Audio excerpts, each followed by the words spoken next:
The night envelopes the vast expanse of the earth, with moonlight illuminating the lingering specter of death, a harrowing tableau of mountains of corpses and rivers of blood. The remnants of magic flicker, dancing with despair, on the blood-soaked battlefield.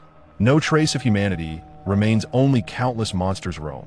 Zhang Mu finds himself half-buried amidst the heap of bodies, his entire being drenched as if he has just emerged from a pool of blood. A fatal wound stretches from his left shoulder to his right abdomen, nearly cleaving him in two. Cold so cold. Life ebbs away, and his consciousness begins to fade. A glimmer of white appears on the eastern horizon. Dawn is imminent, heralding an end. In just over 70 days, the entire population of Jiangsheng has been utterly extinguished.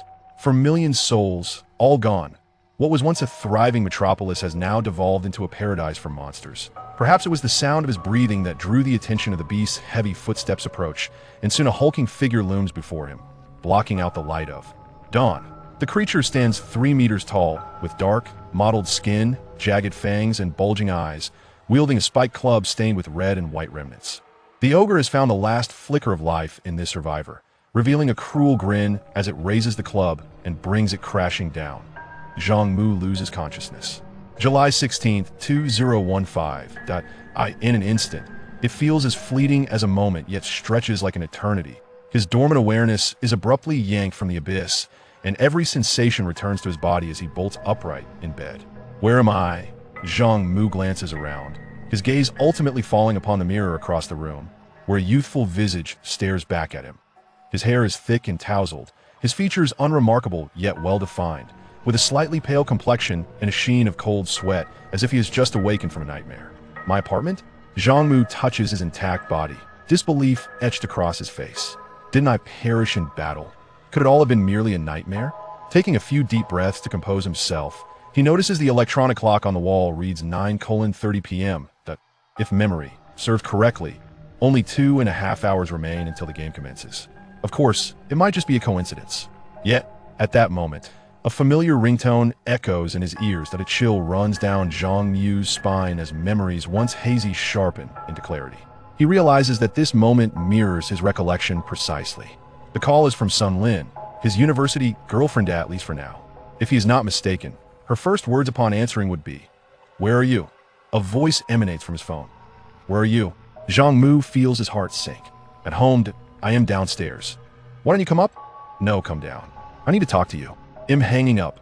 Sun Lin abruptly disconnects the call, leaving Zhang Mu to ponder in silence as his thoughts spiral. The uncanny similarity of the situation compels him to confront a grave realization. Perhaps this is not merely a dream. Everything may unfold anew. All might repeat itself. Sun Lin awaits downstairs, and some matters must inevitably be faced. After a moment of contemplation, Zhang Mu dresses and descends the stairs. The night air was cool, shrouded in a delicate mist, with the streetlights casting a faint crimson hue, as if the world were steeped in a spectral fog, emanating an eerie atmosphere. Sun Lin stood beneath the lamplight, clad in a beige t-shirt and cropped denim trousers, her golden curls cascading over her shoulders, a luxurious handbag slung over her arm. Youthful and radiant, she caught the attention of passers-by. However, upon seeing Zhang Mu approaching, her beautiful visage was cloaked in a veil of frost. Has the great writer been sleeping all day? The once familiar face that had haunted her dreams reappeared, evoking a sensation akin to a bygone era. Though time tends to dilute emotions and blood may numb the heart, revisiting the same scene inevitably stirred a pang of bitterness and melancholy, especially with the foreknowledge of impending events. If memory serves, he had recently been engrossed in writing a horror novel, finding inspiration in the nocturnal ambience, thus spending the nights laboring over his manuscript and sleeping during the day. Sun Lin's expression remained impassive as she cast her gaze aside, speaking in a tone neither warm nor cold. "There are certain truths I have harbored in my heart for far too long. Shall we find a place to sit and discuss? No need for that, you may speak candidly. Let us part ways." If there had been a flicker of hope just moments before, the gravity of the situation was now unmistakably real. Zhang Mu inhaled deeply, his countenance serene as he queried, "Is it because of Huang Kai? You know? Well, that's for the best. I have no desire to conceal it any longer." Sun Lin seemed to deliberately raise her voice, drawing curious stares from several onlookers. "You are steady and ambitious. a person of caution and thoughtfulness, yet you lack passion. While you may offer a sense of security, this era does not suffer from scarcity of safety. Today's women yearn for excitement and romance. I feel you do not comprehend life, nor love, hence I do not wish to continue our relationship. Zhang Mu displayed no outward emotion. His dark eyes resembled an unfathomable abyss, tranquil yet profound. His composure was strikingly unexpected, almost unnerving. Those deep-set eyes seemed capable of penetrating the very depths of the soul, instilling in Sun Lin an unsettling premonition. Feeling a flutter of anxiety, she interjected before he could respond. Indeed, I once held affection for you, but through our relationship, I have come to realize that you are not my type. Huang Kai is generous and vivacious. He can provide me with everything I desire, unlike you, who prefers to remain confined to your room, tapping away at a keyboard. Love cannot be forced, I hope you understand. Sun Lin understood him all too well. His unfortunate childhood had forged a distinctive character in Zhang Mu. He was not one for words, preferring books and writing, and had gained some renown as a writer since high school, excelling in suspense and horror. His earnings funded his university education, indulged Sun Lin's extravagant expenditures, replaced old appliances at home, and even provided his younger sister, just starting college, with a new computer. To others, he was perceived as an introverted yet gentle soul, his emotions concealed, with a mind that was both meticulous and intricate. When faced with challenges, he often appeared composed, while internally devising strategies for resolution. Undeniably, Zhang Mu was an exceptionally remarkable man, but compared to Huang Kai, their circumstances were worlds apart. The Huang family held considerable prestige in Jiangcheng, with a lineage of esteemed officials and wealthy merchants, their affluence unassailable. Sun Lin, a girl of inherently vain disposition, was unwilling to forfeit the opportunity to ascend in status. Thus she sought to extinguish any lingering hopes Zhang Mu harbored. Zhang Mu's gaze turned as sharp as a blade, piercing and frigid. Oh, you truly believe Huang Kai is superior to me? Absolutely. Sun Lin met his icy stare, feeling as though she had plunged into an abyss of frost. She had never encountered such a terrifying gaze before, and quickly retorted, "You must understand that I owe you nothing. If I can find a better life, as a man, you should generously wish me well." Zhang Mu sighed softly. "You are correct. Everyone has the right to pursue their own life, which is undeniable. However, you should not treat my dignity as a mere stepping stone to elevate yourself." Sun Lin grew flustered. "What are you talking about?" Zhang Mu maintained his steady pace of speech. "As for your belief that a man who orders a woman to speak while he cowers is superior to me, from a man's standpoint, I indeed have a duty to take action." Approximately 100 meters away, a black BMW came to a halt by the roadside. Like a gust of wind, Zhang Mu rushed forward, flinging open the car door and yanking out a fashionable young man adorned with silver earrings. Huang Kai exclaimed in shock, "What the hell are you doing? Are you insane?" Towering half a head above Zhang Mu and possessing a robust physique, he was unceremoniously yanked from the car and crashed heavily onto the ground. Sun Lin screamed, "Stop it!" Unbeknownst to everyone, Huang Kai had been secretly pursuing Sun Lin for half a month. Today, having successfully confessed his feelings, he arrived with the expectation of witnessing her rid herself of Zhang Mu, intending to publicly whisk her away in his new car, and relished the despair on her previous lover's face. Sun Lin was equally eager to use this as a declaration of her allegiance, thus enthusiastically cooperating with Huang Kai's intentions. Who could have anticipated that Zhang Mu would recognize Huang Kai's new vehicle? Who would have thought that the usually mild-mannered and composed Zhang Mu would act so recklessly in a public setting? Huang Kai cursed vehemently. "You bastard, do you know who I am? My father is the director. If you dare to harm a single hair on my head, I will annihilate your entire family." Zhang Mu seized Huang Kai, forcefully striking his head against the car. He then delivered a swift left hook, knocking out 2 of Huang Kai's teeth, followed by a powerful right punch that nearly broke his prominent nose. Dazed from the assault, Huang Kai had yet to retaliate when Zhang Mu drove his knee into his abdomen. And Huang Kai, consumed by rage, exclaimed, "I curse you." The final words scarcely escaped his lips before a resounding crack echoed through the air, his left arm being effortlessly and brutally twisted until it broke. This savage display sent shockwave through the onlookers, prompting some call for the authorities. Zhang Mu seized Huang Kai's other hand, declaring, "You still possess 1 arm and 2 legs. I shall grant you 3 seconds. Dad! Dad! Dad!" Huang Kai, tears streaming down his face, cried out thrice before succumbing to unconsciousness. Zhang Mu delivered a kick to the unconscious Huang Kai, muttering, "Good son." Sun Lin stood in utter disbelief, exclaiming, You have truly lost your mind. Those who wish to depend on others for their existence shall forever remain mere accessories. To hand over one's destiny to others is far inferior to seizing it oneself. Sun Lin, this is my final counsel to you from this moment onward. We shall have no further ties. Zhang Mu raised his gaze to the night sky, his voice slightly hoarse as he added, The heavens are shifting, take heed of your actions.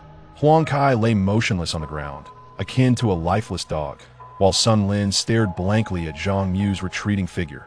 The usually gentle and introverted man had revealed a fierce and domineering side, stirring a tumult of emotions within Sun Lin, leaving her with an unshakable sense of having lost something precious forever.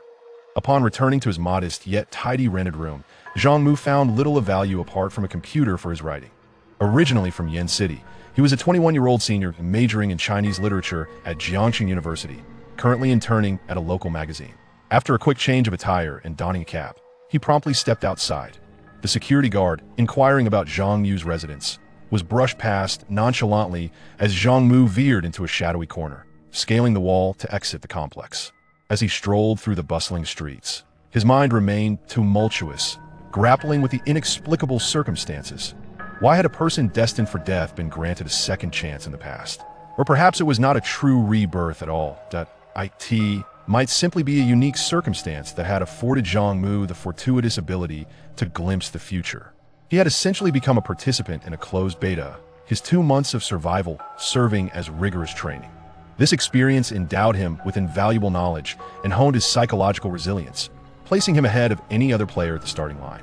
Zhang Mu would not tolerate a second humiliation, nor would he willingly face death again. At midnight, the game would commence punctually. He meticulously sifted through his memories and retrieved his phone, dialing a number. Shortly, a sweet voice resonated from the device. "Hello, is this my brother? I miss you so much. Any new works recently?" Zhang Mu's childhood had been marred by a tragic car accident that claimed both his parents. He spent over a year in an orphanage before being adopted by the Chun family at the age of 10, retaining his surname due to his age. Chun Tingting was his sister, though they shared no blood relation. Tingting, upon hearing his sister's voice, Zhang Mu softened his tone. "What I am about to say may seem utterly insane, and no one would believe it, but you will trust your brother, won't you?" Of course, Tingting absolutely believes in her brother. I am fully aware and not delusional. This information is critically important, promise me. You will remember it. Chun Tingting had always admired her mature and composed elder brother, and upon hearing his grave tone, she immediately sensed that something significant was amiss. "Brother, what has happened?" In 2 hours, the world will undergo a tremendous upheaval, and countless terrifying monsters will descend from the sky. Do not inquire as to why I cannot explain it. These creatures will kill upon sight, and humanity will be in grave peril.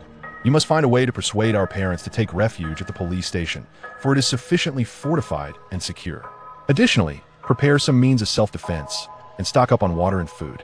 Remember, I am not jesting. In the face of these monsters, do not succumb to fearsome or rather feeble. If you find a weak monster, eliminate it. Just 1 kill will grant you player status. What on earth? This was utterly absurd, even for Chun Tingting, who had always heeded her brother's words.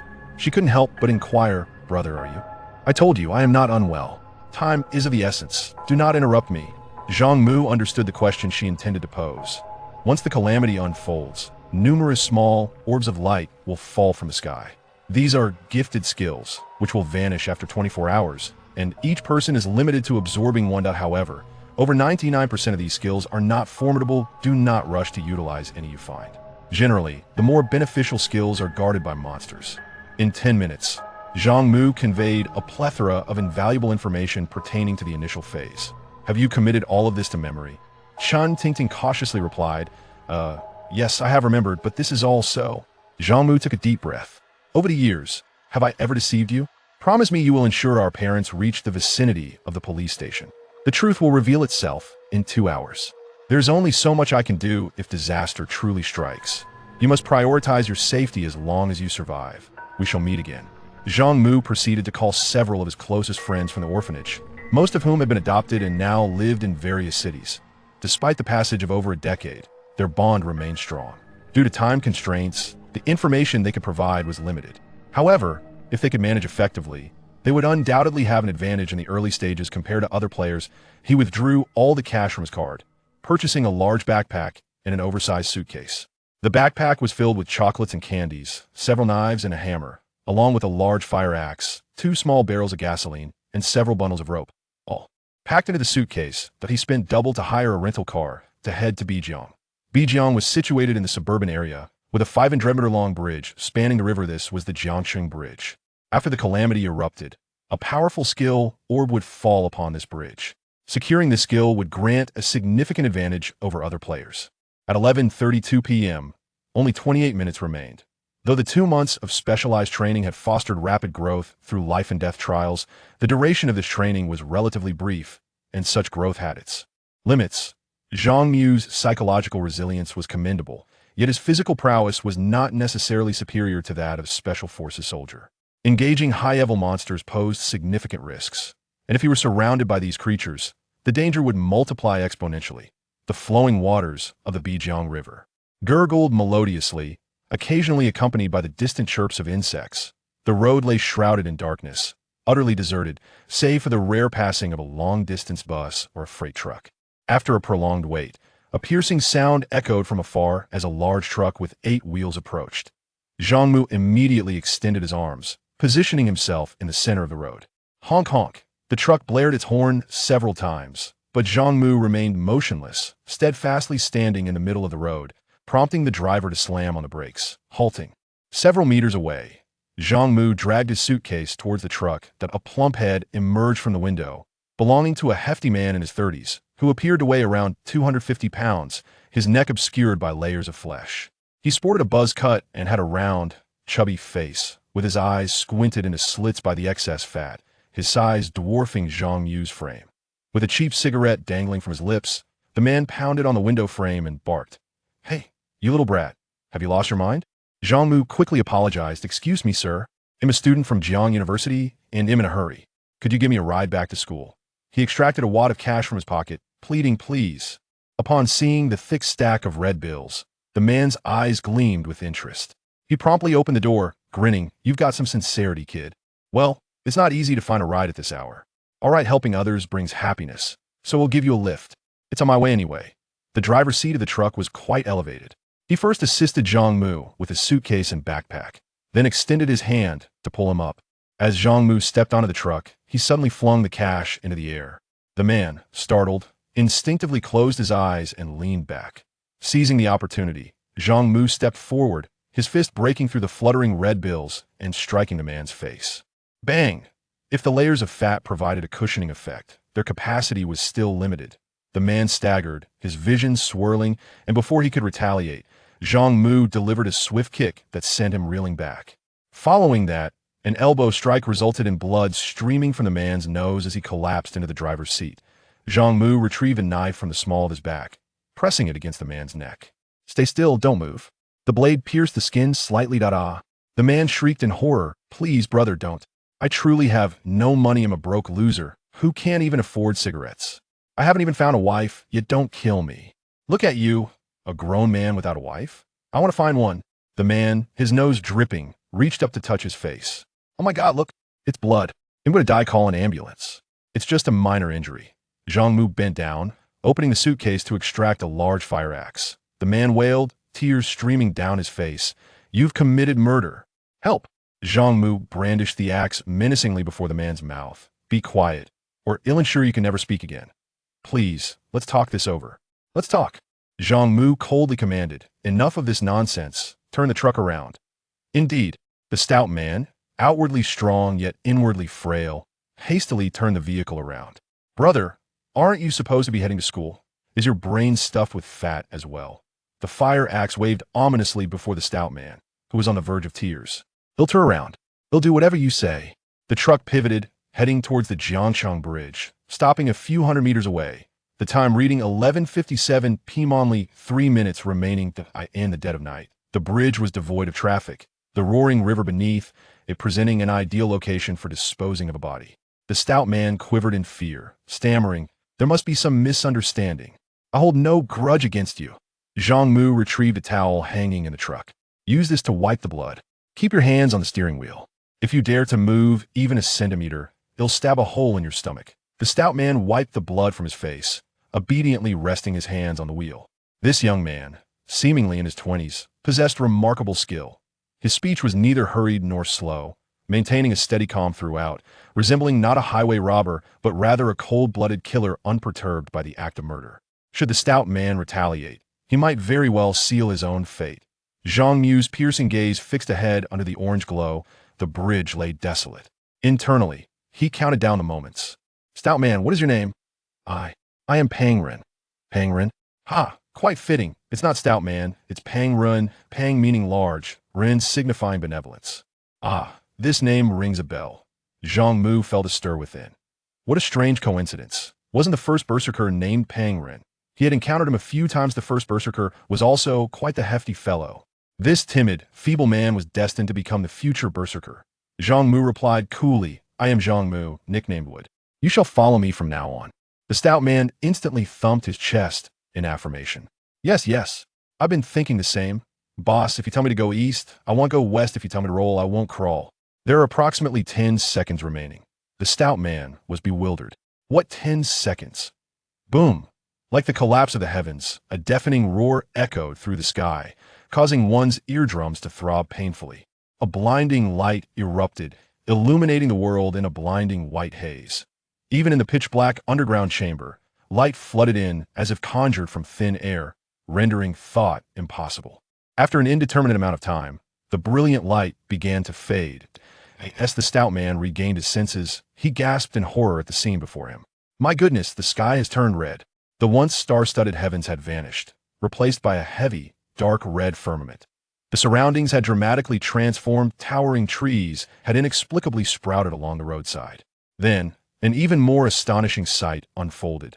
Millions of light columns descended to the earth, and as they vanished, they left behind an array of unheard-of monsters that on the Jiangxing Bridge, more than 20 beams of light descended, revealing grotesque creatures. They bore reddish-brown fur, with menacing fangs protruding from their mouths, drool dripping from their lips, and bloodshot eyes glaring ominously. These beings bore a striking resemblance to dogs, yet they walked upright like humans, standing approximately 1.6 meters tall. Some were bare, others donned leather armor, wielding clubs or machetes, exuding a terrifying presence that instilled fear in all who beheld them. The rotund man shouted, "Oh my monsters!" Zhang Mu swiftly covered his mouth, urging him to remain silent. The sky was soon filled with a multitude of luminous orbs, each the size of a fist, cascading like a meteor shower, raining down upon the earth. They hovered half a meter above the ground, accumulating on tree branches, rooftops, the ground, and even in the water, saturating the area with glowing spheres. As anticipated, the game had commenced. The falling orbs were skill orbs. Players could absorb these orbs to acquire an initial skill. While it was true that over 99% of these skill orbs were rather useless, they were crucial for survival in the early stages. The skill orbs would vanish after 24 hours, and each individual could only absorb one skill, with no chance of repetition. The Jiangxing Bridge was soon littered with hundreds of skill orbs, and the dog-like creatures were drawn to a golden skill orb. These dogmen were level 3 or higher monsters, and with nearly 20 of them present, no one could confront them within a week. The existence of the skill orbs was fleeting, and the special skill orb were not only exceedingly rare, but also challenging to obtain. The golden skill orb was undoubtedly the skill Zhang Mu yearned for. He whispered, "Drive straight through." The rotund man displayed a look of terror, but, with his mouth covered, could only emit muffled sounds. Zhang Mu calmly instructed, "Listen closely." From the direction of Jiang City came the cacophony of explosions and the roars of monsters, intermingled with human screams, painting a picture of chaos as the city had already descended into turmoil, likely overrun by beasts. There's no safe place now. The density of monsters correlates with the density of humans. Returning would lead you to certain death. Zhang Mu maintained a steady cadence in his speech. If you wish to survive, you must heed my words. After a series of changing expressions, the rotund man gradually regained his composure. Seeing him settle, Zhang Mu warned, "I will now release my grip, but do not make any more noise. Otherwise, I will end your life before the monsters have the chance to tear you apart. Do you understand?" The rotund man nodded vigorously. Zhang Mu released his hold. The rotund man trembled with fear. "Are we really going to drive through? Enough with the chatter.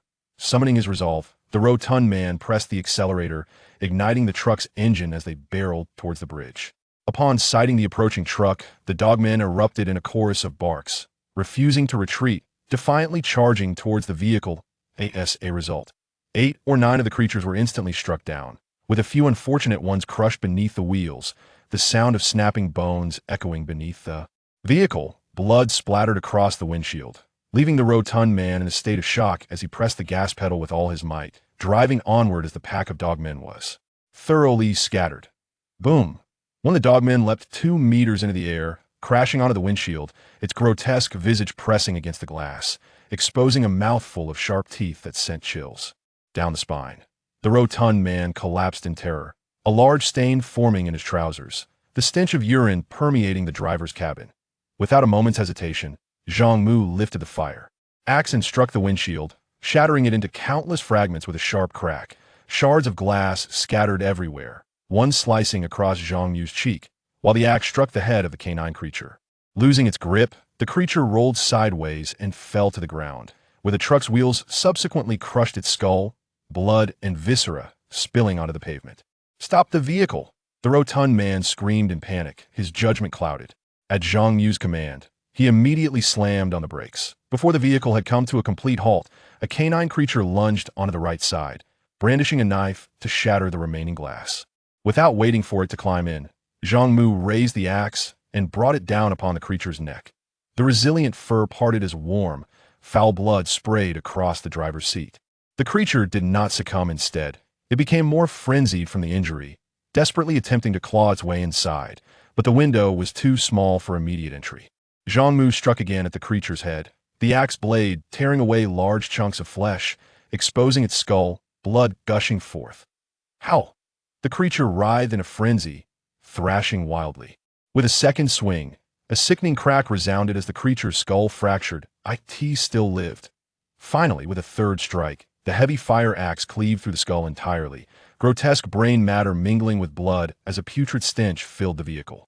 The creature howled in agony, its body slumping though half remained in the truck. It had lost all vitality. Zhang Mu was enveloped in a radiant light, an emotionless voice resonating in his ears. Notification: you have slain your first monster, earning player status. Player information has been loaded. Please select your profession. There were numerous foundational professions available, including swordsman, knight, berserker, assassin, elemental mage, and summoner, among others. The system would transmit the chosen profession to the player, and once selected, it could not be altered, determining the path for future development. Without a moment's reflection, Zhang Mu chose Ranger. Profession selection successful. Profession: Ranger. Health: 2100. Magic: 2100. Strength: 6. Constitution: 6. Agility: 7. Spirit: 6. Experience to level up: 0. Every profession could manifest in myriad ways. There was neither the strongest nor the weakest. The Ranger is a physically oriented class, with attack power second only to berserkers and assassins, defense inferior to shield warriors and knights, explosive power less than that of assassins, stealth capabilities weaker than thieves, and ranged attack abilities not as proficient as archers. In every aspect, the attributes are quite moderate, lacking distinct strengths yet remarkably comprehensive. The radiance enveloping Zhang Mu diminished, a surge of formidable power coursing through him, nearly doubling his physical prowess, no less than that of a robust warrior, his speed rivaling that of a professional athlete. Turned back, without hesitation, the rotund man swung the vehicle around. More than 10 canine creatures, seizing the opportunity as the truck's speed remained low, leapt onto it, scrambling to and fro. "Stay calm," the man bellowed as he pressed the accelerator, the truck barreling back towards the bridge. Several creatures, taken by surprise, were crushed under the wheels, flattened into mere flesh.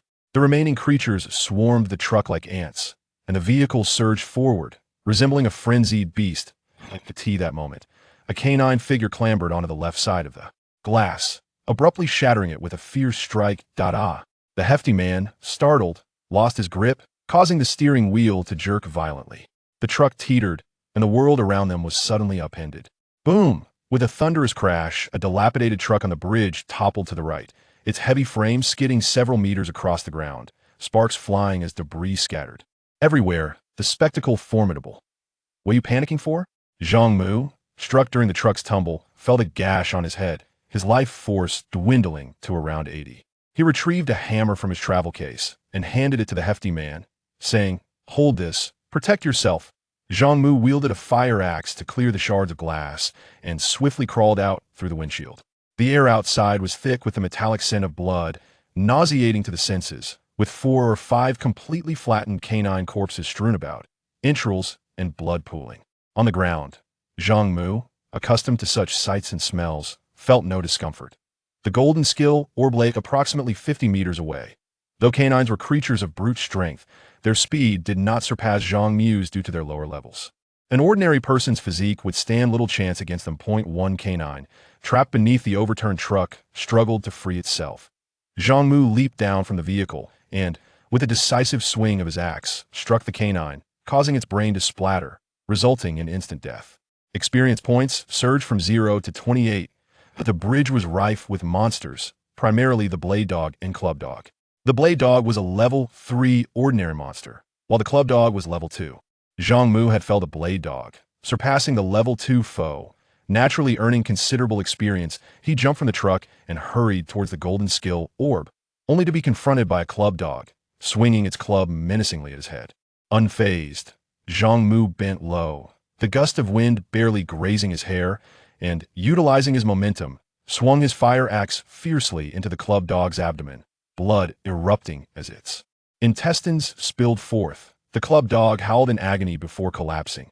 Zhang Mu delivered a final strike, cleaving the creature's skull and ending its life on the spot. The golden skill orb was now within reach. Eagerly, Zhang Mu picked it up. It was the size of a fist. The moment he touched it, a message flashed before him. Notification: would you like to immediately absorb the skill Divine Blessing?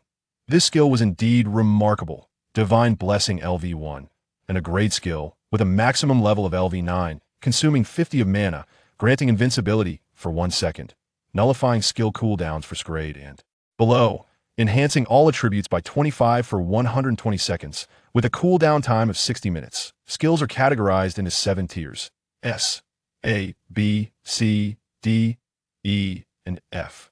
Grade skills are rare and hard to come by 2 months hence. Even grade skills will be exceedingly scarce, obtainable only by defeating formidable bosses or completing exceptionally challenging tasks. Those who possess a grade skills number fewer than 10, all having fortuitously acquired them from gifted skill orbs. Invincibility. Cooldown lifted. Attribute enhancement. Undoubtedly, this was a divine skill. Zhang Mu had no time to revel in his triumph when 2 vicious hounds charged at him, their barks echoing ominously. These hounds were formidable level 3 beasts, far surpassing Zhang Mu in every aspect. Armed with rusted machetes, they swung their blades, unleashing a fierce gust of wind towards him. Without a moment's hesitation, Zhang Mu activated his skill, Divine Blessing. As the hound's machete descended upon him, a halo of radiant light enveloped Zhang Mu, rendering him invulnerable, while the hound stumbled back, momentarily disoriented. Seizing the opportunity, Zhang Mu swung his axe with determination, realizing that it would take 3 or 4 strikes to vanquish the hound. Aiming for the head to maximize damage, he delivered a single, decisive blow that shattered the hound's skull, reducing its life to 0 in an instant. With a powerful throw, he hurled his fire axe, striking another hound squarely in the face. The beast was lifted off the ground, crashing heavily to the earth. Its mouth was cleaved open, tongue lolling out, broken teeth scattered about, and it lay there, howling in agony, unable to rise as its life force dwindled by approximately 35. Zhang Mu mercilessly stomped on it, delivering a final, crushing blow to its head. Experience reached 99. Meanwhile, a truck was besieged by 4 hounds, one of which had already climbed inside, where the sounds of a plump man's furious shouts could be heard. Brandishing his axe, Zhang Mu charged forth, delivering a powerful strike to the hound's back, inflicting 20 damage and pulling it down to the ground. Raising his axe once more, he brought it down with force, severing the hound's spine, blood gushing forth from its arteries in a spray that reached a height of nearly a meter. Notification: level up. With the system's announcement, Zhang Mu ascended to level 2 Ranger. A gentle glow enveloped him, healing his wounds and significantly enhancing his attributes. The effects of Divine Blessing still lingered, and with his recent upgrade, he now stood shoulder to shoulder with the level 3 hounds. Wielding his axe, he realized that a single blow to the head would suffice to dispatch the hound, while strikes to other areas would yield varying degrees of damage, never exceeding 4 blows at that moment. The plump man's face reddened with exertion as he shouted and swung a hammer. Shattering the hound's fangs, he lunged forward, unleashing a frenzied barrage of strikes. His strength astonishing as the hound's face was reduced to a pulp, blood splattering all over him. With a final decisive blow, the hound's skull was crushed. Zhang Mu yanked the hound's lifeless body from the front of the truck and shouted, "Fatty, toss out the backpack and suitcase, we must leave this place." After the plump man complied, Zhang Mu pulled him from the overturned truck. Shaken, the plump man wiped the blood from his face, his legs trembling as he stammered, "B-boss, I took down a monster." Although he appeared timid and cowardly, deep down, he possessed a fierce tenacity, capable of extraordinary courage in moments of crisis. This was a rare trait. It is an undeniable truth that anyone faces a period of adjustment when a peaceful life is abruptly interrupted by a horde of bloodthirsty monsters. Even the bravest souls may succumb to panic and fear. Few dare to confront such horrors hidden at the onset of disaster, yet he may evolve into a formidable warrior. This was no mere coincidence. Zhang Mu cast a disdainful glance at the plump man's trousers and remarked, "A grown man frightened enough to soil himself. All that weight is truly for naught. Could you please refrain from poking at my sore spots? I certainly do not wish to gain several hundred pounds." The portly fellow lamented with a woeful expression. "Besides, are you even human? How could I possibly compare to you?" Zhang Mu formed a party and invited the rotund man to join. As they passed by the corpse of a canine humanoid, Zhang Mu noticed a small object hovering beside it, a miniature cleaver, no longer than a finger. The drop rate from ordinary monsters was exceedingly low. One might slay hundreds or even thousands without encountering a single item. Yet within mere minutes, a piece of equipment had appeared, a stroke of sheer luck indeed. The moment Zhang Mu's hand brushed against the mini cleaver, it vanished from the ground, materializing in his backpack. Players began with a backpack that contained 5 slots, only capable of holding items imbued with attributes. He withdrew the weapon from his backpack, now grasping a hefty knife. Measuring 3 feet in length, it bore a certain weightiness with a slightly warped tip, resembling a chopping knife. The back of the blade was thick and pitch black, while the edge gleamed with a bright, snowy whiteness, marked by signs of wear. Rough canine cleaver, inferior black iron. Attack 5, durability 15-15. Equipment quality is categorized into 9 tiers. Black iron, bronze, silver, gold, dark gold, epic, legendary, miracle, and mythical. The higher the quality of the equipment, the stronger its attributes.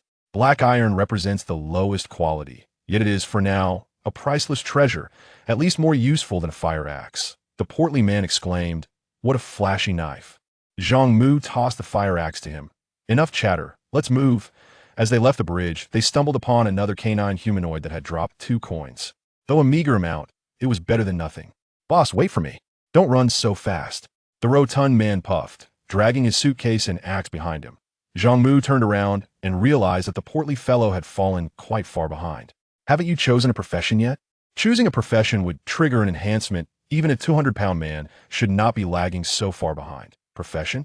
The portly man suddenly recalled the prompt that had echoed in his ears when he had slain the monster, now filled with information regarding various professions. So many professions? Which one should I choose? Zhang Mu replied with irritation. "Select for yourself." With a bitter smile, the portly man said, "I suffered from hydrocephalus as a child, and my mind has never quite been the same. Just give me a suggestion. Your 200+ pounds should not go to waste. Choose Berserker." "What does that have to do with my weight?" "Stop relating everything to my size." Despite his protests, the portly man complied and promptly selected the Berserker profession.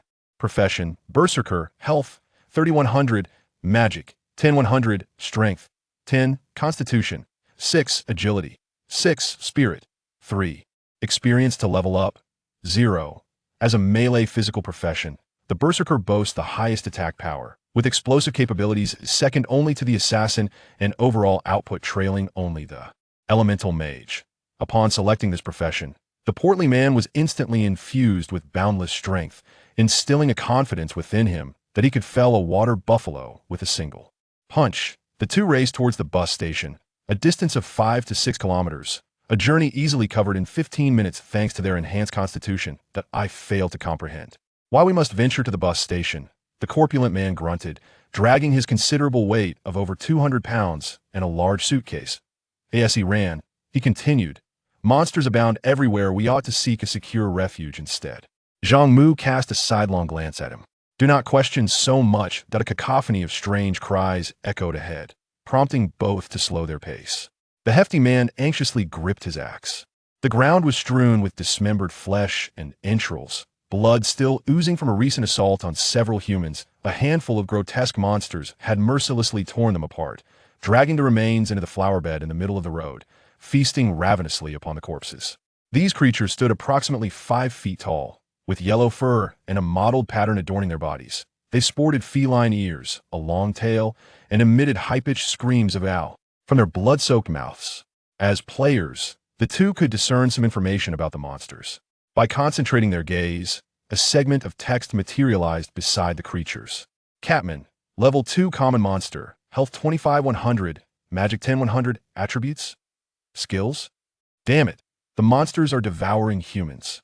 The hefty man felt a wave of nausea, retracting his neck as he suggested, "Let us circumvent them while they remain unaware." Zhang Mu noticed 2 blue skill orbs nestled within the flowers, undoubtedly promising valuable abilities. Ignoring the hefty man, he brandished his knife and advanced toward the flower bed. The catman, a creature of speed, possessed remarkable reflexes. Its acute hearing detected their approach, and it immediately rose to its feet, eyes glowing ominously as it let out a fierce meow. Before lunging forward, the catman's weapon was its sharp claws. While its attack power was modest, its speed was formidable. Zhang Mu's speed was slightly inferior to that of the catman, yet his timing was impeccable. As he evaded the creature's assault, he struck its abdomen with his blade. The sharp edge sliced through fur, spilling intestines and viscera, causing the health bar to plummet from 25 to 7, a reduction of nearly 70. He then delivered a brutal kick, toppling the severely wounded catman, and with a ruthless slash he ended its life. A second catman lunged from the side. Zhang Mu reacted swiftly, but his body lagged behind. He sidestepped just in time to avoid a fatal blow, yet the creature's claws inflicted 5 deep gashes across his chest. The agony was excruciating, blurring his vision. Zhang Mu leveled up, restoring his health to 79. Utilizing his arm as a handle, he swept a glimmering blade across the catman's neck, nearly severing it entirely. This strike was both fierce and precise, resulting in the catman's immediate demise. Zhang Mu then turned his attention to the third catman, evading its attack and seizing an opening to deliver 3 lethal strikes, dispatching it with ease. "Help me!" The hefty man found himself targeted by catman. Lacking combat experience, he relied solely on his ferocity, but despite swinging his fire axe 6 or 7 times, he failed to graze a single hair of the creature. The catman's claws raked across his shoulder and back, causing him excruciating pain that nearly rendered him unconscious. Zhang Mu rushed in, dispatching the catman with a swift and decisive blow. "I nearly lost my life," the hefty man gasped, still trembling. "Your skills are remarkable. Surely, you weren't a special forces operative in the past?" Zhang Mu, disinterested in the matter at hand, picked up the 2 gold coins dropped by the catfolk and collected 2 blue skill orbs from the flower bushes. One skill was named Healing Hand, while the other was called Brutal Charge, which he handed over to the rotund fellow. Brutal Charge LV1, a grade skill with a maximum level of LV5, boasts a maximum attack range of 30 meters. Upon impact, it strikes the target with a speed of 200, inflicting damage equivalent to 90 of the attack power plus 100 of strength, and possesses a certain probability of stunning the target for 1 second. It consumes 5 MP and has a cooldown period of 3 minutes. In the early stages, the grade skills are exceedingly rare and precious. Although it pales in comparison to Zhang Mu's grade skills, it remains a viable offensive option under the current circumstances. The rotund fellow exclaimed, "There's skills in the orbs." Zhang Mu replied, "These skills are a special gift from the system to prevent players from perishing entirely. Each individual is allowed to acquire only one, and any attempt to absorb a second will be futile. Now, let's not waste time." He stowed the other silver orb into his backpack, and the two continued their hurried pace toward the bus station. Along the way, they encountered a few scattered monsters, but the journey was devoid of peril, and they successfully reached the bus station, where a strong stench of blood wafted. Through the in the distance stood several pristine white buildings, the Jiangshan University affiliated hospital. Continuing down this road, they would soon arrive at the main campus of Jiang University. The bus station was currently under renovation and thus devoid of any patrons. However, whether at the hospital or the campus, these were areas dense with population. The greater the density of individuals, the more monsters would emerge. Hence, this locality was exceedingly perilous. Zhang Mu led the rotund fellow into the parking lot of the bus station. Despite the considerable distance, the sounds of screams and monstrous roars echoed from the direction of the hospital. The cries of dogfolk and catfolk were audible, yet many other sounds were indistinguishable. The hospital's windows were stained crimson, flowing with blood. It seemed to have transformed into a veritable hellscape. The rotund fellow trembled. Wouldn't it be better to hide in the outskirts? Zhang Mu shot him a glare and said, "No one is compelling you to follow me." The rotund fellow fell silent. On the streets, they encountered various monsters, including dogfolk and catfolk, as well as numerous others unfamiliar to them. Some, however, were not entirely alien. They had been seen in games or cinematic works. One creature had green skin, smooth in texture, with a long nose, pointed ears, and emitted croaking sounds reminiscent of a frog. Goblin, a level 3 common monster, with 30 health and 20 magic 100. Attributes? Skills? Another humanoid creature was even smaller than the goblin, standing at a mere 1.3 meters tall. It possessed gray skin, a gaunt physique, sparse hair, pointed ears, bulging eyes, a mouth full of sharp teeth, and wrinkled skin reminiscent of an elderly person. Gremlin, a level 3 common monster, with 20 health 130 magic 100. Attributes? Skills? The number of monsters was not insignificant. Zhang Mu instructed the rotund fellow, "We must enter the bus station without alerting the monsters." The rotund fellow swallowed hard. Yais! Zhang Mu made his way toward the bus station, with the corpulent figure of his companion trailing behind him, trembling with trepidation. Zhang calculated the alert radius of the lurking creatures, calmly navigating through their blind spots to avoid the keenly sensitive canine beings, silently approaching the bus station. The iron gate opened to reveal a vacant parking lot, filled with a dozen large buses and minibuses, devoid of human presence. Zhang maneuvered his suitcase beneath the iron gate and gestured for his companion to enter first. As the hefty man began to crawl through the opening, fortune favored him with the enhanced physique bestowed by the berserker. Otherwise, his weight of 250 pounds would have posed a significant challenge. Just as he reached the midpoint, an unforeseen incident occurred. The hefty man lost his grip on the fire axe, which clattered to the ground with a resounding thud. Nearby creatures immediately shifted their attention towards the sound.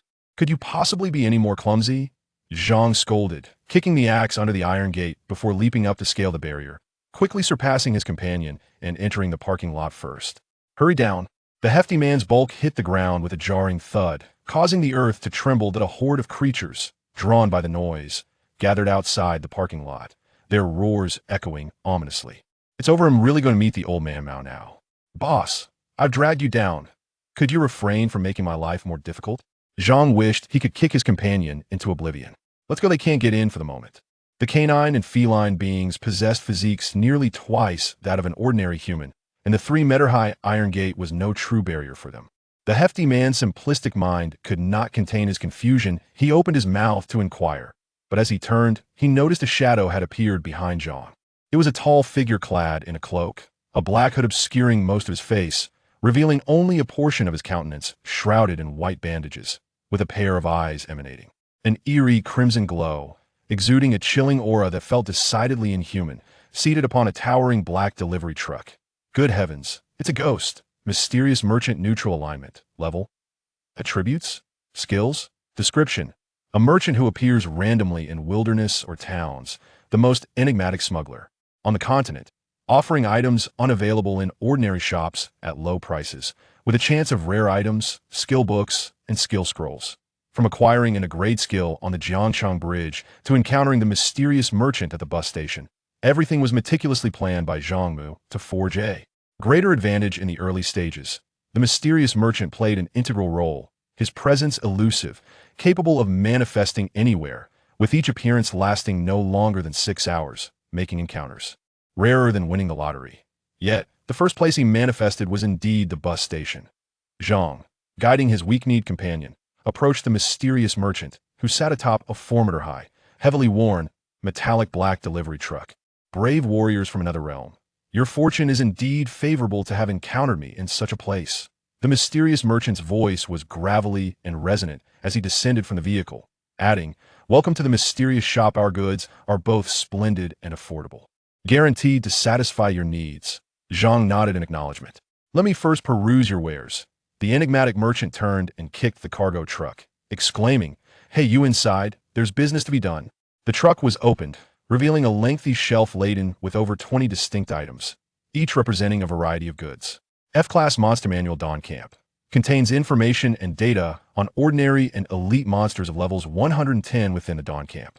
Priced at 10 gold coins. Remaining quantity, 1.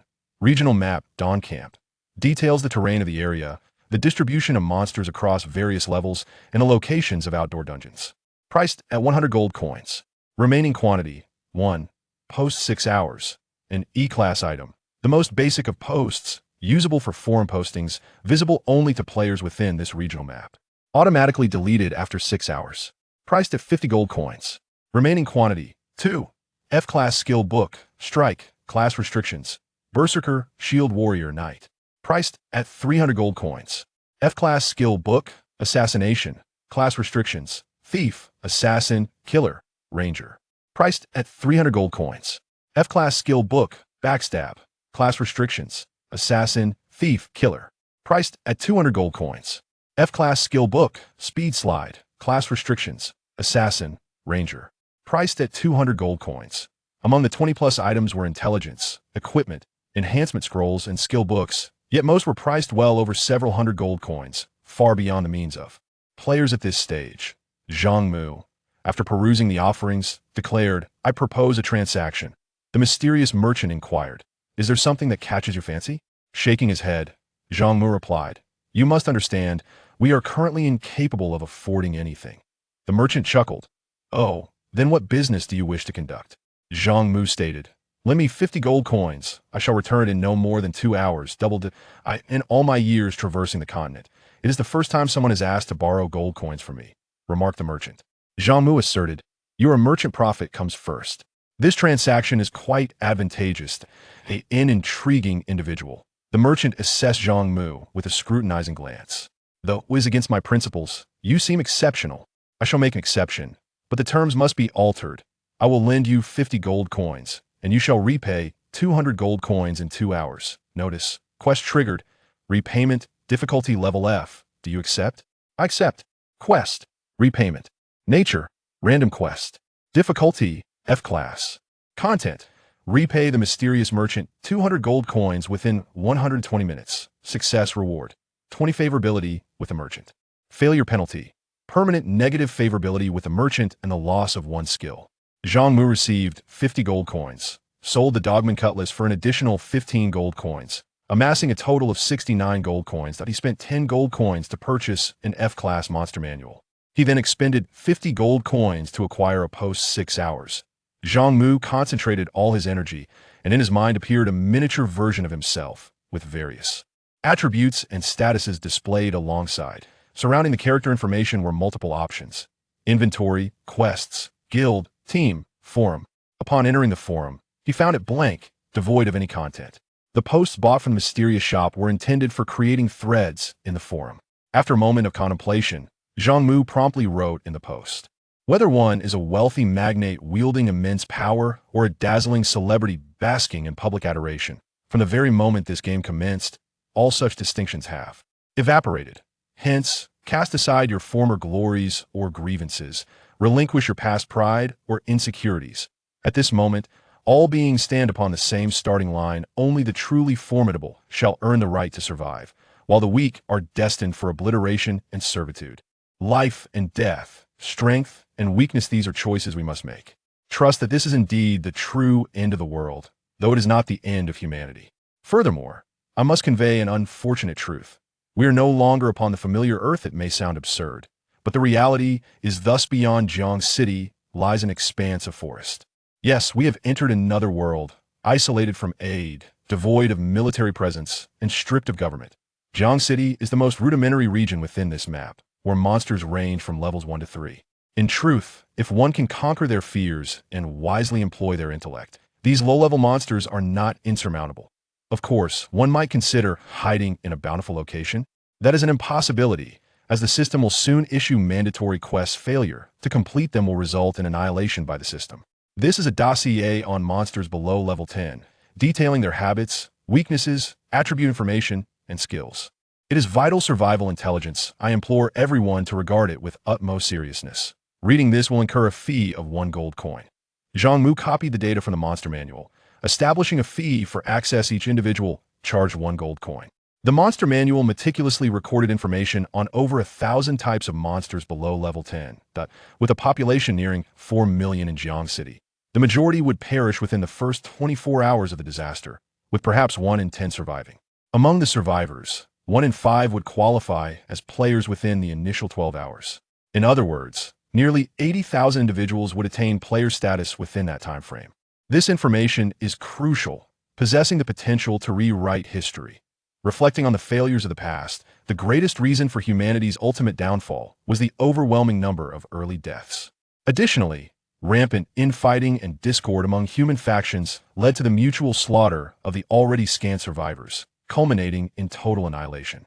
Since we have the chance to start anew, we must not repeat past mistakes. While leveraging the information at hand, we can seek the greatest advantage. However, this is not a solitary endeavor.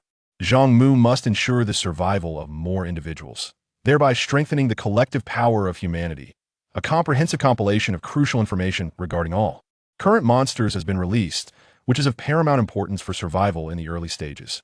This will also establish Zhang Mu's formidable reputation, rendering him a celebrity across the entire regional map. Zhang Mu adopted the moniker Wooden Man as his forum ID and initiated a post. Notice, post successfully created. It will automatically be deleted in 6 hours. Notice, the first poster on this map has received a reward of 300 reputation points. Notice, the first post has been successfully established. Announcement made throughout the map.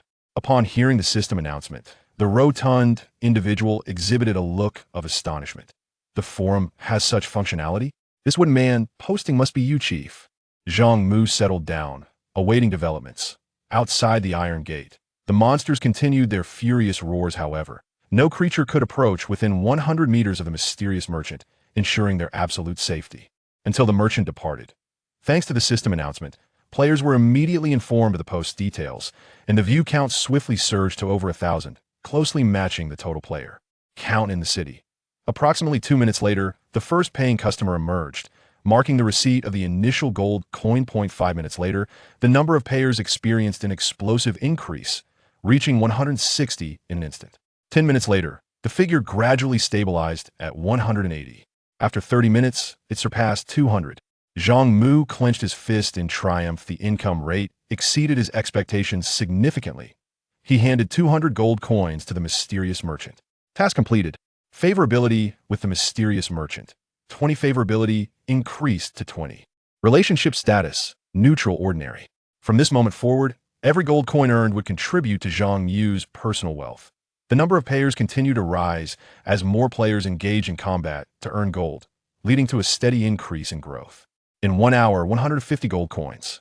In 2 hours, 400 gold coins. In 3 hours, 590 gold coins. In 4 hours, 950 gold coins. After a full 5 hours, 1,200 gold coins had entered his inventory. Even in a month or two, 1,200 coins would constitute a considerable fortune. Along with the previous 200 coins from payments, the post detailing abundant monster information attracted 1,400 paying readers. Typically, individuals do not act in isolation. If one among a group pays, it suffices, leading to a number of information shares that is at least 4 to 5 times the count of those who paid. The mysterious merchant would likely depart in about 20 minutes. Regional Map Manual, 100 gold coins. F-Class Skill Book, Assassination, 300 gold coins. F-Class Skill Book, Speed Skating, 200 gold coins. He prioritized purchasing the most critical skill books in the map, totaling 500 gold coins. Level 1 Skill Enhancement Scroll, 400 gold coins. Skill scrolls can upgrade abilities, making them extraordinarily valuable. Thus, he spent a total of 900 gold coins. Within the mysterious shop, numerous valuable items were available. However, time was too limited to amass more gold coins, necessitating the selection of the most useful items for purchase. After acquiring the skill books, skill scrolls, and the map, Zhang Mu purchased the remaining posts from his shop. When funds were low, he could employ the same strategy to rapidly accumulate a significant fortune at last. With the remaining 203 gold coins, Zhang Mu invested in equipment. Refined iron short sword standard black iron item. Attack 8, sharpness 1, durability 2020. Sale price, 80 gold coins. Refined iron two-handed axe standard black iron item. Attack 14, attack speed 10, durability 2020. Sale price, 110 gold coins. Though both are classified as black iron equipment, standard black iron items significantly surpass inferior black iron ones. Zhang Mu equipped the short sword and gifted the two-handed axe to his portly friend. The finely crafted iron short sword measures 2.5 feet in length, its blade sharp and gleaming with a cold light. The hefty double-handed axe, over 4 feet long, is entirely forged from metal and cloaked in a deep black hue, its blade thick and weighty. At this moment, the two adventurers have significantly outpaced other players. The stout man brandishes the axe with a flourish, stirring up dust from the ground. His face alight with unrestrained joy. What a splendid axe. I adore it. Outside the iron gate, a multitude of monsters prowls. The moment the mysterious merchant departs, they will launch their assault. Zhang Mu surveys the surroundings and hands a canister of gasoline to the stout man, gesturing towards several minibuses. This one, that one, and those over there, immediately open their fuel tanks and douse them with gasoline. The stout man dutifully complies. Meanwhile, Zhang Mu utilizes the skill book he has acquired. Assassination LV1. A grade F skill, with a maximum level of LV3, increases attack speed by 50 for targeting foes, and can be combined with other skills. It consumes 2 magic points and has a cooldown of 10 seconds. Speed Skating LV1, also a grade F skill, with a maximum level of LV3. Enhances movement speed by 25, allowing for a forward glide of up to 100 meters, and can likewise be paired with other skills. It consumes 2 magic points and has a cooldown of 10 seconds. Grade F represents the most basic tier of skills, most of which will gradually become obsolete in the coming months. These 2 skills do not offer fixed values, but rather percentage bonuses, making them versatile for combination use even in later stages.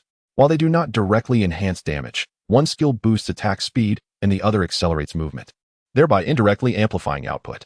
Zhang Mu then employs a skill enhancement scroll, elevating the level 1 Divine Blessing to level 2. Divine Blessing LV2, an A-grade skill with a maximum level of 9. It consumes 45 of magic points, rendering the user invulnerable for 1.5 seconds, and resets the cooldowns of skills below S-grade. It provides a 30 boost to all attributes for 140 seconds. Cooldown time, 57 minutes. This upgrade increases invulnerability by 0.5 seconds, reduces magic consumption, extends attribute boost duration by 20 seconds, enhances the effect by 5, and shortens cooldown by 3 minutes. The growth potential of this skill is immense, with a maximum level of 9, leaving one to ponder how high it may ascend. As the stout man pours gasoline before him, Zhang Mu has exhausted the 2 barrels of gasoline he had prepared. The time has come. I must take my leave, announces the mysterious merchant with a smile.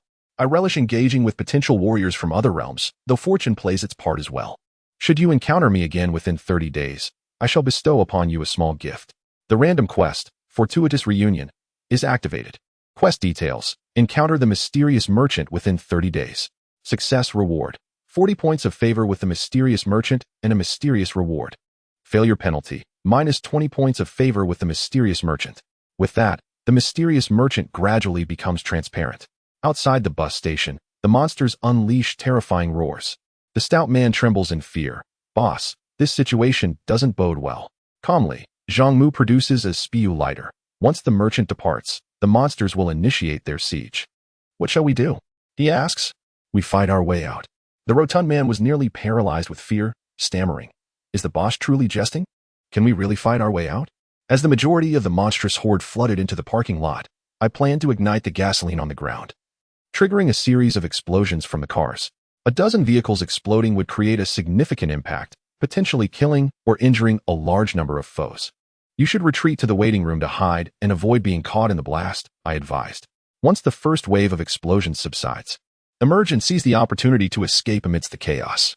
Remember, do not dawdle. The sound of the explosions will attract more monsters from afar. We must break through before they arrive, so we must act swiftly and efficiently. Do not expect me to halt and rescue you while you are engaged in battle. Will detonating the cars endanger you? He inquired. I possess a skill that grants temporary invincibility. The explosions cannot take my life. With a decisive motion, Zhang Mu flicked open his lighter. the flame reflecting in his deep, dark eyes. It's time to ignite. Go inside. The mysterious merchant had become fully transparent and would vanish in just a few seconds. The rotund man scrambled. Wait, don't ignite just yet. The ground was drenched in gasoline, with all nearby vehicles' fuel tanks opened and soaked in the flammable liquid. Once Zhang Mu ignited the gasoline, the flames would spread, leading to a catastrophic series of explosions from the surrounding cars. Approximately 6 or 7 seconds later, a thunderous roar erupted from the bus station. Zhang Mu, wielding a short sword, leaped over the wall from the fiery inferno of the bus station, with the rotund man, clutching his double-headed axe, trailing behind. Both were covered in soot and grime. As they scaled the wall, they encountered 3 goblins, who emitted croaking sounds as they charged toward the duo. Skate.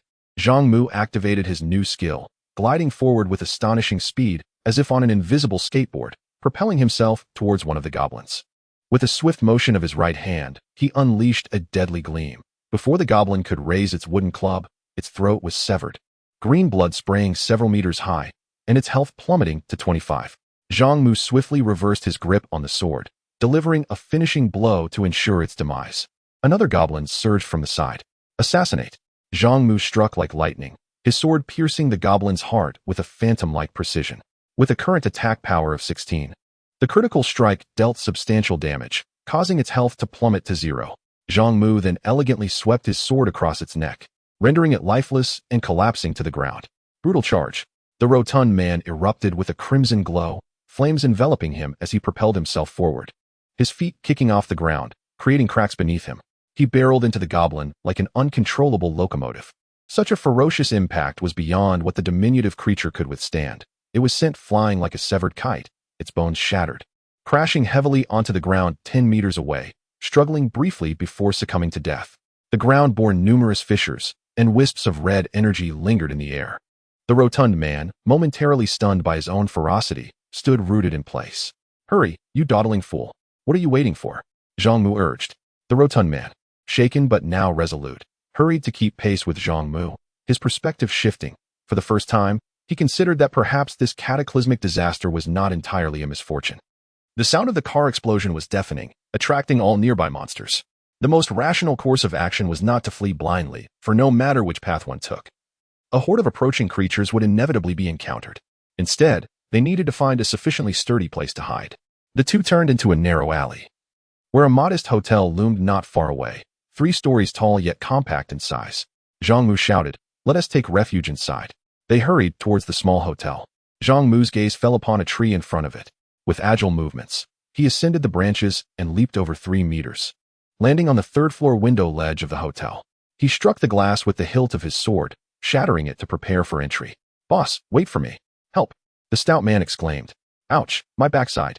Zhang Mu glanced back to see the stout man dangling from a branch, nearly bending it under his weight, struggling to climb while clutching an axe. Below, a goblin armed with a short bow loosed an arrow, which struck the stout man squarely in his ample rear. "Fool, put the axe in your backpack." The stout man hastily stowed the axe away. And whether it was the absence of the heavy burden or the arrow in his backside that ignited his latent potential, he swiftly ascended the tree like a large, cumbersome worm. Mimicking Zhang Mu, he leaped over, his 200-plus pounds crashing down onto the window. "Get in." Zhang Mu supported the stout man, pushing him through. The stout man tumbled to the floor, sharp shards of glass embedding into his flesh, eliciting cries of pain. Just as Zhang Mu prepared to follow, 3 cat-like creatures had already scaled the building, one of which leaped onto the tree and lunged at him from the front. Zhang Mu executed a swift strike, his sword slicing through the air like a venomous serpent, severing the cat creature's neck, blood spraying forth as it fell with a wail. At that moment, another cat creature almost flew along the roof, darting towards him with blinding speed. Zhang Mu could hardly react in time. Its claws left deep gashes across his back as it aimed for his neck. He quickly twisted his body to evade the fatal blow, but the creature's teeth sank into his shoulder, rendering his entire arm numb. In a critical moment, he hurled his short sword from his right hand. It spun in the air before he grasped it with his left, plunging it into the cat creature's eye. As he extracted the blade, another cat creature appeared, this one descending from the rooftop like a large bird swooping down upon him. "Ah!" the stout man roared from within. His blood-soaked face contorted in rage as he swung his heavy axe over Zhang Mu's head, cleaving through the stainless steel window frame with terrifying strength. The axe blade struck the cat creature's body with a resounding force, ripping it open and causing blood to spray as it howled, and crashed to the ground, its entrails spilling everywhere. Zhang Mu braced himself against the window sill and nimbly rolled into the room. The stout man anxiously inquired, "Boss, your injury?" "I'm fine. I still have 42 health." "I'm far from death," Zhang Mu replied, casting no glance at his gruesome wounds as he swiftly moved to the center of the room and overturned a round table to block the window. With the assistance of the corpulent individual, he managed to stack several heavy solid wood chairs. Most of the monsters lurking downstairs lacked the ability to climb, and as long as the two remained out of sight for an extended period, the creatures would soon disperse. Finally, they found themselves in safety. The hefty man exhaled a sigh of relief, then, reaching back, exclaimed, "Hey, why can't I feel my backside?" The arrow had been coated with a paralyzing toxin. Zhang Mu reached over and extracted the wooden arrow lodged in the man's rear. "You're fortunate. Had it been a tad more off-target, you'd be in quite a predicament." The hefty man felt a gradual loss of sensation in his lower body and panicked. "The poisoned arrow. Am I going to be incapacitated? It will only last a few minutes at most." Zhang Mu discarded the bloody arrow, but suddenly his keen ears detected some sounds from outside the private room, causing his expression to shift. "Be cautious, there is something out there." The door to the room was abruptly thrust open, and several tall figures rushed in. The leader was a burly man with a shaved head, around 30 or 40 years of age, his face a canvas of brutish features. The others accompanying him were similarly clad in a manner that exuded menace, as if the very words "I am a villain" were etched upon their faces. Upon seeing they were human, the hefty man let out a sigh of relief. The youths charged forward in a fit of rage, and the hefty man, unable to move his lower body, was easily knocked to the ground. Another assailant aimed to strike Zhang Mu, but the blow never landed. Zhang Mu swiftly delivered a kick to the assailant's knee, followed by a vicious uppercut to the chin, and deftly pinned him down, subduing him on the spot. "Don't you dare move." The bald man brandished a black handgun, the dark muzzle aimed squarely at Zhang Mu. This was a Type 64 pistol, typically wielded by law enforcement. It was highly probable that the burly man had acquired it from a police officer amid the chaos of disaster. Despite Zhang Mu's formidable skills, he was only at level 2. With the distance between them being less than 10 meters, the bullet would not stray. This posed a lethal threat to Zhang Mu, who had a mere 13 health points remaining. The bald man, pointing the gun at Zhang Mu, barked, "You've got some skills, kid. If you make a move, I'll blow you away." The hefty man, lying on the ground, shouted, "Look closely, we are not monsters." The bald man retorted, "You led so many monsters downstairs. Do you want to get us killed?" Zhang Mu feigned weakness, half closing his eyes and speaking in a feeble tone, "Those monsters cannot ascend. If you fire your weapon, you'll only attract even more creatures from afar, and then we'll all be doomed." The bald man, fuming, countered, "Kid, don't think you can intimidate me." "Black brother." A subordinate handed the hefty man's axe to the bald man, exclaiming, "This axe is equipment." The hefty man erupted in fury, "Damn you, that's mine. Get away." The bald man kicked the hefty man, and several of his companions swarmed in, mercilessly beating him until his face was bloodied. "Excellent." The bald man expressed satisfaction with the axe's attributes, glaring menacingly at Zhang Mu. "Do you have any equipment left?" Zhang Mu had discreetly stowed his short sword in his backpack when the others barged in, leaving his hands empty. He feigned a mix of anger and fear, questioning, "Why do you choose to?" The bald man gave a forceful shove, and Zhang Mu exaggeratedly fell to the ground. The bald man sneered, "What a useless thing. Bind them up." The stout man was tied up hand and foot, and several individuals dragged him away while Zhang Mu feebly resisted, allowing them to secure his limbs. Subsequently, they were led out of the private room and into another one. Zhang Mu quietly observed the situation. There were about 9 of them. The bald leader, known as He Gu, wielded a gun, while the others were armed with machetes and similar weapons. Most had slain monsters, possessing player qualifications and enhanced combat abilities. Zhang Mu's right arm was injured, and his health was severely depleted. The stout man fared worse, nearly incapacitated. At this moment, resistance seemed imprudent. It would be wiser to feign a lack of threat, as his short sword lay hidden in his backpack, ready to be drawn to sever his bonds at the first opportunity. If he could approach the bald man, Zhang Mu would strike with lethal intent. He Gu was exceedingly cautious, commanding his subordinates to push the two forward while he maintained a position at the rear, gun in hand, effectively obscuring Zhang Mu's chance to act. The floor of the other room was drenched in blood, where a young man in police uniform lay, his face contorted and eyes wide in death. This officer had perished from a flurry of stabs, at least 20 wounds marring his body, which had not yet stiffened, blood still oozing from the gaping wounds. In a corner, 2 women and a man huddled together, their hands and feet bound. Clearly terrified, their faces were ashen, trembling uncontrollably. He Gu, with a sinister grin, proclaimed, "If you do not behave, your fate will be the same as his." Zhang Mu and the stout man were shoved against the wall alongside 3 others. At that moment, a shifty-eyed thug inquired, "He Gu, what should we do with these people?" He Gu replied with a cold laugh, "Let them stay for now. If the monsters attack, they can serve as a distraction."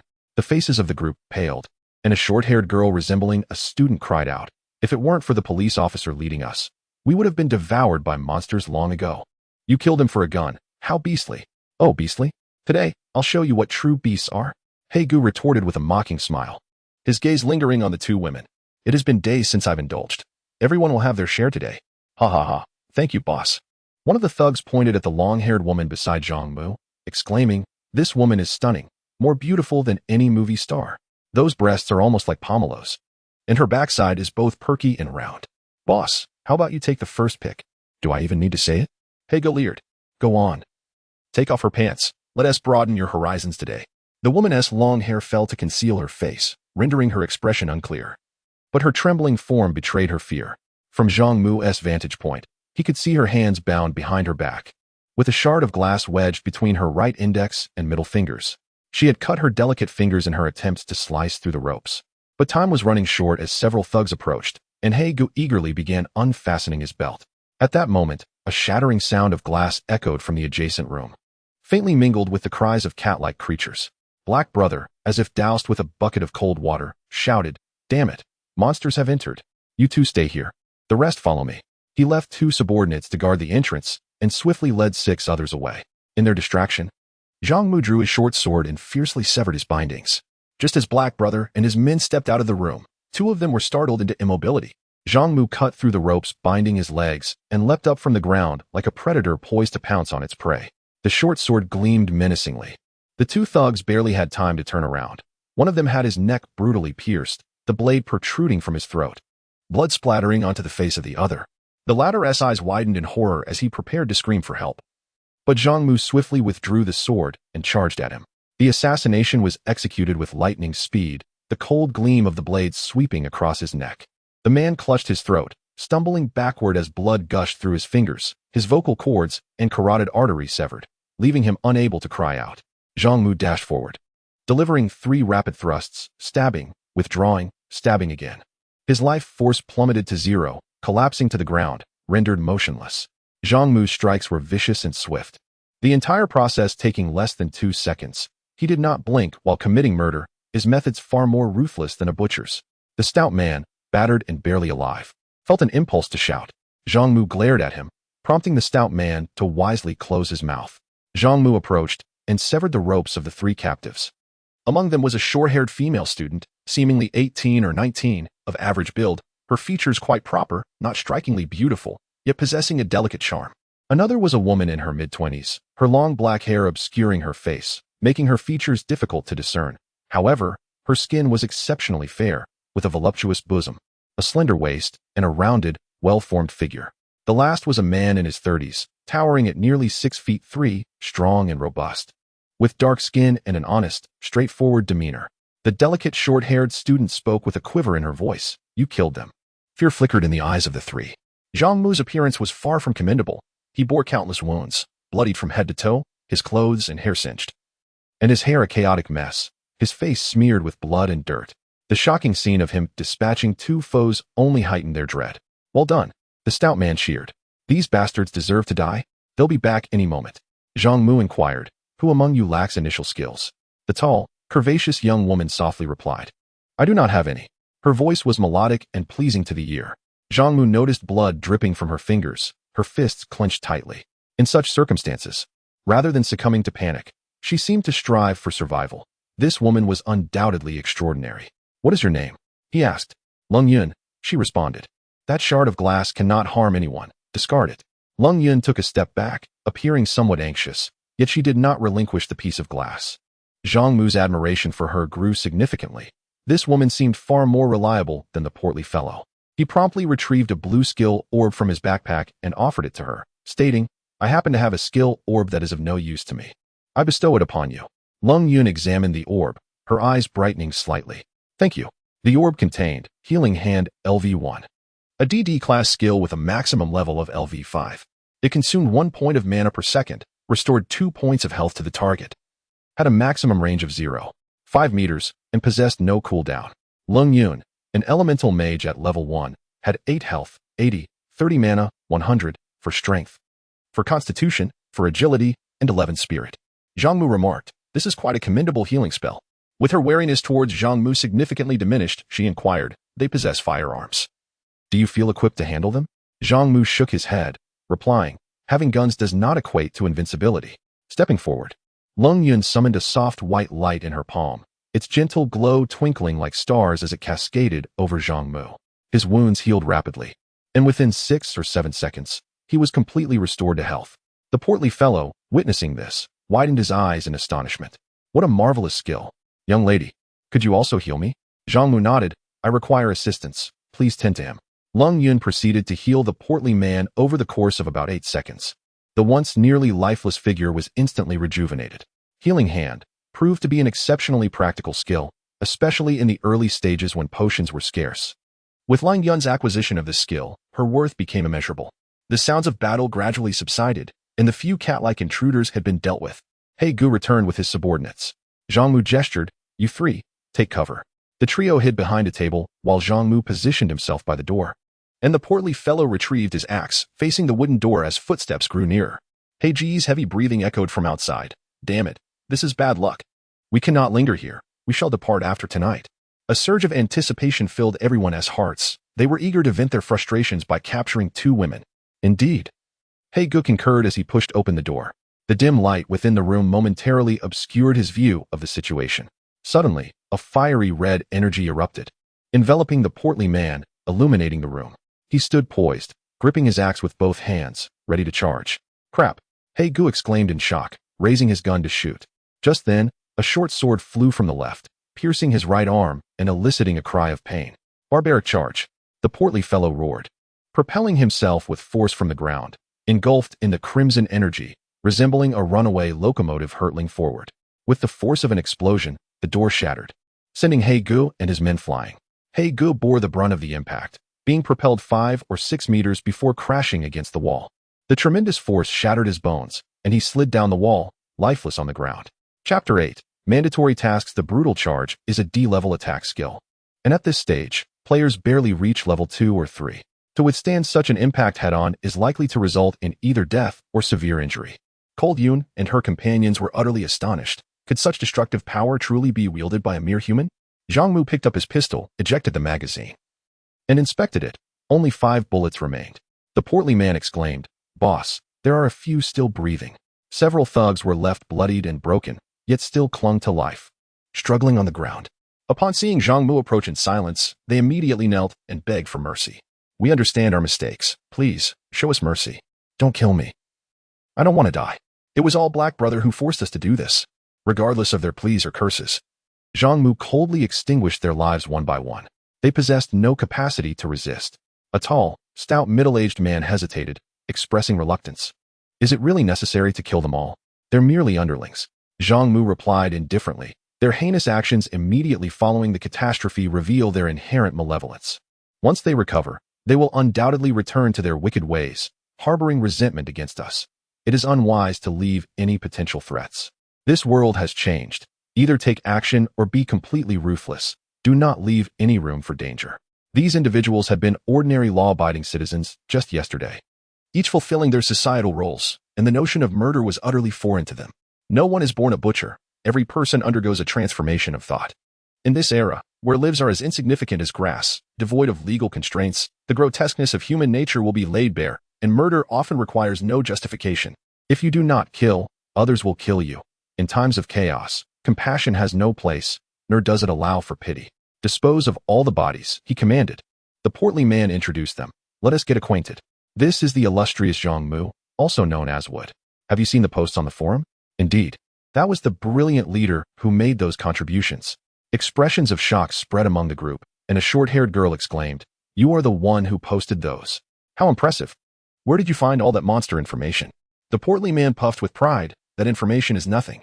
Without the boss, I would have been dead long ago. Following him will surely bring great benefits. Can you say a few words?" Zhang Mu tossed the monster manual to the group, stating, I am a fourth-year student in the Chinese department at Jiangxing University. The short-haired girl, both surprised and delighted, responded, I am also from Jiang University's Chinese department. My name is Qin Min, and I'm a freshman. I remember you. You are the renowned talent in our department, Senior Zhang Mu. Koldyan, perusing the monster manual, expressed her astonishment. You are the one who writes those thrilling suspense novels? I'm a second-year graduate student at the medical school, currently working at the affiliated hospital. My roommate and I have read your works. 5 years ago, Zhang Mu began crafting suspense novels and has since gained a modest reputation, becoming a somewhat notable figure at Jiangxing University. Who could equate a talented young student with a cold-blooded killer who takes lives without a second thought? The portly man exclaimed dramatically, the boss is a mystery novelist? No wonder his intelligence surpasses that of the average person. Henceforth, I shall follow your lead. Traversing the land by your side, conquering all and uniting the realm. Zhang Mu, indifferent to the man's exuberance, turned to the towering middle-aged individual and inquired, What is your name? The stout, affable man replied, I am Sun Bing, a chef. Zhang Mu, a student, appeared to be no villain, and the group's trepidation toward him lessened somewhat. Fatty, procure some food, Zhang Mu instructed. Indeed, I am nearly famished, he replied eagerly. As Zhang Mu settled down, he began to inquire about the skills of his companions. Qin Min identified her profession as a summoner, while Sun Bing had chosen the path of a knight. Summoners tend to be weak in the early stages due to their low attributes and the rarity of skill books, making initial development challenging. However, once they acquire formidable summoning spells, they become a formidable force, nearly unbeatable by others of similar level and equipment. Knights, known for their strong defense, rank just below shield warriors and possess higher offensive capabilities, along with various status and healing skills, making it a highly sought-after profession. Zhang Mu then asked, What are your initial skills? Qin Min revealed her skill. Communication LV1, an F-grade skill with a maximum level of 3, enabling communication with weaker creatures, consuming a certain amount of mental energy, and allowing the control of one animal at a time without cooldown. Sun Bing's skill was Taunt LV1, also an F-grade skill, with a maximum level of 3, capable of provoking monsters to attack him, reducing their defense by 10 for a minimum of 5 seconds, consuming 5 magic points, and having a cooldown of 30 seconds. Although neither had acquired particularly remarkable skills, they were fortunate that these two were among the most practical F-grade skills. Communication, originally a hunter's skill, is primarily used for reconnaissance, allowing interaction with small birds and beasts to gather information about nearby terrain and monster distribution. Taunt, a fundamental skill for shield warriors and knights, serves to incite monsters, redirecting their aggression, an essential tactic in team battles. With reconnaissance, healing, aggro management, and damage output, this forms the basic composition of a combat team. Zhang Mu expressed his satisfaction. Excellent. Boss, I found food. Fatty returned, and since they were in a hotel, provisions were not difficult to locate, primarily consisting of lettuce and cold dishes, along with an abundance of alcoholic beverages. Given their hunger, no one was particularly discerning. Anything edible would suffice. Fatty devoured 2 roasted ducks, several plates of peanuts, and downed 3 bottles of beer before licking his lips with lingering satisfaction. He then produced a pack of Chinese cigarettes, offering some to Zhang Mu and Sun Bing. Boss, care for a smoke? I do not smoke, Zhang Mu declined. I have checked. The hotel restroom has water. Let us take this opportunity to clean up. The group was captivated by Zhang Mu's calm demeanor and decisive actions, especially upon learning he was the first to post on the forum as Wooden Man, which only heightened their admiration for him. With Koldyan and Qin Min being the 2 women, Sun Bing the earnest chef, and Fatty, who was deeply loyal to Zhang Mu for saving him on multiple occasions, they all regarded him as their leader. Zhang Mu cleanses his bloodied face and body, wiping himself down with a towel. After inspecting his backpack, he notes that it can only store items with attributes. Those without are prohibited. The initial capacity of the backpack is 5 slots, with gold counted separately. At this moment, his gold has increased to 523 coins, a substantial sum in the early stages of the game. As for the forum posts, they have been automatically deleted due to surpassing the 6-hour limit. However, the intelligence he gathered has brought considerable wealth, enabling many to benefit and destined to make him a figure of renown. Wiping his face dry, Zhang Mu exits the restroom. Just as Long Yun emerges from the women's restroom across the way, and they find themselves face to face. Both are momentarily taken aback, their eyes reflecting a flicker of surprise. Long Yun's hair is elegantly styled, framing a stunning face, her complexion smooth and delicate, features exquisitely defined. Particularly captivating are her beautiful, slightly dreamy eyes, leaving an indelible impression. Standing about 168 centimeters tall, she possesses a graceful yet ample figure. exuding the gentle charm of a Jiangnan woman, as enchanting as spring water. Yet, upon closer observation, one might discern a powerful aura of a strong woman, an ethereal beauty seemingly untouched by the mundane world, emanating an air of aloofness. These two contrasting qualities intertwine flawlessly, crafting a breathtaking beauty whose exterior appears fragile, yet whose spirit is resolute. Suddenly, a realization dawns upon Zhang Mu. After a moment of contemplation, he recalls that Leng Yun, a renowned ice queen of Jiang University, has been the subject of much speculation, even across different campuses. Contrary to her icy reputation, Leng Yun is not indifferent. Rather, she is remarkably considerate and gentle. The countless suitors who have pursued her have all failed to win her favor, and thus she has been dubbed the Ice Queen. Her heart seemingly as unyielding as ice itself. Leng Yun is a figure of beauty on campus, while Sun Lin, the flower of the Chinese department, is also notably beautiful, yet pales in comparison to Leng Yun in terms of looks, figure, and demeanor. Such exaggerated rumors should not be believed.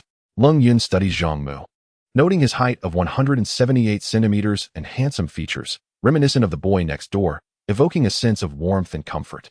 However, there is nothing particularly outstanding about him. No one would associate this seemingly youthful individual with a cold-blooded warrior of decisive action. Neither of them is particularly familiar with the other, both being somewhat taciturn. Just as the atmosphere grows awkward, a dispassionate voice from the system breaks the silence. Notification: task system activated. Mandatory task issued. Please check your task panel. Task name: Dawn Camp. Difficulty: F-grade nature. Mandatory task content: reach the Dawn Camp within 20 days as indicated on the map. Success reward: 50 coins, along with one F-grade item. Failure penalty: erasure. Upon seeing the task, Leng Yun's expression shifts. This task she recalls Zhang Mu's words from the post, where he stated that survival in this game is no simple matter. If one does not adhere to the system's tasks, the only fate awaiting them is erasure. I will seek out others now. Certain matters need to be addressed. Koldian observed Zhang Mu's silhouette, her enchanting eyes briefly flickering with doubt. She had perused Zhang Mu's monster manual, which contained solely information about monsters, devoid of any other content. How could Zhang Mu foresee the arrival of the compulsory task? This individual must be extraordinary. As the five gathered, Qin Min inquired, "Senior Zhang Mu, what is the nature of this task?" Having just completed her cleansing and organizing, she, though far less striking than Koldian, possessed fair skin and well-defined features. If evaluated on a scale of 100, she would score approximately 60, comfortably meeting the standards of class beauty.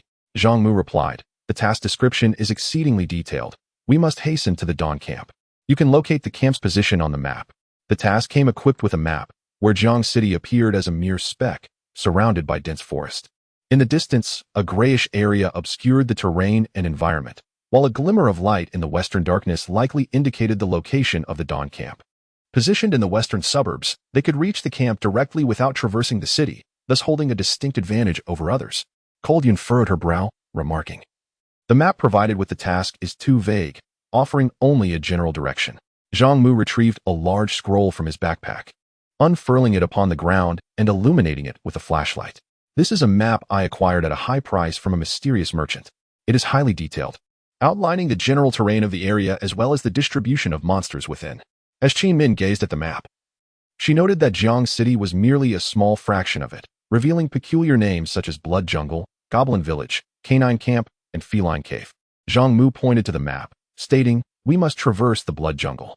According to the information on the map, the monsters within range from level 1 to 10, which presents a significant danger due to the broad level span. We need not rush into the forest. We can take 2 days to elevate our levels to 4 before setting out. Monsters within Jiang City are of levels 1 to 3. Thus, a level 4 player hunting here would experience a substantial drop in experience gained, requiring a longer time for advancement. Those who reach the camp earlier will possess a greater advantage in the early stages of development, especially with Zhang Mu's wealth of invaluable information. He was keen to avoid squandering precious time in the realm of lower-level monsters. Chapter 9. The Goblin Wandering Sorcerer. Westlake Park lies in the western outskirts of Jiang City, primarily characterized by an artificial lake. As a gentle breeze caresses the surface, the water shimmers with glistening reflections. The lakeside is adorned with soft, verdant grass and weeping willows, painting a picturesque scene. However, the ambience is marred by an overwhelming stench of blood and decay that permeates the air. 5 individuals cautiously step into a red, ornate pavilion. Their backs turned to the artificial lake, with a small square approximately 100 meters ahead. The cement ground is covered with a layer of dark crimson, the congealed blood of humanity, while several corpses lie mangled in the center of the square, surrounded by a swarm of flies, with goblins lurking nearby. At this moment, a sparrow flutters into the pavilion, alighting in Qin Min's palm. Zhang Mu inquires, "What is the situation?" After a brief communication with the sparrow, Qin Min responds, "There is no apparent danger. Ahead, there are 12 goblins. 5 are in the square, for surrounding it, and 3 are in the small copse to the left." Zhang Mu nods in satisfaction. That makes things manageable. Once we eliminate this batch of creatures, we can all level up. Sun Bing chuckles. It will only take 2 days to reach level 4. This pace of advancement is quite rapid. The stout man chimes in. This is all thanks to the leader. Otherwise, as mere novices, we wouldn't dare venture forth to slay monsters. Sun Bing, with a hearty laugh, agrees indeed. Qin Min cannot help but interject. "Hey, big guy, could you tone down the flattery a bit?" Lung Yun covers her mouth with a gentle laugh, a fleeting charm that captivates, though Zhang Mu remains oblivious. Having already surveyed the surroundings, he raises his right hand and gestures for action. Under Zhang Mu's leadership, the 5-member team manages to slay monsters for 2 days, achieving level 3. A commendable feat, however, the experience required for each successive level increases exponentially, making further advancements increasingly challenging. Zhang Mu, accompanied by the stout man and Sun Bing, ventures into the copse, tracking the 3 goblins. Goblins are not particularly formidable foes. With a bit of skill, the melee-focused stout man and Sun Bing can handle 1 or 2. Zhang Mu, with his combat prowess and technique, is capable of confronting 5 or 6, if not more. Yet, to foster their growth and enhance their teamwork and combat awareness, Zhang Mu employs his tried-and-true method.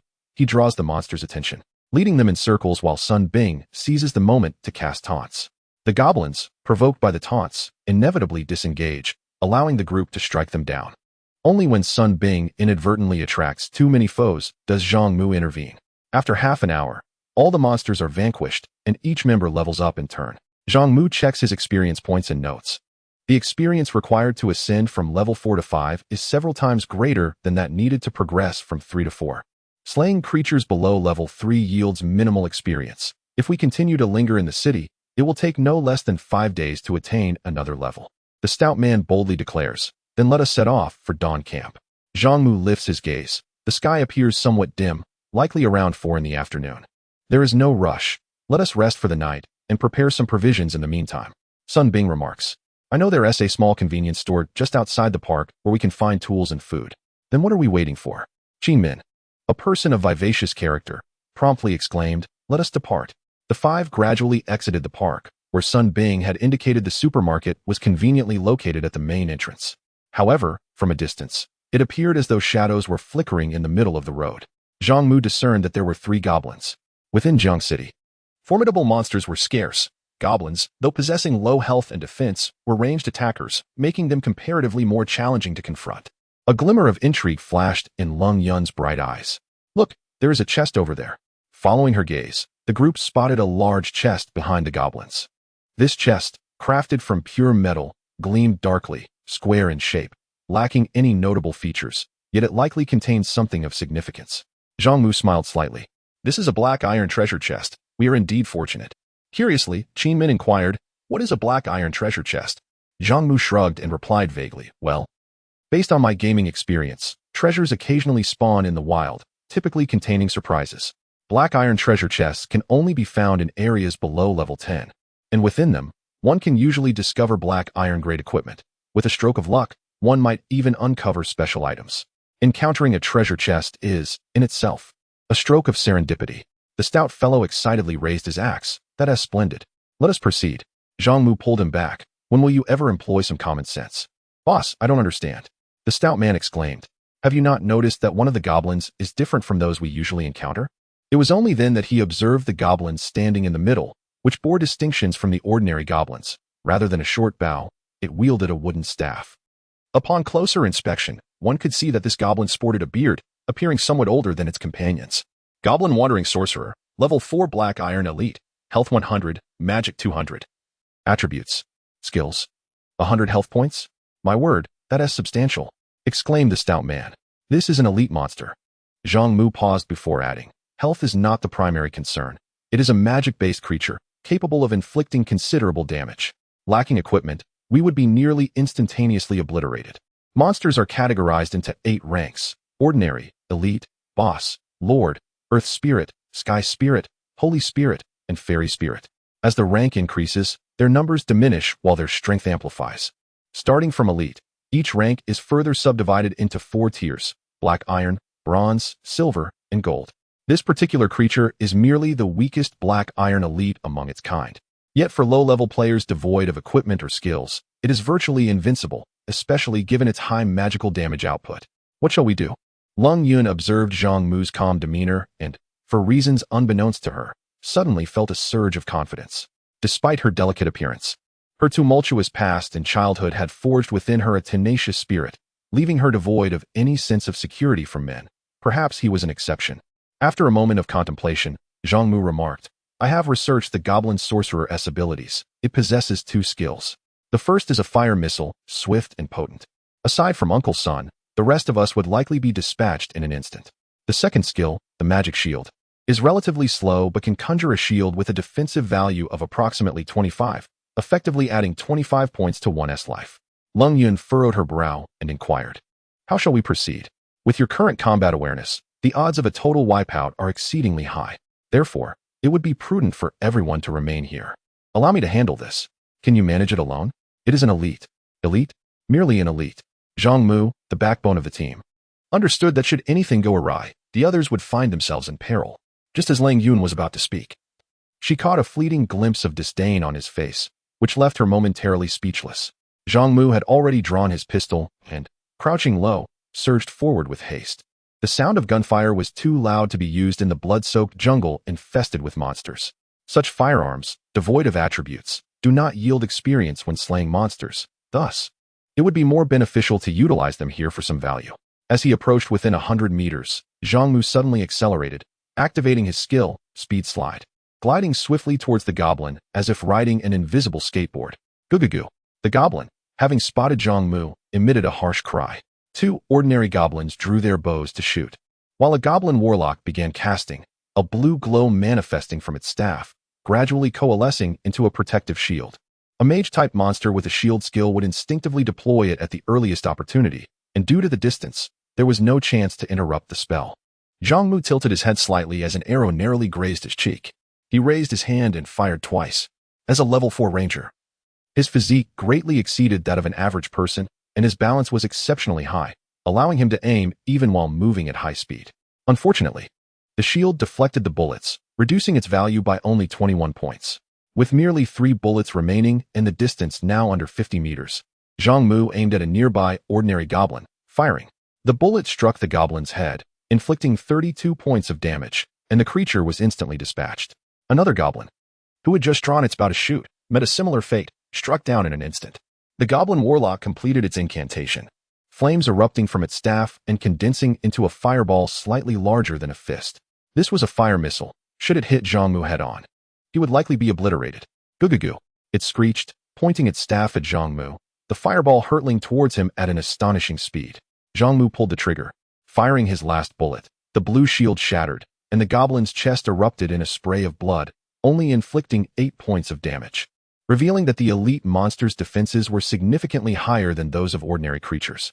Magic can indeed be evaded. With Zhang Mu's reflexes and combat awareness, he could perceive the trajectory of the fireball the instant it was unleashed, possessing the ability to evade it as long as the distance was not too close.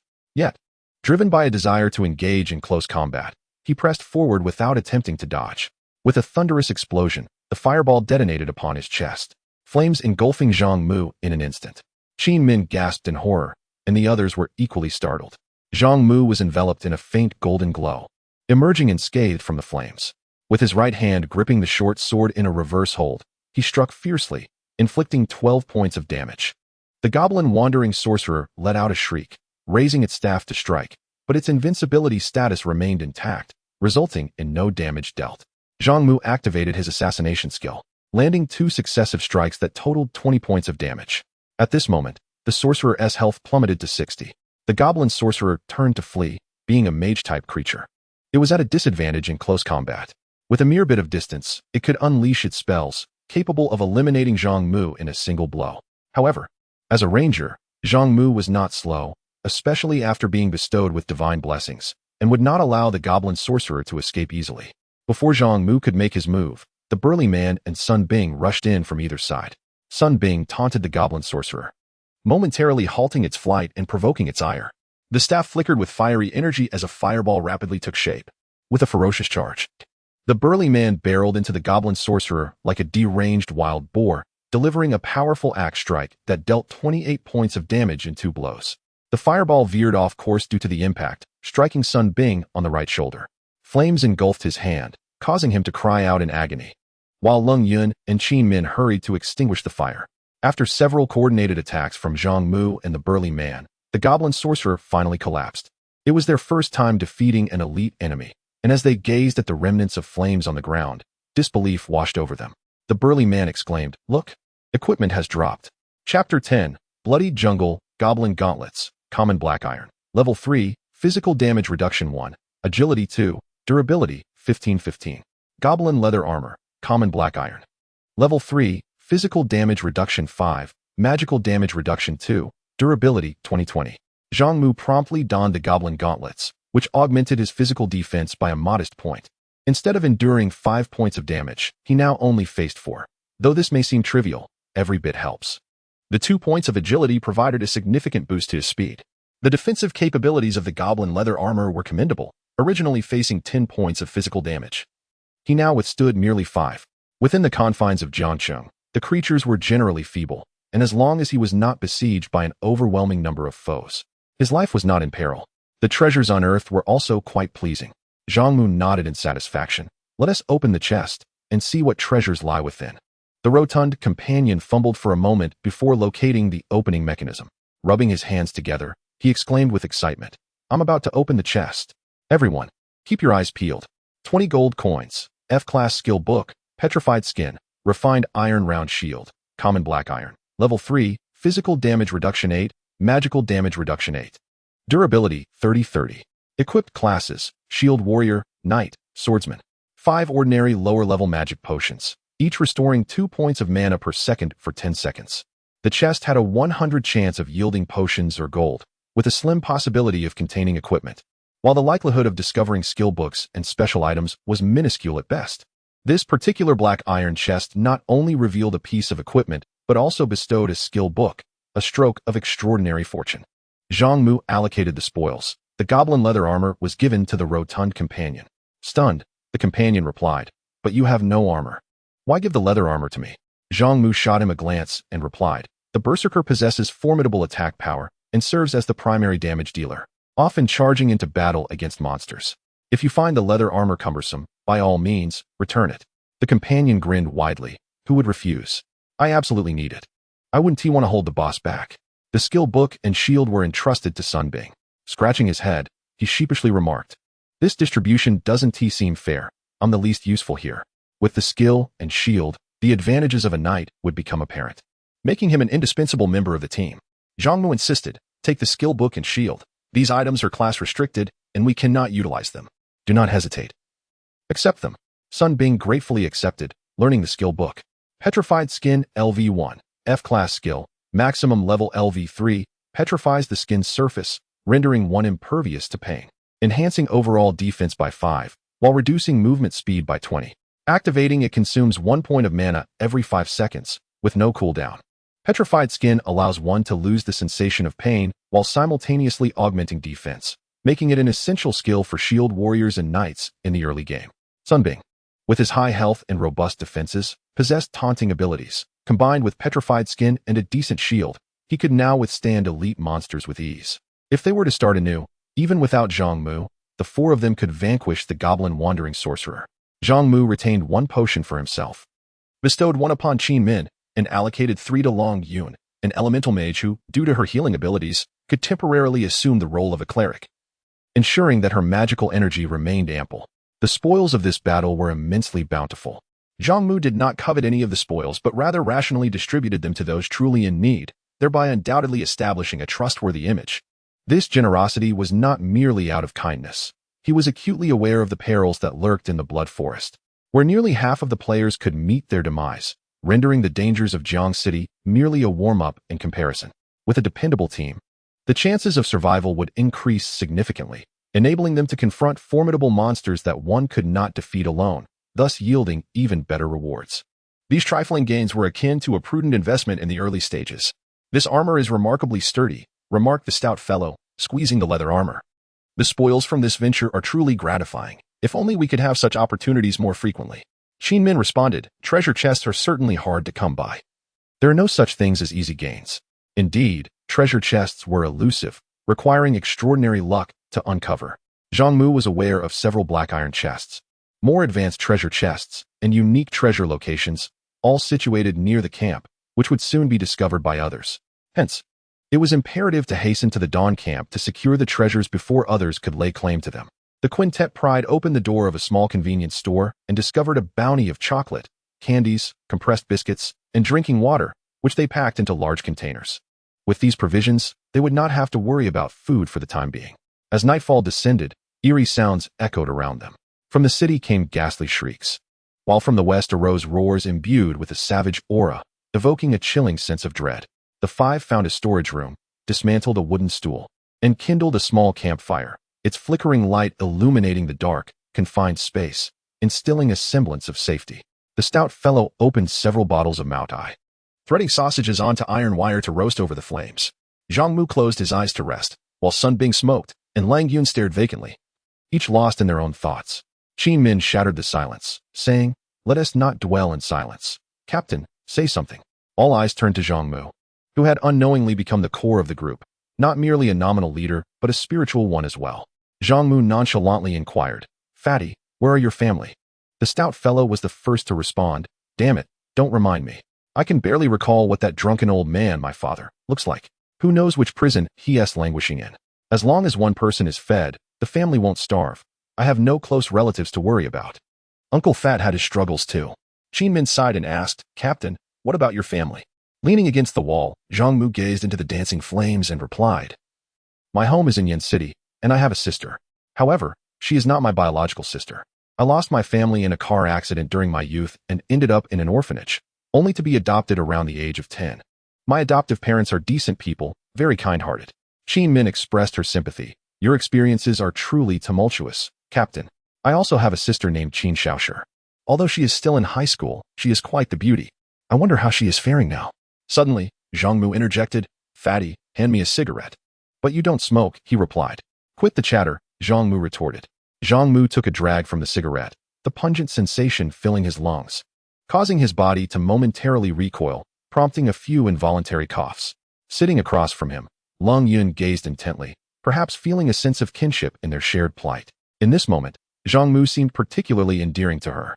In Lang Yun's recollection, her mother was a beautiful and gentle woman, while her father embodied the archetype of a libertine, frequently indulging in reckless escapades. After her mother, exasperated, left home, her father, harboring resentment, grew increasingly brutal, subjecting the young Lang Yun to both physical and verbal abuse, leaving her with only her grandmother for companionship.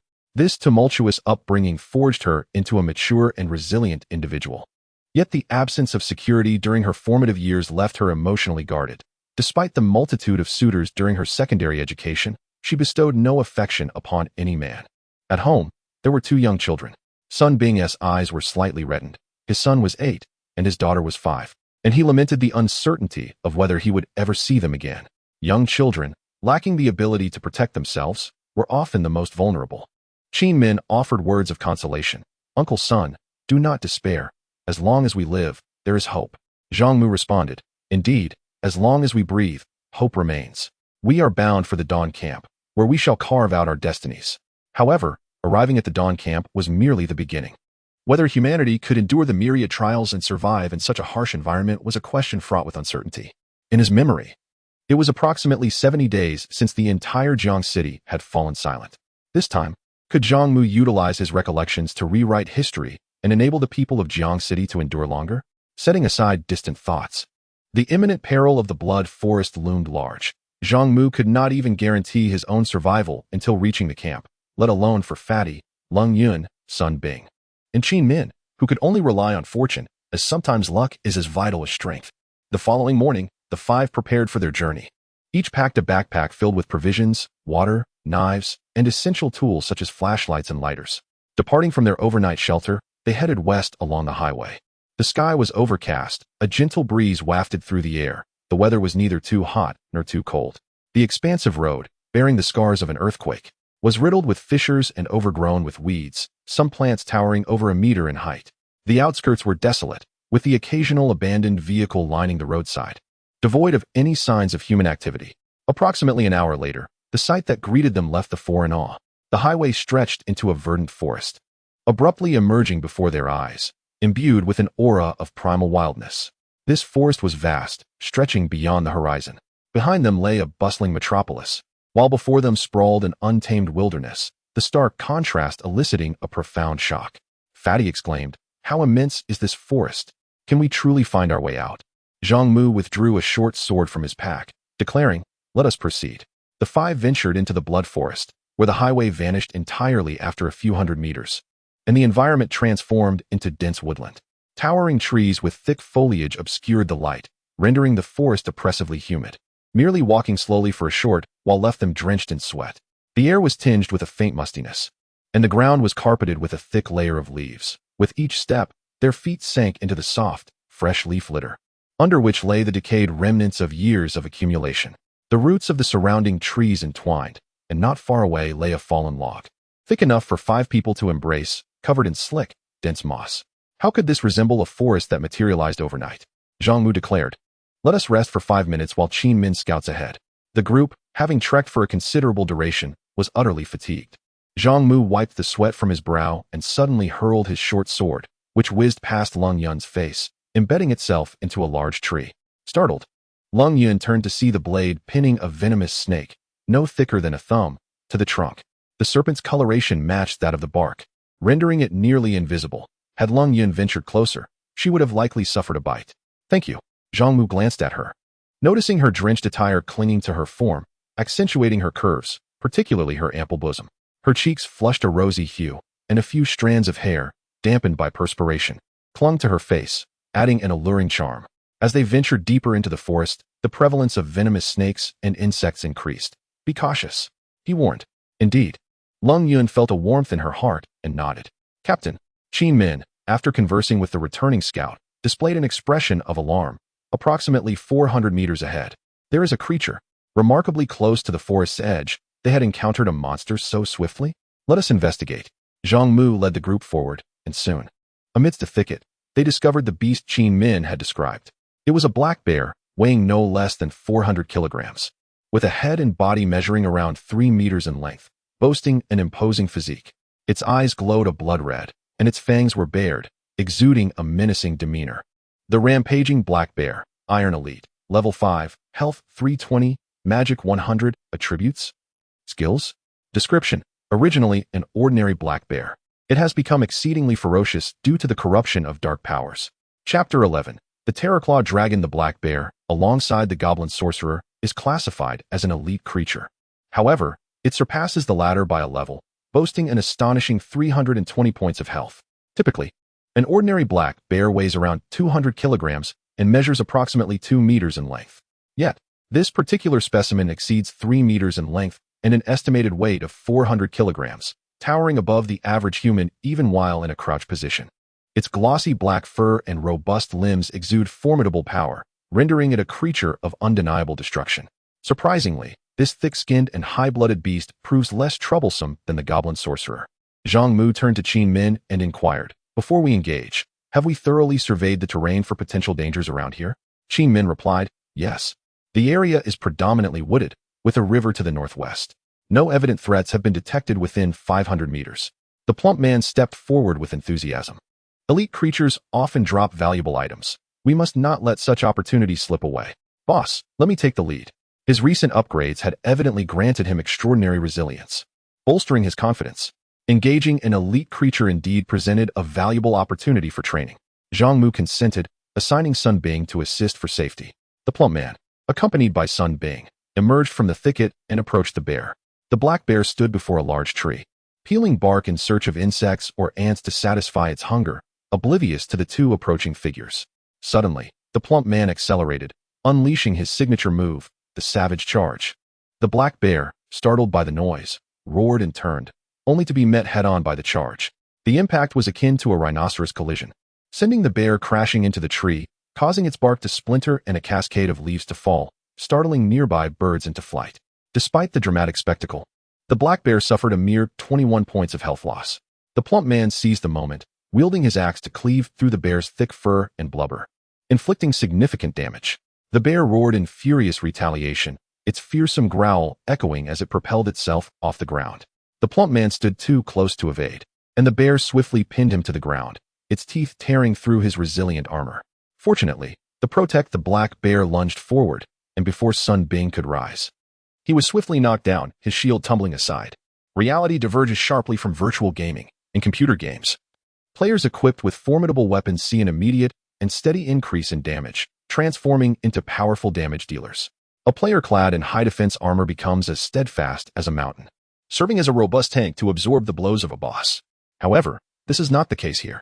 High defense does not necessarily equate to a competent shield, nor does high attack guarantee formidable output. Attributes such as strength, agility, constitution, and spirit wield a decisive influence. A kitchen knife in the hands of a 3-year-old lacks potency. No matter how excellent the equipment or how elevated the attack and defense, if the attributes do not align, it is rendered ineffective.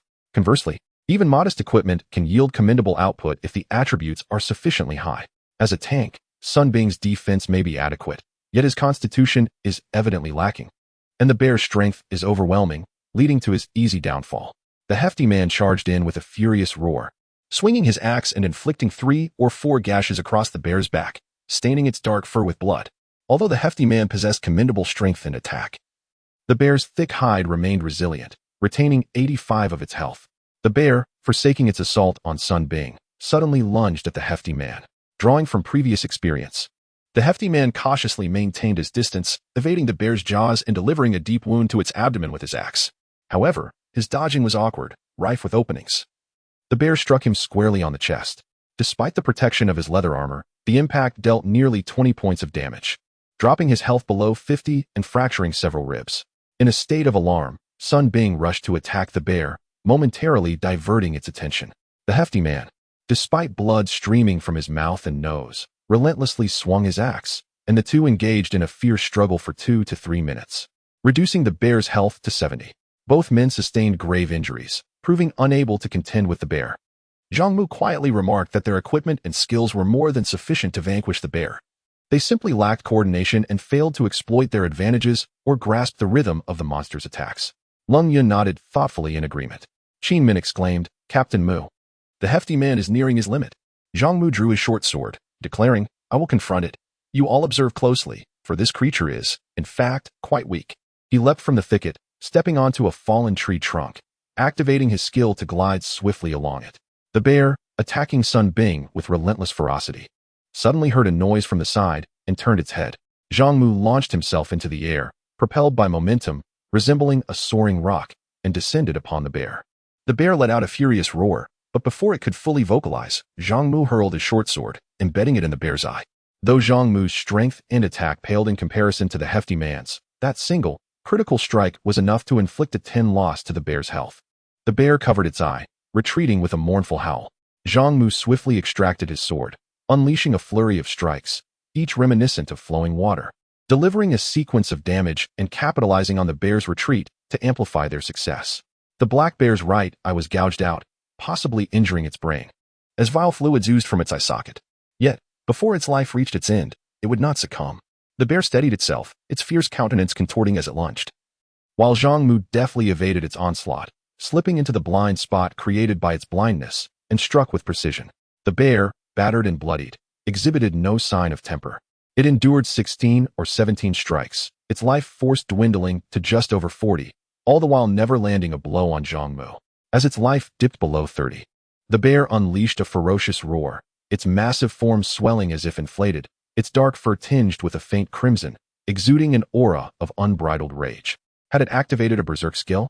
The bear's agility, strength, and attack power surged dramatically. It was now as nimble as Zhang Mu. However, Zhang Mu remained unperturbed. Having mastered the rhythm of the bear's combat, he consistently dodged just before each attack, retreating into the forest, using rocks and trees to hinder the bear's movements. Seizing an opportunity, He struck again, blinding the bear's other eye. Ultimately, the battered bear collapsed in agony, dropping an item. Zhang Mu picked it up and, to his fortune, discovered it was a piece of clothing. Bear skin armor, common black iron, level 5, physical damage reduction 6, magical damage reduction 3, maximum health 5, durability 2020. This was a level 5 black iron armor, boasting superior attributes compared to the fat man's leather armor, though it was currently unusable due to level restrictions. Having slain the bear, Zhang Mu gained a significant amount of experience, raising his level to approximately 50, nearly double that of others. He stowed the armor in his backpack for later use at level 5. Lung Yun tended to the injuries of the fat man and Sun Bing. The fat man, filled with admiration, exclaimed, "This bear is far more formidable than ordinary monsters. It truly packed a punch. But you, boss, were simply incredible, effortlessly taking it down." After the intense battle, Zhang Mu felt a touch fatigued. "Did you all comprehend the encounter?" he asked. Lung Yun's eyes sparkled as she nodded. "I grasped some of it. Yet without your skill, I may struggle in practical combat. The key lies in cultivating a combat awareness," Zhang Mu continued. "With a sufficiently strong mindset, technical prowess can be honed swiftly. Your profession as an elementalist differs from that of a physical melee class, yet the consciousness of a strong warrior is universal. Remember the sensation of battle and maintain the rhythm of your attacks, and you shall triumph over foes that appear more powerful." The group pondered his words. In this skirmish, the fat man had shown commendable resolve, exhibiting the fierce and bold style of a berserker, adjusting his tactics after suffering setbacks. Sun Bing, though somewhat lacking, managed to divert the monster's ire when the fat man faced danger. True strength is forged in the crucible of life and death. Zhang Mu merely imparted some precepts. Whether they would survive or be eliminated was beyond his control. After gathering himself, Zhang Mu remarked, "The scent of blood will attract trouble. We cannot linger. Let us depart." As the five prepared to leave, an urgent sound suddenly emanated from the northeast. Something was approaching. Suddenly, a group of individuals, approximately 8 or 9 in number, emerged from the forest.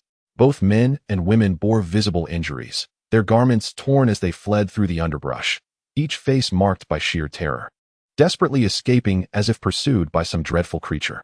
A gray figure leaped over the lush thicket, soaring through the air to seize a woman, who appeared to be in her 20s, possessing an attractive physique. As the beast sank its teeth into her shoulder, she let out a piercing scream and collapsed to the ground. Within mere seconds, several similar monstrosities pounced upon her, tearing her into 3 pieces, her innards and blood splattering the forest floor in a gruesome spectacle. These creatures stood approximately 90 centimeters tall, with elongated tails measuring over 3 meters in length. They had short forelimbs armed with sharp claws, robust hind legs propelling them forward, and cold eyes filled with malice, their mouths lined with jagged teeth. Their appearance was strikingly reminiscent of the legendary Therizinosaurus. A stout man yelled, "Damn it, it's a dinosaur." Therizinosaurus, bronze elite monster, level 7, health 450, magic 200, attributes. Skills? A level 7 bronze elite monster. The exact number was uncertain, but there appeared to be a dozen or so. At that moment, a middle-aged man lunged forward, only to be met by the razor-sharp claws of the Therizinosaurus, which eviscerated him, leaving his insides strewn across the ground, blood soaking his body. Yet he did not succumb immediately, struggling fiercely while uttering a harrowing cry. "Ah, help me. Please, save me." His plea was cut short as the ferocious creature dismembered him on the spot. Zhang Mu's expression shifted dramatically as he shouted, "Run." There was no doubt. As a level 4 player, he stood no chance against a horde of level 7 bronze elite monsters. The Therizinosaurus, known for its speed rather than defense or health, was a formidable foe. At this stage, players could not outrun the beast. Those who succumbed to panic and fled blindly would only meet their end at the jaws of the Therizinosaurus. Zhang Mu's mind raced, and suddenly he recalled, there's a river to the northwest. The Therizinosaurus cannot swim. Grasping at this lifeline, the group fled toward the northwest. However, a middle-aged woman, exhausted, was ultimately caught by the Therizinosaurus, which savagely tore flesh from her abdomen. Her agonized screams echoed as she fell, and in mere moments, she was reduced to a pile of mangled remains. The others were gripped by sheer horror. At this juncture, one of the Therizinosaurus darted in from the flanks, suddenly infiltrating the midst of the group. With powerful hind legs, it lunged forward, seizing the backpack of Lung Yun, causing her to topple to the ground, while more Therizinosaurus surged in from behind. Chapter 12. The Terror Lizard. The Terror Lizard, known as the Velociraptor's distant relative, roamed the Earth over 100 million years ago during the Cretaceous period. Much like the disparity between a majestic lion and a Persian cat, the differences are stark. As one of the most renowned dinosaurs, the terror lizard was twice the size of a velociraptor, with sickle-shaped claws capable of slicing through rhinoceros hide. When a pack of terror lizards emerged, even the largest carnivorous dinosaurs would retreat in fear. After a fall, Leng Yun felt the terror lizard seize her backpack, attempting to drag her away. Without hesitation, she relinquished her pack and sprang back to her feet, continuing her flight. However, the terror lizard let out a fearsome roar and slashed at her back, its claws inflicting deep gashes that exposed bone, causing her already diminished health to plummet by 3/4. The excruciating pain of shredded flesh and broken bone nearly sent her into unconsciousness, yet the instinct for survival compelled her to endure. Having already stumbled once, she found it impossible to outrun the terror lizard. As it leapt towards her, terror washed over Leng Yun's face. In that critical moment, Zhang Mu dashed in from the side, thrusting his short sword into the terror lizard's neck. Yet, the creature's tough hide resisted his strike, inflicting a mere 8 points of damage. Seizing the opportunity while the terror lizard's attention was diverted, Zhang Mu activated his speed-enhancing skill, gliding away as if on a skateboard, with Leng Yun in tow, swiftly escaping the scene. The greatest advantage of this skill was that it required no running start. As long as both feet were on the ground, it could be executed in any position. Leng Yun felt she had narrowly escaped death. "Never stop," Zhang Mu urged. Glancing back, Qin Min, discard your backpack. As she ran, Qin Min unfastened her backpack and tossed it aside. A summoner by nature, her agility and physique were unfortunately lacking, and without reducing her burden, she would certainly fall prey to the terror lizard. At that moment, another woman was ambushed, the terror lizard sinking its teeth into her, grotesquely tearing away half her face, her eye sockets gaping and bloodied, a visage straight from the depths of hell. In terror, the woman grasped a gnarled tree root, crying out for help as she crawled forward. The terror lizard targeted the fleshier areas of her waist and hips, ripping away chunks of bloody flesh. Players would not perish until their health reached 0, a remarkable resilience that ironically became a tormenting curse. Zhang Mu lacked the means to save her, and her screams grew increasingly harrowing, echoing in his mind like a death knell. The group frantically navigated through the dense thicket of overgrown grass and tangled roots. Each person exerted every ounce of strength, and after several minutes of desperate running, they encountered a wide river. The river was expansive, dotted with numerous towering trees, each thick enough to require several people to encircle. Abundant vines hung low, obscuring their view of the river's end. The water appeared murky, covered with a layer of algae, and littered with floating branches and leaves. Fortunately, the current was slow, insufficient to sweep anyone away. The terror lizards reached the riverbank, hesitating to enter the water, as they could not swim. Instead, they circled the shore restlessly, emitting continuous roars. The group felt a sense of relief as they waded about 7 to 8 meters into the river. The water's depth reached nearly 2 meters, suggesting a depth of 6 to 7 meters at the center. Suddenly, a hefty fellow lost his footing and fell into the murky water, gulping down a couple of mouthfuls of the foul liquid. Panicking, he struggled and cried out, "Oh no, I can't swim." Zhang Mu discovered a colossal piece of driftwood hurled towards him. In an effort to lighten his load, the stout fellow unfastened his backpack, stowed his axe within, embraced the driftwood, and drifted downstream, barely managing to stay afloat. A few individuals swam to the center of the river, while the terrifying Therizinosaurus prowled along the shore for a while before losing interest and retreating back into the jungle. Qin Min, still trembling with fear, inquired, "Are we safe?" "Not necessarily," Zhang Mu replied, surveying the surroundings. The slow-moving water rendered their situation precarious. They needed to hasten their departure. Not far away, Sun Bing questioned in astonishment. Could there be something in the river? Suddenly, everyone sensed the water around them rippling ominously, 100% indication that something was stirring beneath the surface, causing their faces to pale in alarm. A burly man shouted, "This is bad. There's something in the water. Swim to the opposite bank." In an instant, the water erupted, revealing a horde of grotesque creatures surfacing. These monsters bore a striking resemblance to centipedes, their bodies a grimy black, measuring approximately 1 meter in length and as thick as a thigh. Their backs were encased in a thick shell, adorned with at least 10 pairs of sharp legs. The foremost pair being particularly robust, extending at least 2 feet in length, with razor-sharp, scythe-like serrations. Scythefish, common, level 4, health 30, magic 30. The river teemed with these repugnant creatures. In mere seconds, they amassed in numbers exceeding 100, sending shivers down spines. These insect-fish hybrids, each a meter long and as thick as a thigh, were a harrowing sight. Imagine encountering such a creature in everyday life. Even the most composed young woman would likely faint on the spot, and men would fare little better. Yet, it was not just one. There were at least 100. The most harrowing aspect was their unexpected appearance in the middle of the desolate river, a truly chilling scenario that instilled despair deep within. Zhang Mu reacted swiftly, declaring, "Stop swimming. The shore is too far, and it's too late now. The water is a dead end. Find the nearest tree and climb up." He urged, "Hurry." This river was dotted with numerous trees, most reaching heights of around 30 meters, their trunks thick enough for several people to embrace. Their dense foliage shielded the sun, resembling a vast umbrella standing in the water. These trees were their only lifeline. Zhang Mu approached the nearest tree, its bark slick with slimy moss, but fortunately uneven enough to provide handholds. With his agility, he swiftly ascended. The others endeavored to reach the nearest trees as well. The stout fellow, unable to swim, was fortuitously carried to a tree and relinquished the driftwood, clambering up the trunk instead. A chilling cacophony arose as two monstrous creatures leaped from the water. One landed on the stout fellow's back, while the other struck his rear.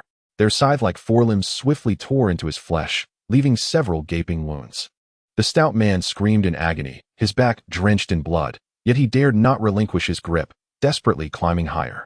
Observing this, Sun Bing promptly brandished his shield and struck down the creature. Others were likewise besieged by the monstrous insects. The burly man with a dark complexion was halfway up the tree when he lost his footing due to the slippery moss on the bark, plummeting into the water below. Instantly, a swarm of grotesque insects converged upon him, their sharp and ruthless appendages mercilessly assaulting his body. The man, now completely engulfed by the monstrous creatures, screamed in agony as blood stained the surrounding waters. Although the scythe-wielding fish were not particularly formidable, being besieged by a multitude of them in a riverine environment left him with little chance of escape. He was soon eviscerated, meeting a tragic end in the river. Zhang Mu ascended the tree, with Lung Yun struggling to follow. A group of the vile insects trailed behind, demonstrating some climbing ability, albeit hindered by their short legs, which rendered their progress sluggish. "Hurry," Zhang Mu urged as he pulled Lung Yun up, drawing his short sword to cleave two of the insects in half. Despite being level 4 monsters, they possessed remarkably low vitality and defense, making them vulnerable to swift strikes. Zhang Mu dispatched 4 more of the creatures attempting to ascend, while Lung Yun unsheathed a sharp dagger from her waist, and together they drove the insects back, who, sensing the challenge, retreated into the water. Not far away, a stout man successfully climbed a different tree, using an axe to slay 5 or 6 insects that dared to follow. Sun Bing stood nearby, wielding a shield to assist in thwarting the insects' attacks. On another tree, Qin Min and a pair of unfamiliar individuals managed to scale the branches, brandishing short blades and wooden clubs as they repelled the grotesque creatures. At last, the swarm began to disperse. The unfortunate dark-faced man, who had been brutally slain by the insects, was now being torn apart, his remains surrounded by dozens of the creatures, ravenously gnawing at his flesh. The others, perched atop their trees, could only watch in horror as a once vibrant life was gruesomely devoured before their eyes. The insects surrounded the corpse in layers, feasting joyously, when suddenly a disturbance rippled through the water, signaling the approach of something ominous. The insects, seemingly frightened, hastily retreated into the depths, scattering in all directions. Only a few remained, engrossed in their meal, momentarily oblivious to the impending threat. As the water erupted in turmoil, a colossal, shadowy figure emerged from the depths, its gaping maw large enough to swallow half a car. The man's body, along with several insects, was seized in a single bite and swiftly dragged beneath the surface, vanishing from sight. Terrifying fish, level 9 bronze elite, health points? 100 mana points? 100. The disparity in power was so vast that the onlookers could not even discern the creature's precise health. The giant bore a striking resemblance to the legendary Dunkleistus, a prehistoric marine predator that roamed the seas approximately 400 million years ago, predating the dinosaurs by over 100 million years. The Dunkleistus exceeded 10 meters in length, with a bite force ranging between 5 to 10 tons, capable of severing a theropod in half. It was truly chilling to witness a long-extinct prehistoric beast materialize in the jungle.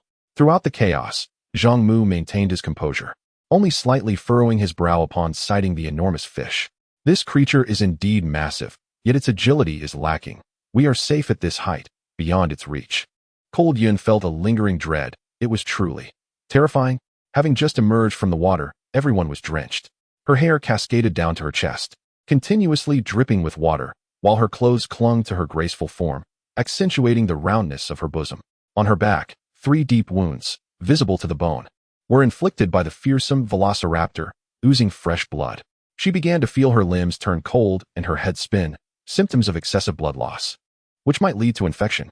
Cold Yun removed her outer garment to reveal a white short-sleeved t-shirt, perhaps due to her exquisite figure. The fabric was stretched taut across her chest, with a noticeable protrusion and a quarter of her fair skin exposed. The deep cleft enough to ignite the imagination of any man. In such dire circumstances, no one had the heart to dwell on these matters.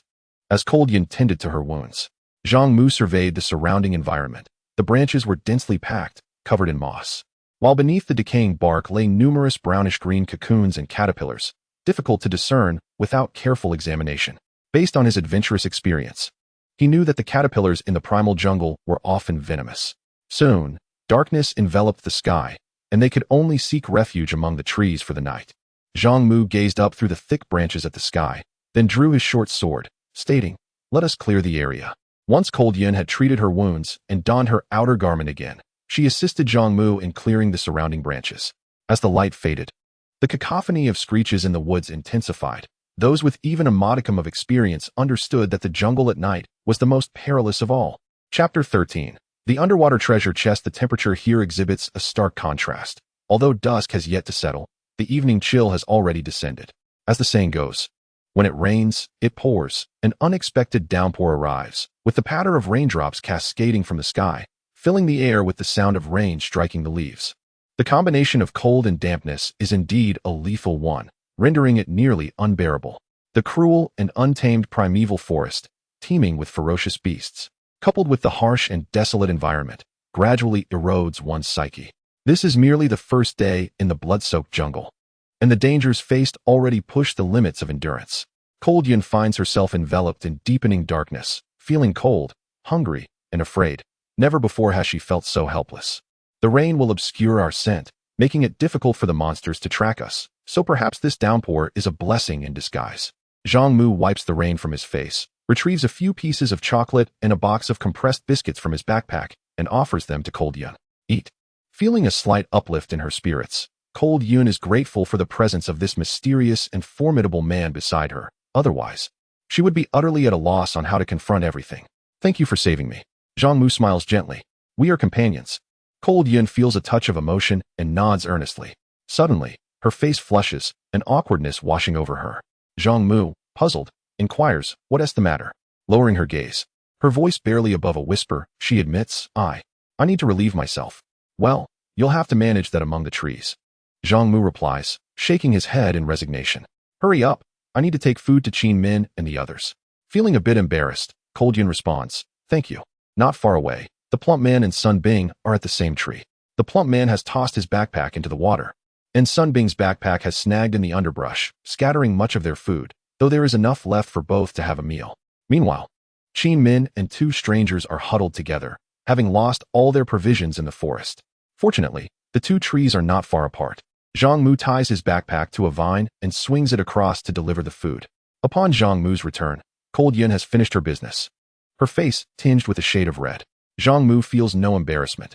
After a day of arduous travel, he is ravenous and retrieves a few pieces of chocolate and some ham from his pack to satiate his hunger. Noticing the diminished contents of her backpack, Cold Yun furrows her brow. "Our food supply is limited. It will only last 2 or 3 days." Indeed, food is a troublesome matter, Zhang Mu acknowledges, consuming 2 pieces of chocolate before gazing at the rippling water's surface. The plump man's backpack lies at the bottom, and it contains a fair amount of food. "I will retrieve it." Cold Yun, taken aback, exclaims, "But there are monsters in the water." "Do not worry," Zhang Mu reassures her confidently. "The terror fish will drive away the nearby monsters, and the rain will distract them, making it harder for them to notice me." While everyone else wishes to keep their distance from the water, Zhang Mu prepares to dive beneath the surface. Is this courage or folly? Cold Yun gazes deeply at Zhang Mu, who appears somewhat disheveled, yet possesses an unassuming charm. His dark eyes, filled with wisdom and calmness, resemble an unfathomable abyss. Drawing her in, her heart races, and the words she intended to say are lost on her lips. "You stay here among the trees." Zhang Mu gathered several tree vines and, after careful experimentation, identified the one that felt the most robust. It was approximately as thick as 2 thumbs, its surface coarse and resistant to slipping. "Be careful," cautioned Leng Yun. Zhang Mu inhaled deeply, gathered his strength, and leapt. his feet leaving the grand tree as his silhouette traced an elegant arc through the torrential rain before plunging into the water below. The underwater realm was eerily tranquil, as if his senses had been stripped away. The water was cold and murky, obscuring distant objects. The riverbed was littered with broken timber and lush aquatic plants. Zhang Mu executed his dive with remarkable precision, soon locating his backpack. Just as he was about to ascend, an object caught his eye. It was a black iron chest, resting at the river's bottom, slightly larger and more ornate than the one he had opened 2 days prior. Zhang Mu understood that the previous chest was an ordinary black iron chest, while this one was an exquisite black iron chest, despite both being of the same material. The latter promised a higher likelihood of yielding skill books or unique items. Having discovered all the chests beneath the water, Zhang Mu considered himself fortunate. Sensing no immediate danger, he swam towards the chest. 10 meters, 5 meters, 3 meters. Just as he was about to reach it, a sudden surge in the water caught his attention, and a massive shadow loomed in his field of vision. The terrorfish, that dreaded creature, was approaching. Zhang Mu recognized the imminent peril, yet it did not deter him. Instead, he cautiously swam beside the chest and began to open it. Inside lay several vials of red life potions and a modest sum of gold coins. Additionally, 2 items thrilled him: a crimson gem the size of a thumb and a skill book. Another book. Before he could revel in his fortune, the terror fish suddenly whipped its tail and turned, generating a powerful current that surged toward him. Disaster. The fish had spotted him. The water was 6 meters deep, and surfacing was not an option. Zhang Mu clutched his backpack and swam backward, narrowly finding refuge in a tangle of tree roots just as the fish's menacing head lunged toward him. Its mouth, filled with razor-sharp teeth, snapped dangerously close. Zhang Mu nestled between the thick roots, which were as robust as a human thigh, tightly intertwined and exceptionally sturdy. As the terror fish's jaws clamped down on the roots, a cacophony of cracking erupted, severing a third of the roots and sending debris flying through the water. Zhang Mu was trapped within the maw of the beast, its barbed tongue visible and menacing. If the fish managed to close its mouth, his fate would be sealed. The fish bit down 3 times, yet could not simultaneously sever the multitude of roots. However, Zhang Mu's situation was dire. He began to feel the pangs of suffocation, his lungs burning as if on the verge of explosion. He realized he could not remain in this predicament, or he would surely perish. Resolutely, he maneuvered sideways and began to swim toward the surface. The terror fish, perceiving his escape, swiftly circled the tangled roots and lunged again, its formidable teeth poised to tear him apart. Just as Zhang Mu seemed destined for destruction, a radiant burst of multicolored light erupted from him, and the nearly 10-meter-long terror fish was propelled backward. The A-grade skill, Divine Blessing. In a fleeting moment of invincibility, Zhang Mu propelled the monstrous creature away, experiencing a surge in all attributes, his limbs becoming notably stronger, resulting in a sudden increase in speed as he finally resurfaced. Without a moment to catch his breath, he swiftly ascended a towering tree. Suddenly, a tumultuous wave erupted behind him, and the fearsome fish leapt from the water with a ferocious roar. Zhang Mu hastily darted behind the tree, narrowly avoiding the creature's head as it crashed into the trunk, causing the entire tree to tremble violently. A chunk of bark was torn away by its jagged teeth before it plummeted back into the depths below. Zhang Mu quickly climbed higher up the tree. Having escaped a dire fate, the creature, frustrated by its failure to seize its prey, prowled restlessly in the water. Grasping a vine, Zhang Mu swung over to the tree where Leng Yun was situated. She extended her hand to pull him up, and he was hoisted to safety. "Are you all right?" she inquired urgently. Gasping for air, Zhang Mu replied, "I'm fine." That was a close call. The others, wide-eyed, were astounded by Zhang Mu's extraordinary bravery. "Is he even human?" The hefty fellow called from a nearby tree. "Damn it, boss, you've really gone and stirred up a hornet's nest by provoking that beast." Having caught his breath, Zhang Mu, upon hearing the chubby man's jest, retorted, "What right do you have to say that? If you hadn't tossed the backpack into the water, would I have needed to dive in?"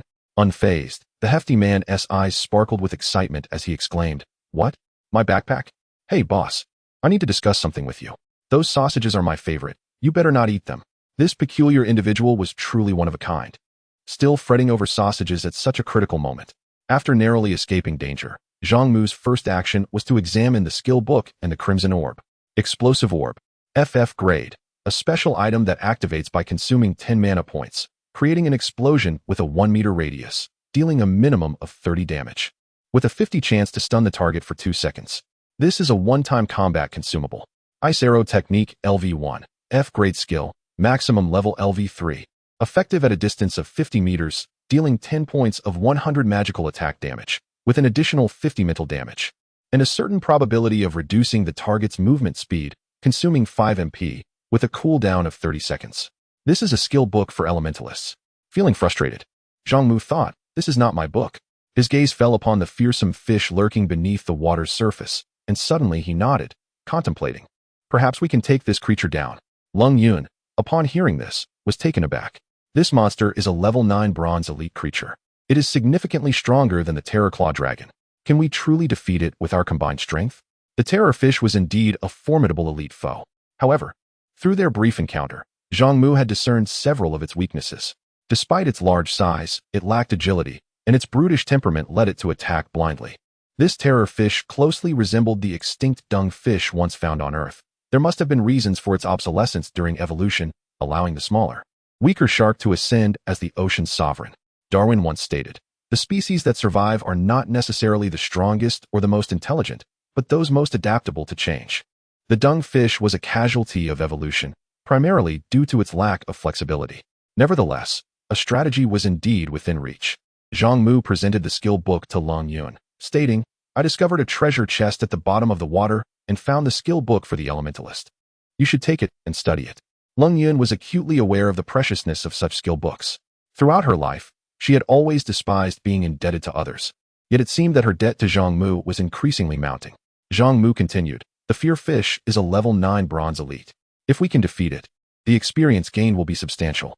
However, we must first devise a way to gather everyone." The trees in the vicinity were quite tall, many standing close together, allowing passage through their branches. The group, consisting of Fatty, Sun Bing, Qin Min, and others, exerted considerable effort to finally converge. Apart from the 5 of them, there was also a pair of newcomers.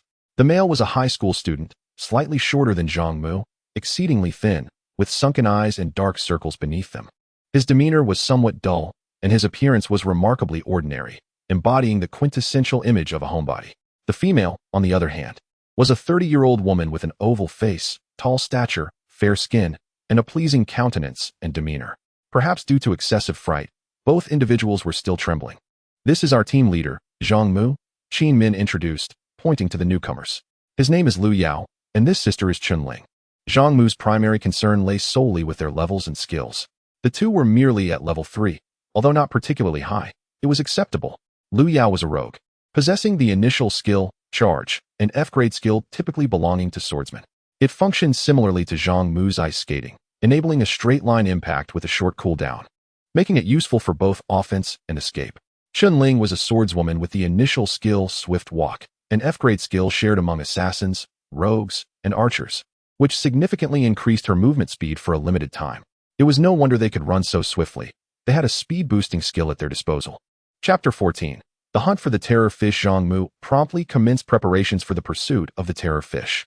He first identified 2 towering trees standing closely together, their heights approximately equal, each requiring 6 individuals to encircle, with a mere meter of space separating them. These trees were ideally suited for the impending confrontation. Zhang Mu instructed Fatty and Sun Bing to conceal themselves within the gap between the trees, while the others remained aloft. Success in defeating the terror fish hinges entirely upon your performance, Zhang Mu advised the duo. Remember, do not succumb to panic. The terror fish is notoriously ferocious, and once provoked, it is highly likely to launch a frenzied assault. However, its massive head renders it incapable of squeezing through the narrow tree gap. Fatty, trembling within the crevice, voiced his apprehension. "Boss, it's not that I doubt you, but is this plan truly reliable? If the terror fish charges in, both Old Sun and I will surely perish." Zhang Mu tossed down several ropes, instructing, "Secure these around your waists. Should the situation turn dire, we shall hoist you up." He then distributed potions from the treasure chest to Sun Bing and Lung Yun, turning to Sun Bing and saying, "Your role is pivotal. You need not engage in direct combat. Simply utilize your taunt skill to enrage the terror fish, ensuring it continues its relentless assault." Nervous yet resolute, Sun Bing nodded, "Understood." Zhang Mu, satisfied, declared, "Let us commence. I will draw the terror fish's attention." "Boss, please exercise caution," Fatty implored. Zhang Mu leapt into the water to lure the terror fish, and within mere minutes, it detected him and immediately emitted a piercing shriek as it charged forth. Upon witnessing the gargantuan terror fish, nearly 10 meters long, Sun Bing involuntarily gasped in astonishment, steeling himself to unleash a taunt. True to expectation, the terror fish became enraged, abandoning Zhang Mu to hurl itself at the tree gap. The V-shaped fissure, wider on the outside than the inside, proved a formidable barrier for the terror fish's massive head, which could not fit through. Its violent collisions caused the trees to tremble, instilling fear in everyone present, their legs quaking with trepidation. This was particularly true for the newly joined members, Chun Ling and Lu Yao, who nearly lost control of their bladders. The terror fish, with its flattened head and two blood-red, chilling eyes, bore menacingly sharp, white teeth resembling saw blades, instilling a primal fear. Its enormous cranium became ensnared in the tree gap, rendering it momentarily immobile. Attack! Fatty, in a critical moment, revealed his ferocity, brandishing his axe as he stepped forward to strike the terror fish's head. As a level 4 berserker, Fatty possessed considerable strength, and though the axe's attack power was formidable, the terror fish's tough hide absorbed much of the impact, resulting in a mere 3 points of damage. With an estimated life force of around 900 points, such meager output suggested a challenging battle ahead. Follow my lead, Zhang Mu commanded as he ascended the tree for a better vantage point. Lung Yun, unleash an ice arrow.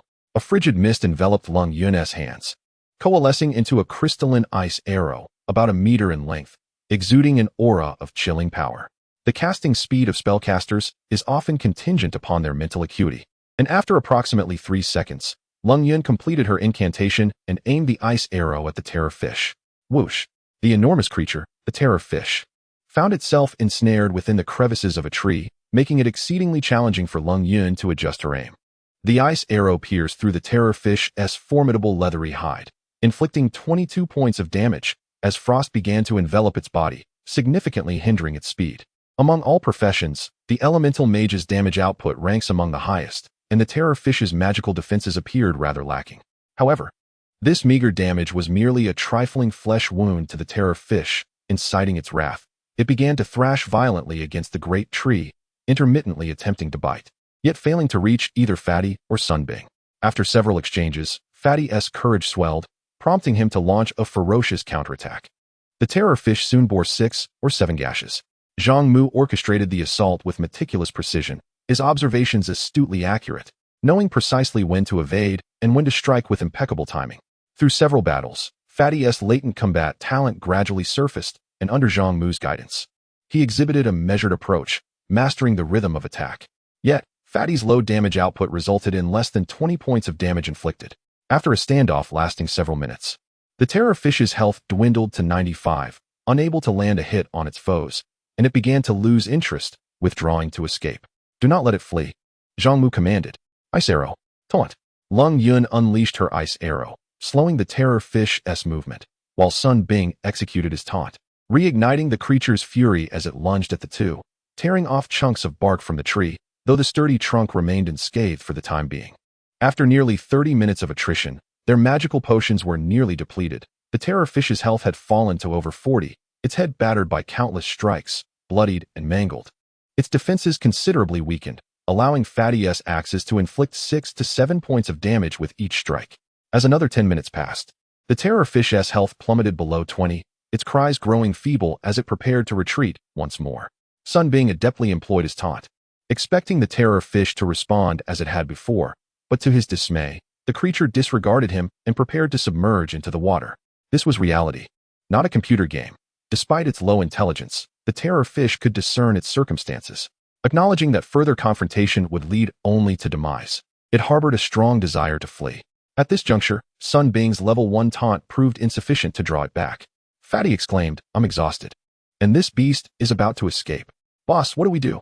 You all rest, let me handle this, Zhang Mu declared as he leapt from the tree, landing atop the terror fish's massive head.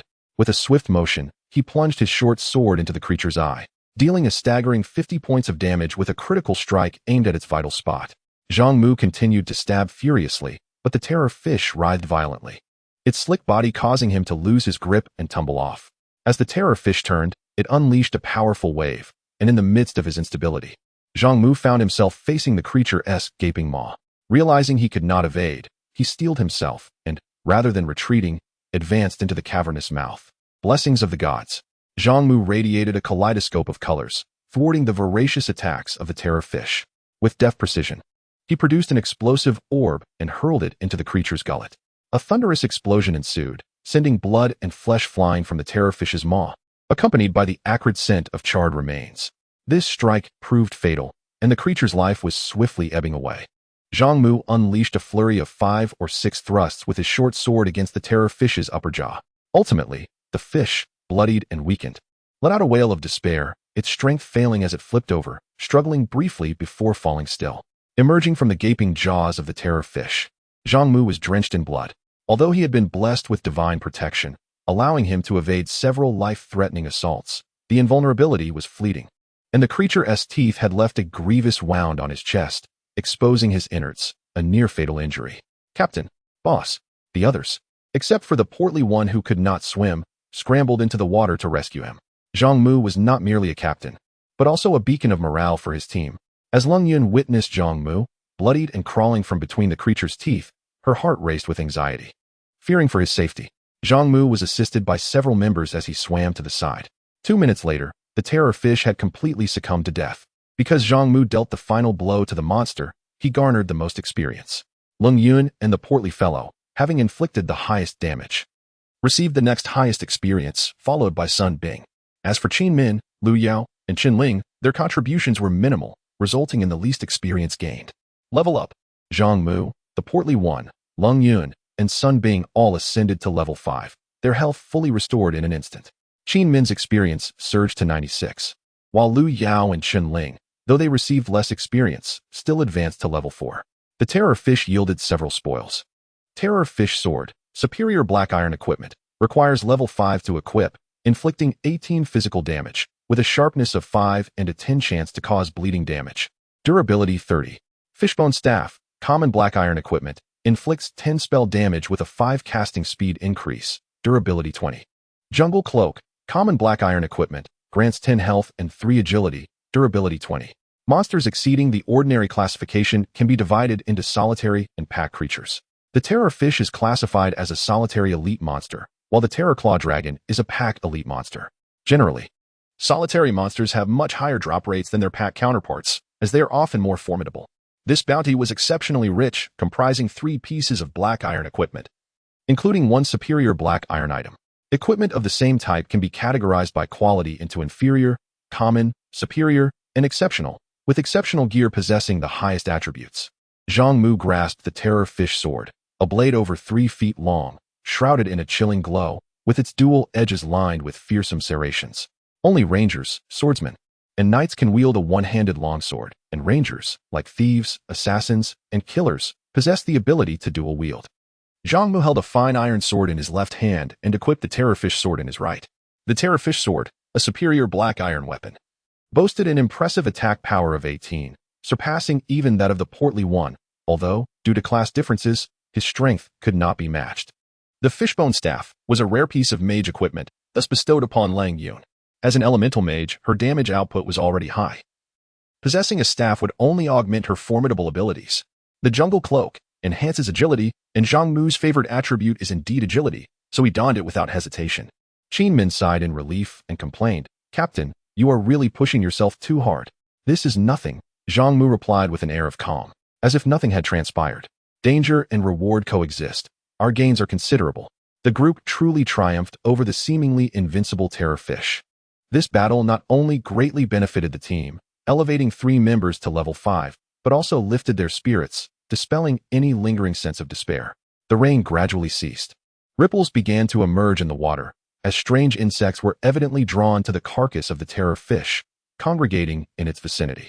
Though these insects were weak in strength, their sheer numbers made them formidable, instilling a sense of caution. Zhang Mu carved several pieces of flesh from the belly of the terrorfish before departing from the area.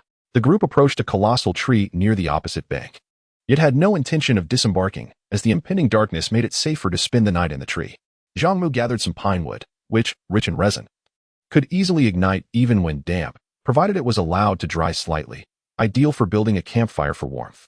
Chapter 15. The Spider Monster. As the rain finally ceased, darkness enveloped the forest. Under the shroud of night, the woods awakened from their slumber, every corner resonating with the piercing cries of insects, while the distant, haunting roars of unseen monsters echoed, fluctuating between proximity and remoteness. Though perched 15 meters high among the tree branches, with the water surface below offering some semblance of safety from typical predators. An unsettling anxiety lingered. Zhang Mu constructed a rudimentary platform from branches, layering it with leaves to serve as a makeshift bed, while a fire crackled to life in a small hollow, casting a warm glow that pierced the oppressive darkness and chill of the night. A few sizable pieces of fearsome fish sizzled over the flames, and the ravenous group began to indulge in their evening meal. The fearsome fish, a creature both terrifying and repugnant, surprisingly yielded tender meat, particularly from its abdomen.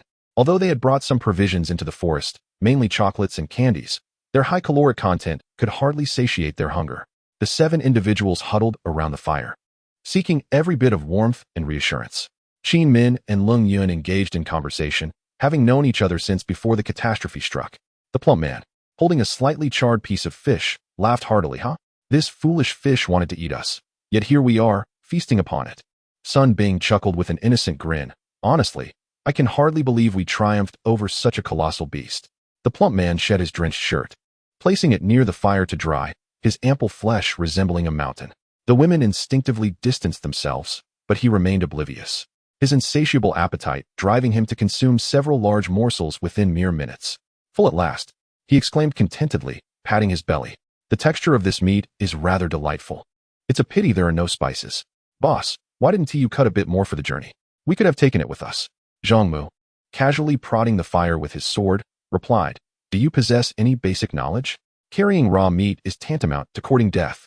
The forest is teeming with creatures possessing keen senses, not to mention the swarms of insects. In this sweltering heat, it would spoil within days.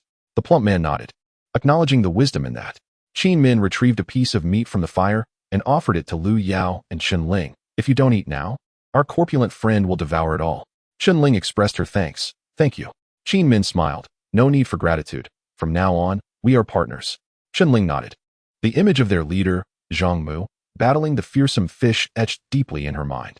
Had she not witnessed it firsthand, she would never have believed that such a seemingly delicate young man could be so courageous and audacious in battle. The two became the newest members of the team. Lu Yao was the quintessential introvert, quiet and reserved, while Chen Ling, a corporate professional, displayed a more adaptable demeanor, making her relatively easier to engage. They had survived a series of harrowing experiences, yet were still grappling with the aftermath. Zhang Mu declared, once we have satisfied our hunger, we must rest well. Tomorrow we shall press onward. After finishing their dinner, the group reclined on their makeshift wooden beds, surrendering to the embrace of slumber. Within mere minutes, the corpulent man began to snore thunderously, while Zhang Mu slipped into a shallow slumber. Aside from the two of them, the others found it difficult to find rest. The surrounding darkness was oppressive, the air damp and chilling, and the uncomfortable wooden beds were a challenge to endure. As dawn broke the following day, the faces of everyone, save for Zhang Mu and the corpulent man, bore a haggard appearance, likely a result of a sleepless night.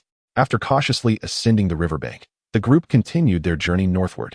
Following the night's rain, the weather was exceptionally clear, yet the lush foliage obstructed the light. Under the relentless sun, the forest transformed into a steamy cauldron. It took only a few steps before they were drenched, akin to having been pulled from the depths of water. Trekking through the jungle was arduous, as the dense underbrush obscured visibility, making the path ahead unclear. Without experience and a calm disposition, one could easily find themselves wandering in circles, barely covering 3 miles in a day, ultimately becoming hopelessly lost within the verdant maze. The jungle teemed with venomous insects and snakes, and even some plants harbored deadly toxins. A moment's carelessness could cost one their life. Everywhere in the forest were signs of monstrous activity: droppings, claw marks, remnants of carrion, the shed skins of great serpents, and the footprints of dinosaurs, among others. Most of these traces were remarkably fresh, constantly reminding the group that danger lurked nearby, never truly absent. Fortunately, the team's luck held.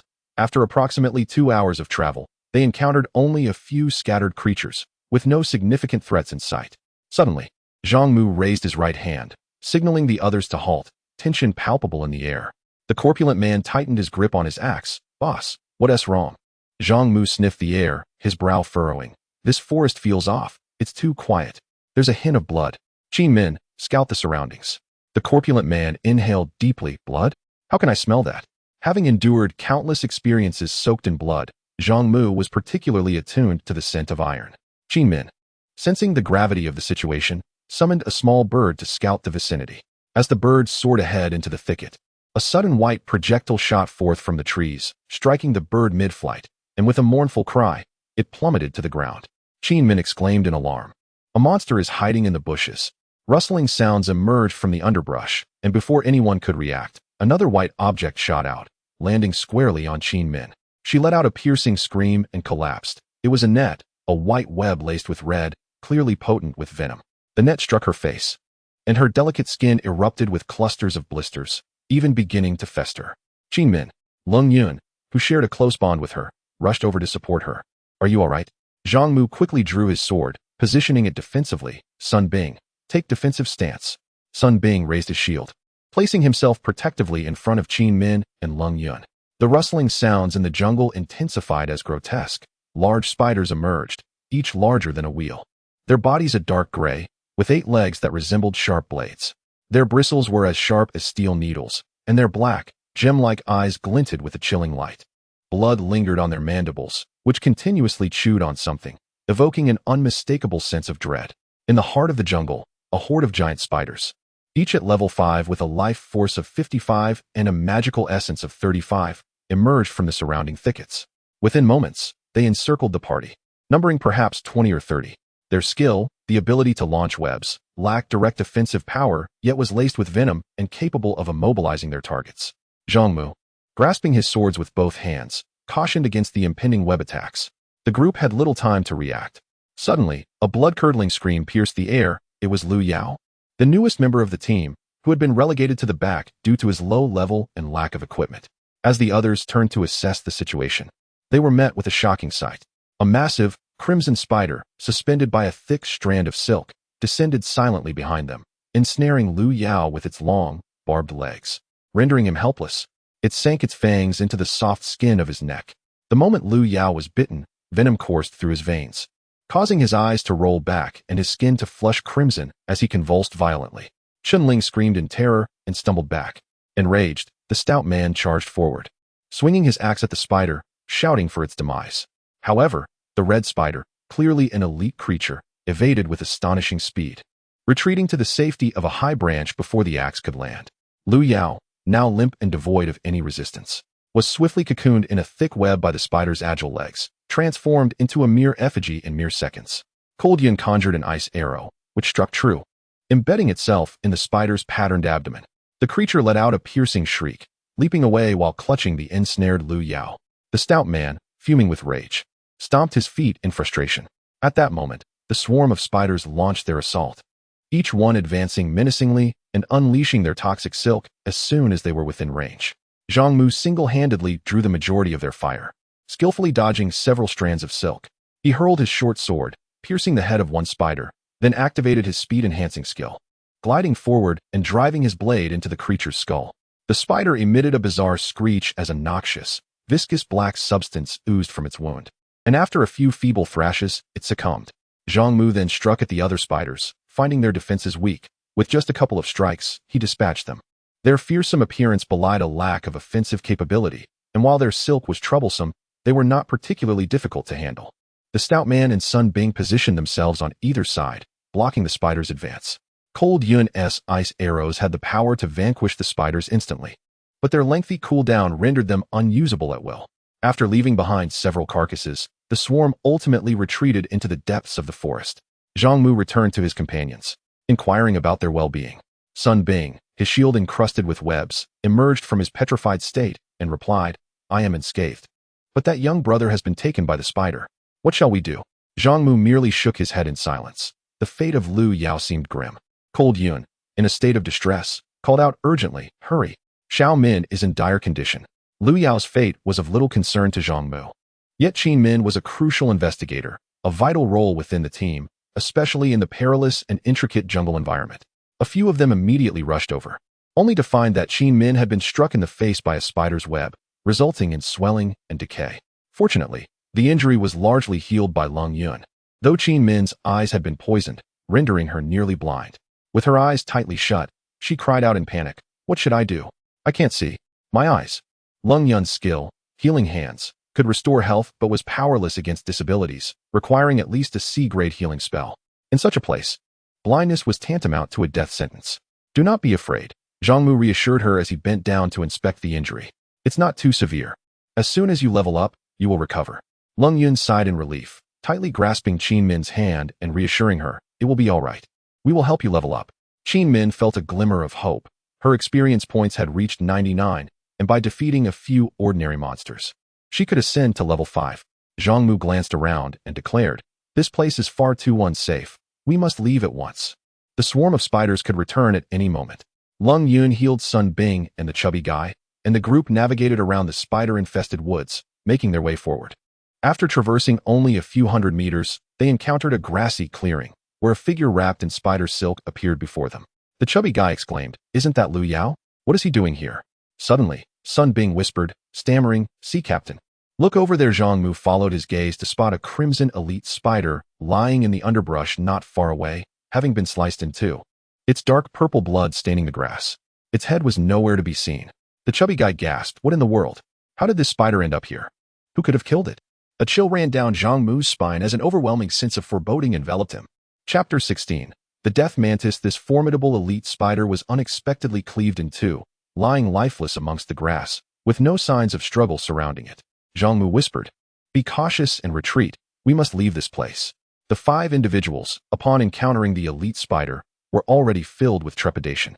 The spider had taken Lu Yao away no more than 5 minutes prior. In other words, it had perished here not long ago. The entity that vanquished the spider perhaps had not ventured far. The dense underbrush was tall enough to conceal any number of hidden dangers. A gust of wind swept in from the south, rustling the wild grasses and bushes, creating a cacophony of whispering leaves. Suddenly, the 6 felt an overwhelming silence. Too quiet it was. Aside from the wind and the rustle of foliage, not even the chirping of birds could be heard. Zhang Mu, driven by an inexplicable urge, raised his gaze towards a tree not far away, and his heart tightened abruptly. Upon that towering tree sat a colossal creature, seamlessly blending in with the greenery. Standing approximately 1.5 meters tall and measuring over 4 meters in length, it possessed a triangular head, large, luminous compound eyes, slender antennae atop its head, and extraordinarily massive forelimbs, resembling scythes. It was a mantis. Death mantis, level 6 silver elite, health 600, mana 400, attributes, skills. Description, a harbinger of death. Were it not for the sight before their eyes, one would hardly believe a 4-meter-long mantis could exist. This wretched insect far surpassed the size of a buffalo. The death mantis stood on 6 slender legs, its scythe-like forelimbs cradling a dark object. Indeed, the head of the elite spider. With its chewing mouthparts, it slowly gnawed at the head, devouring it piece by piece, viscous fluids dripping onto the leaves below. As it feasted on the spider's cranium, its pitch-black, emotionless compound eyes coldly regarded the 6 below. Though the death mantis was merely level 6, its prowess as a silver elite far exceeded that of a level 7 bronze elite, the fearsome claw dragon. The death mantis was exceptionally powerful, a creature of remarkable speed. Zhang Mu feared that his current equipment and skills would be inadequate to confront it. However, as the death mantis was preoccupied with its preferred meal, it showed little interest in the group, provided they did not provoke it. The 6 shared a tacit understanding, remaining silent as they gradually retreated. What's wrong, everyone? Qin Min, unable to see the danger, sensed an unsettling atmosphere and instinctively inquired. The death mantis, disturbed by the noise, abruptly raised its triangular head, a cruel glimmer igniting within its gem-like eyes. Zhang Mu exclaimed in alarm, this is bad, run. The death mantis suddenly unfurled its wings, its green form swooping down like a gust of wind. Zhang Mu immediately dropped to the ground, feeling a fierce rush of wind slice past his head, severing a tuft of hair as the gale swept towards the others. The mantis's green scythe-like arms sliced through the air, and Sun Bing barely had time to react. As he raised his shield, he was hurled several meters away, crashing heavily against a tree. The shield flew from his grip, landing 10 meters away, marked by a deep gash from the mantis's strike. Sun Bing clutched his bloodied right hand, writhing in agony as he let out piercing screams. His constitution was insufficient to withstand the overwhelming force, resulting in an immediate fracture of his arm. If even Sun Bing suffered such injuries, the others would undoubtedly meet a gruesome fate, severed limbs and blood splattering 5 paces away, should they be struck by a single slash. The burly man recoiled in terror, hastily retreating, unwilling to engage in combat. Chen Ling, petrified, hid within a thicket of shrubs, too frightened to reveal herself. The death mantis, drawn by Lung Yun and Qin Min, pursued them relentlessly. Lung Yun, burdened by dragging Qin Min along, lagged behind, her pace the slowest. As Zhang Mu rose to his feet, he witnessed the death mantis raising one of its bladed limbs. He swiftly slid forward, shouting urgently, "Beware." It's about to unleash a skill, evade. But it was too late. The death mantis swung its scythe-like arm, releasing an invisible blade of air that sliced through the grass, leveling it in its path. Both Qin Min and Leng Yun were struck simultaneously, blood spurting from their wounds as they collapsed, their fates uncertain. "Damn it!" Zhang Mu roared in fury, slashing the death mantis's back with his terrorfish sword. Though the mantis possessed astonishing speed and offensive power, its defenses were lacking, suffering 31 points of damage. His left hand drove a dagger into the creature's abdomen with lightning speed, executing a lethal strike before the mantis could evade. A gaping wound formed, blood oozing forth. The death mantis emitted a shrill screech, its bladed limb flashing toward Zhang Mu like a bolt of lightning. He barely managed to retreat half a step. Though the blade narrowly missed him, the sheer force of the attack grazed his body. Fortunately, his leather armor absorbed most of the impact, reducing the damage to a mere 17 points. As a level 5 ranger, Zhang Mu possessed only 60 base health points, supplemented by an additional 15 from his equipment, totaling 75.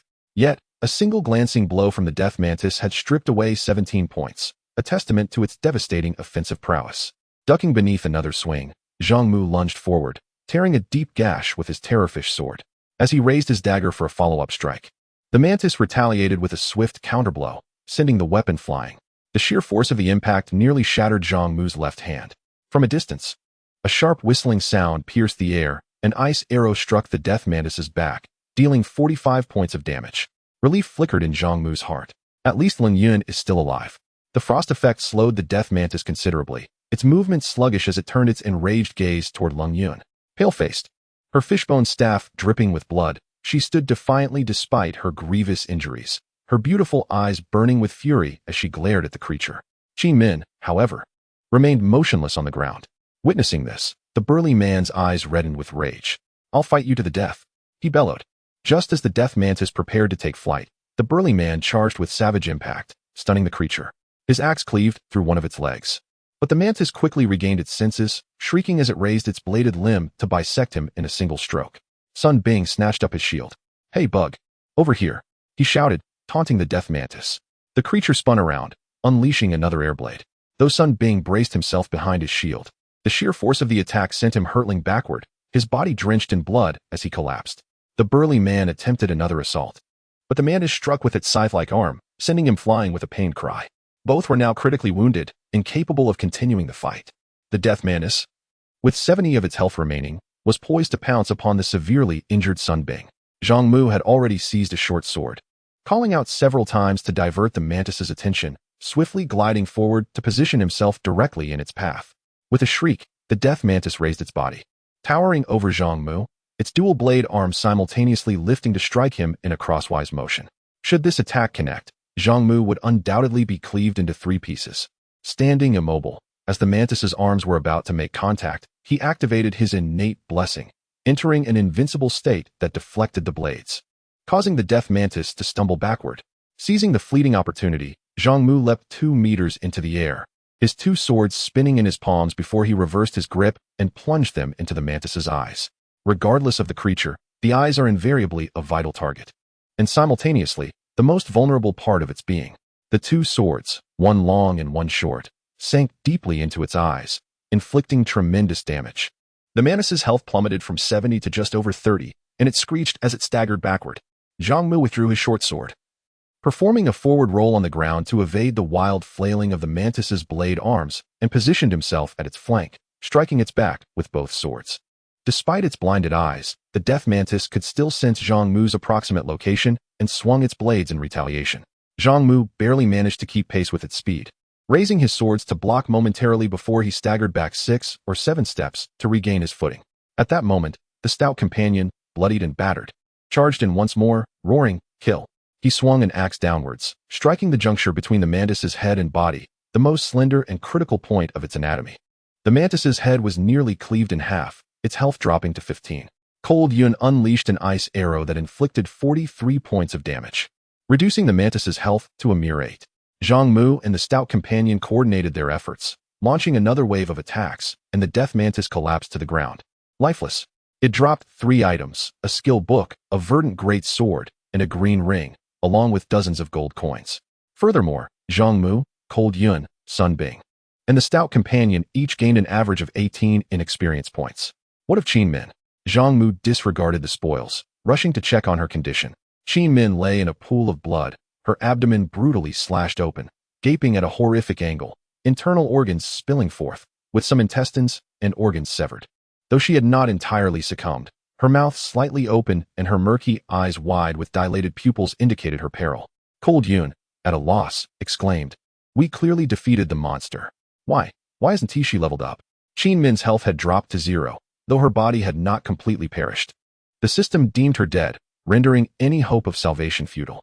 Zhang Mu exchanged a glance with Cold Yun, shaking his head silently. Cold Yun's eyes glistened with tears as she gently cradled Qin Min's head in her arms. "Little Min, do not fear, we are all here." Qin Min's lips trembled as she murmured, "Sister Cold Yun, I feel so cold." Unable to contain her sorrow any longer, Cold Yun's tears cascaded down her cheeks like pearls from a broken string. The stout companion and Sun Bing, bloodied and weary, approached, and upon witnessing Qin Min's tragic state, they stood frozen in shock. Zhang Mu bent down, letting out a sigh. "I am truly sorry." "No, Captain Mu." Qin Min's lips bled as she struggled to speak. "You are a good person. You are strong, and will undoubtedly become a remarkable figure. I wish to carve out a piece of the world with you, but alas, I must depart." She continued, "Sister Leng Yun, do not grieve. I have always feared death, but now I am suddenly unafraid, for I have had the chance to meet all of you before my end. I am content. Thank you, Captain Mu. You all must take care and live on." Time was slipping away for her. "Do not speak anymore." Zhang Mu held her icy hand and asked gently, "What is your wish?" "A wish? If the captain could meet my sister and my parents. I hope you can look after them." Qin Min suddenly began to sob quietly. "I truly miss them. I miss them so much." Her voice dwindled until it vanished entirely. Zhang Mu released her hand, closed her eyes tenderly, and sighed, "Rest assured." Long Yun clutched the lifeless body tightly. This resilient woman weeping like a child. Sun Bing's eyes were also reddened, his fists clenched. After days of fighting side by side, emotions inevitably formed. Even the roguishly carefree stout man now displayed an expression of sorrow. "Damn it! Cursed insect!" The stout man cursed vehemently, disregarding his severe injuries as he rushed to the corpse of the death mantis, frantically hacking its head into fragments. Zhang Mu remained remarkably calm, not out of coldness, but because witnessing the death of a companion had long since become commonplace for him. His tranquil gaze swept over Leng Yun, the stout man, and Sun Bing. Yet he remained silent. This was not a fairy tale. The death of comrades was an unavoidable reality. It was the first time the three faced the loss of a companion, and perhaps there would be more to come.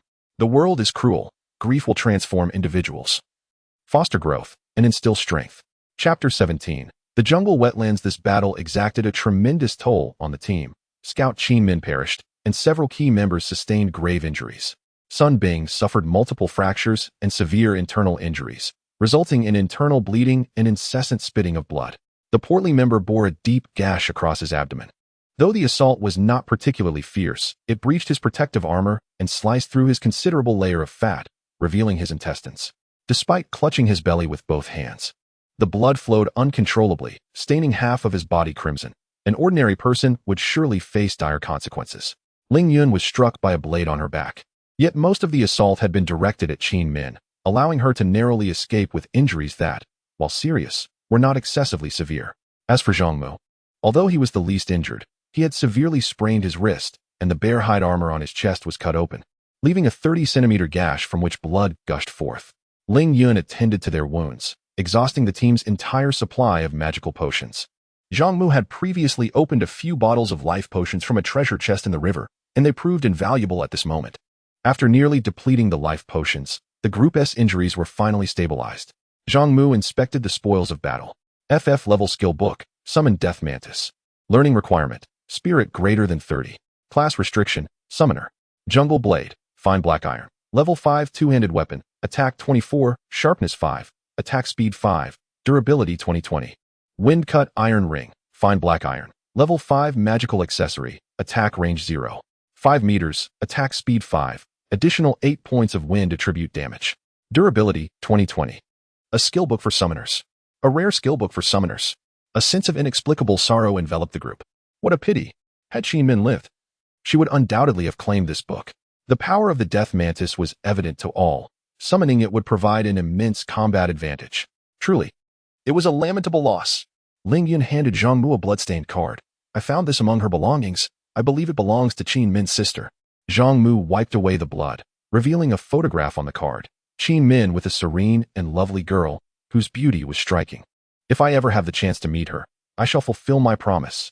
At that moment, Chun Ling emerged from the concealing bushes. Upon seeing the blood-soaked figures, particularly the lifeless Qin Min, she could not suppress her guilt. I'm sorry, I was truly frightened. Chun Ling was only at level 4, possessing merely an escape skill, Swift Escape LV1, with no additional equipment or skills. Lacking the fortitude of Ling Yun and the reckless courage of the portly member when faced with the formidable death mantis. Her sole thought was to flee and preserve her life. While the others fought valiantly, she had hidden away. Though it was not entirely fair to blame her, a rift had formed between her and the group. Zhang Mu shook his head and said, "Let this pass for now. We are teammates. In the future, we must stand united in the face of danger. I hope we do not encounter a similar situation again." Chun Ling hurriedly replied, "Yes, it will not happen again." "I am truly sorry." Zhang Mu instructed the hefty fellow to hand over the two-handed axe to Chun Ling, whose class was that of a swordsman. The versatility of a swordsman is only surpassed by that of a ranger, allowing them to wield a majority of weapons, including the two-handed axe.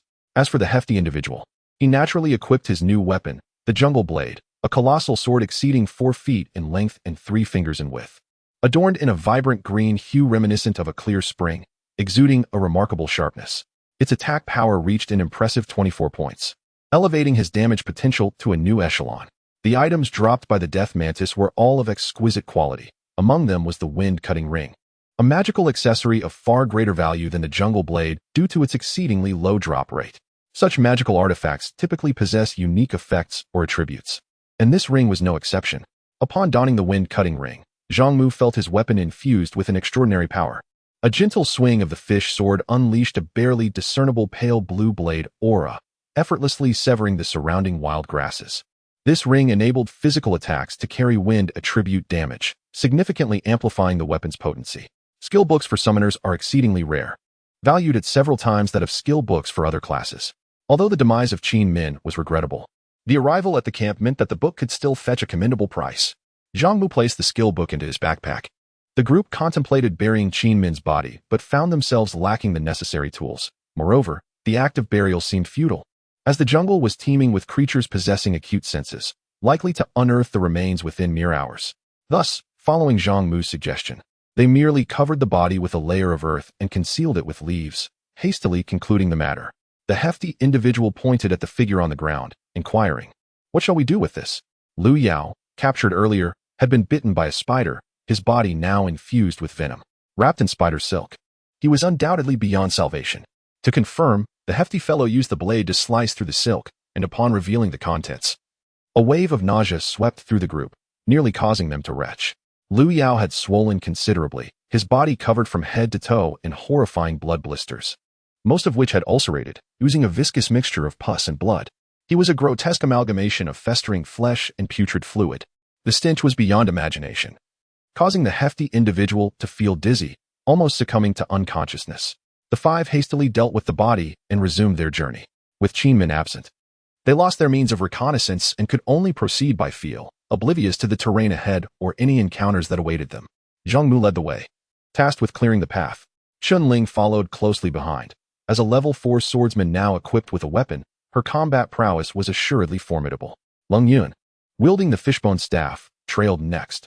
Although an elementalist, she was frail in stature yet possessed devastating damage capabilities with her soul spell, Ice Arrow, potent enough to obliterate ordinary monsters. The hefty individual brought up the rear. Zhang Mu had not ventured far when he detected an unpleasant odor. Furrowing his brow as he cautioned, "Something seems amiss ahead, be vigilant." Upon traversing a thicket, the sight that greeted them left each member of the party in stunned silence. Before them lay a forest ensnared in cobwebs, the trees and ground encrusted with silk, while enormous spider webs spanned the glade, obstructing their path. And within them lay a multitude of spider eggs. Through the intricate lattice of cobwebs, 4 individuals arrived at a vast depression nestled within the forest, where hundreds of large cocoons dangled from the tree branches, meticulously ensconced in silk. Among them were numerous animal forms, including at least several dozen humanoid figures. The bottoms of these cocoons had been gnawed through, and a repugnant, Viscous red liquid oozed forth, cascading into the hollow below and collecting into a pool of putrid flesh and pus. 3 crimson spiders and 7 or 8 obsidian-hued ones encircled the morbid pool, voraciously devouring the flesh. This is the lair of the arachnid monstrosities, Zhang Mu remarked, his brow furrowed. These spiders are not particularly formidable, yet they are a nuisance to deal with. Let us circumvent them and avoid provoking their ire. The spiders, having evidently detected the presence of the 4, emitted a series of eerie chittering sounds. Soon, countless diminutive white spiders began to emerge from the crevices of the web, a veritable tide of hundreds advancing towards them. The little arachnids, roughly the size of a human head, were merely level 2 common creatures, possessing low vitality, yet their sheer numbers were overwhelming, at least several hundred. Their 8 long, fur-covered legs produced a rustling sound that was both mesmerizing and alarming. Run! A voice rang out from above. As a torrent of small spiders fell from the tree branches like rain, blanketing the ground, and, inevitably, some of the 4, Cold Yun and Chun Ling, being women, exhibited an almost instinctual dread of spiders, flailing about in a panic. Sun Bing activated his stony skin and shouted, "You all go ahead. I will draw most of the spiders' attention." The small spiders posed little threat, as their attacks were insufficient to breach Sun Bing's defenses. As long as he safeguarded his eyes and nose, he faced minimal danger. None wished to engage in a battle against these grotesque and ruthless arachnid monsters. Under Sun Bing's protection, they swiftly retreated, escaping the web-laden jungle. The swarm of spiders might pursue them, and while the smaller ones were manageable, a horde of larger or elite spiders would be a different matter entirely. For 2 hours, they traversed without pause, the vegetation becoming increasingly dense, with twisted roots carpeting the ground and an abundance of vines and thorns surrounding them. Even their extraordinary stamina was waning under the prolonged exertion. "I abhor spiders." The stout one gasped, panting heavily as he tilted his empty water bottle to his lips, desperate for a drop that would not come. "Boss, is there any water nearby? I'm on the verge of dying from thirst." "Endure it a little longer. Finding a stream in this jungle shouldn't be too difficult," Zhang Mu replied, halting momentarily to survey the terrain. "Let us proceed downward." After several hours of arduous trekking through the stifling woods, their water supply had dwindled severely, leaving the 4 parched. Zhang Mu, too, felt the pangs of thirst. After another half-hour of walking, a wetland suddenly came into view, expansive and teeming with plants reminiscent of reeds, much of it cloaked by swampy water.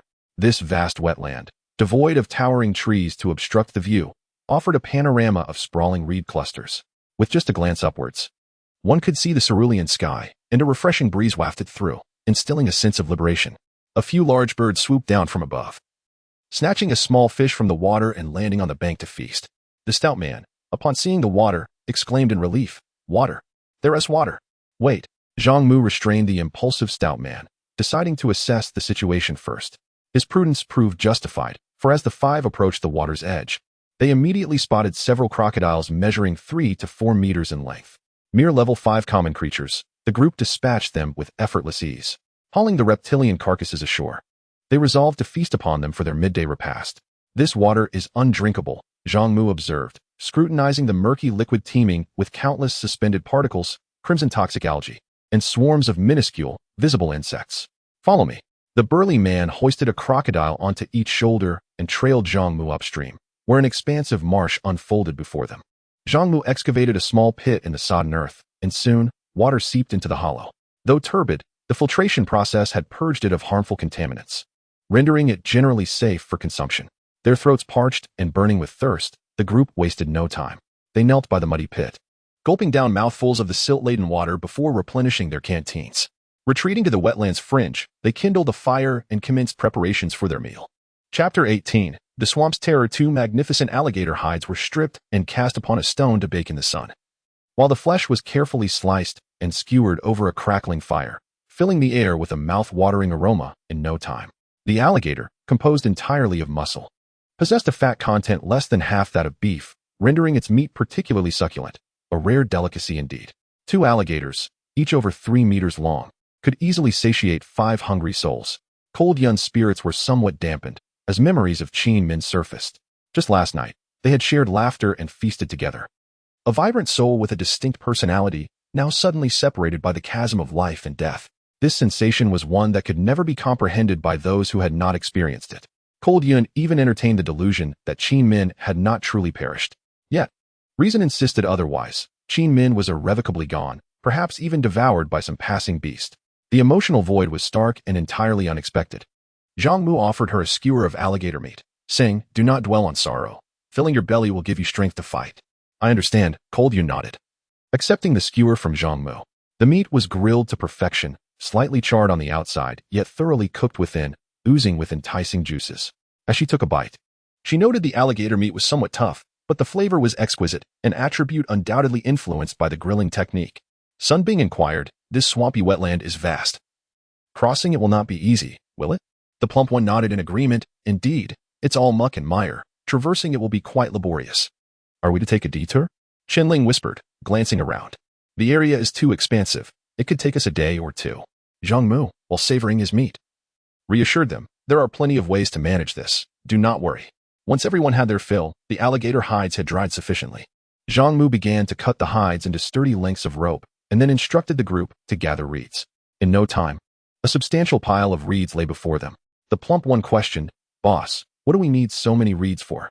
"They aren't edible." Zhang Mu picked up a reed and gently snapped it. "Reeds are lightweight and hollow, providing ample buoyancy. We will fashion a raft from them to navigate across the swamp. This will be far easier than trekking on foot." Cold Yun's eyes sparkled. "What a brilliant idea." The plump one expressed concern. "But what if a horrifying creature like a terror fish emerges from the water?" Zhang Mu shook his head. "This swamp evidently lacks significant water accumulation. Last night's heavy rain merely deepened it momentarily. There shouldn't be any large monsters lurking here.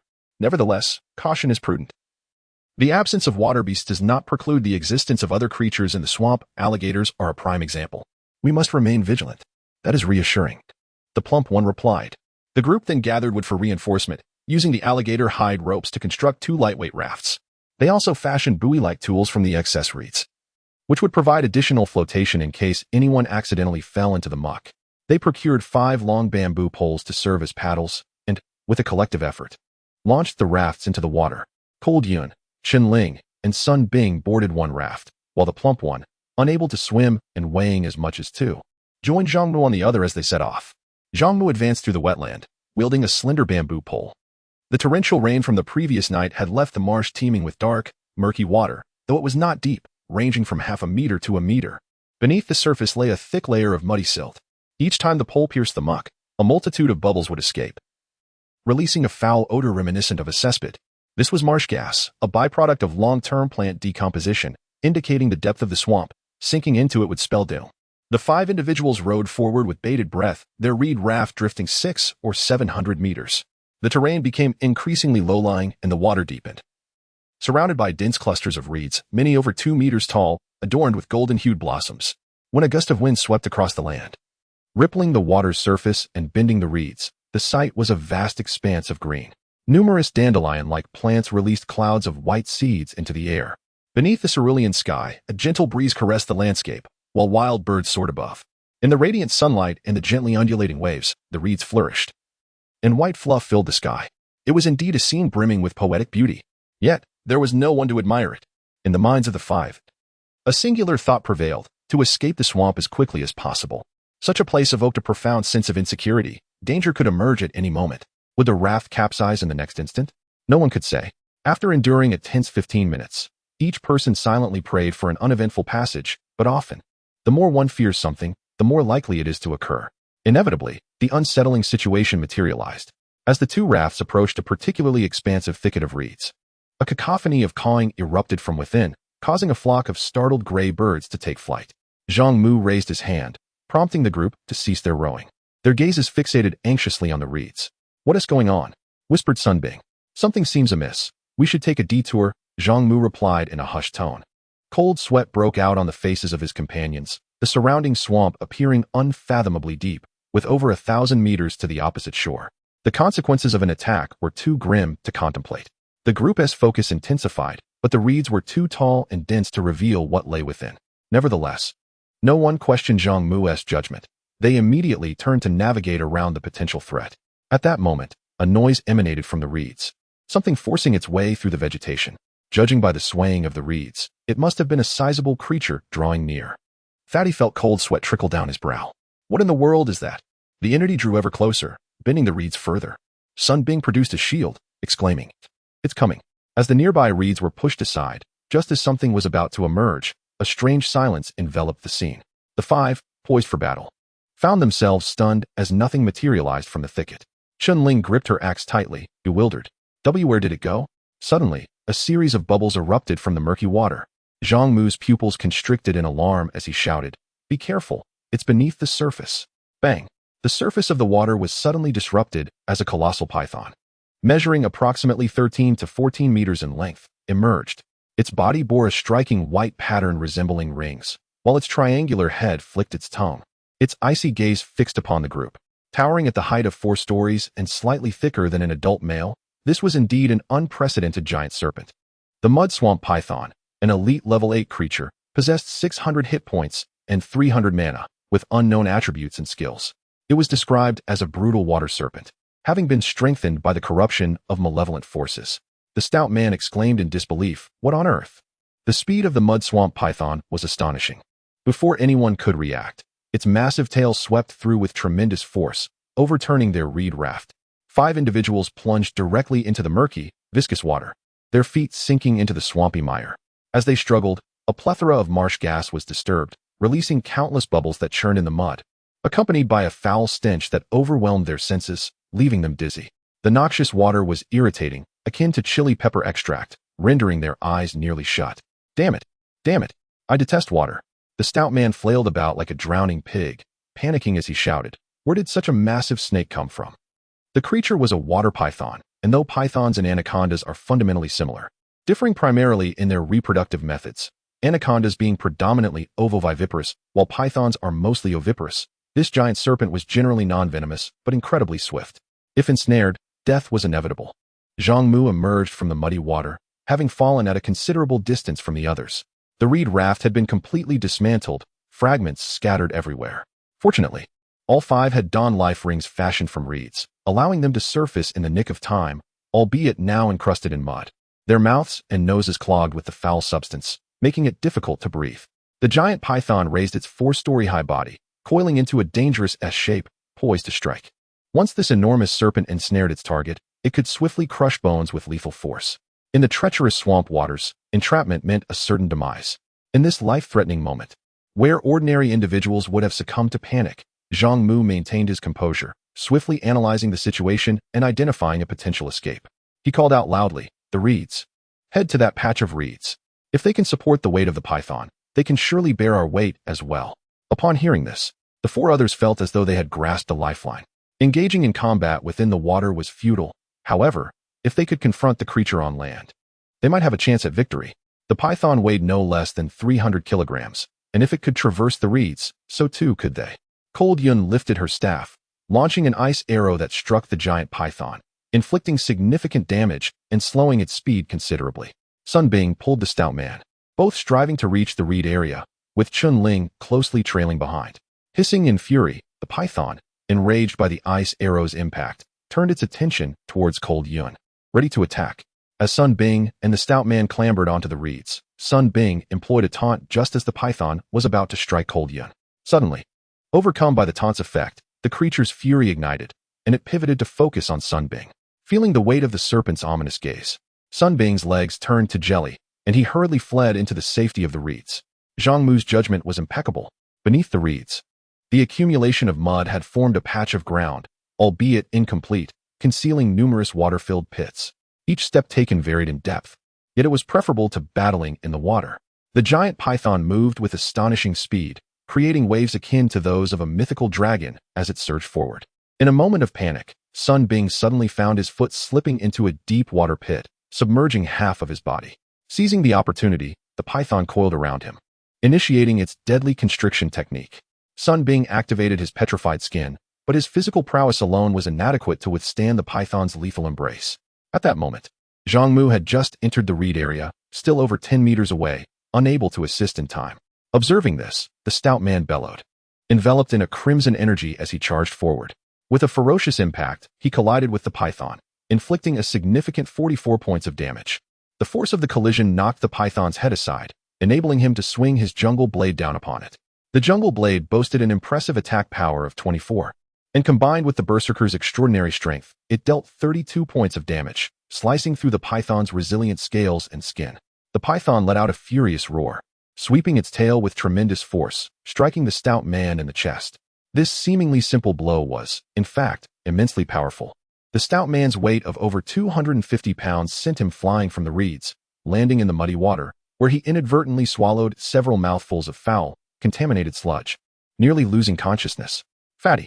Zhang Mu exclaimed in alarm, reaching out to pull him back. Chapter 19. Grilled egg. The hefty figure struggled in the mud for a moment before finally emerging, his face smeared with muck. His mouth and nostrils choked with decaying aquatic plants. He retched violently, spewing a mixture of blood and mud. "I'm fine, boss. You must deal with it quickly." The stout man was not dead, which reassured Zhang Mu, who promptly drew his sword and charged at the colossal python. Sun Bing found himself in a perilous predicament. Ensnared tightly by the serpent, the sound of cracking bones echoing around him as his health plummeted drastically. In this critical moment, Zhang Mu leapt onto the python's back, gliding along its elongated body, his sword emanating a faint azure glow. With a fierce thrust, he pierced the creature at a vital spot, creating a gaping wound from which blood gushed forth. The python let out a piercing howl, its health dropping by nearly 100 points. It immediately released Sun Bing, thrashing wildly to dislodge Zhang Mu. At that moment, Chun Ling summoned her courage and swung her axe at the python's tail. However, her attack lacked sufficient power, merely slicing through the serpent's scales and inflicting minimal damage. The python swiftly retaliated, sending her flying with a powerful sweep of its tail. Hiss! Hiss! Zhang Mu's considerable damage had made him the python's primary target. With the proximity too close for escape, he activated Divine Blessing to shield himself from the python's assault and began to strike at its head with his twin swords. Yet, his strength was insufficient.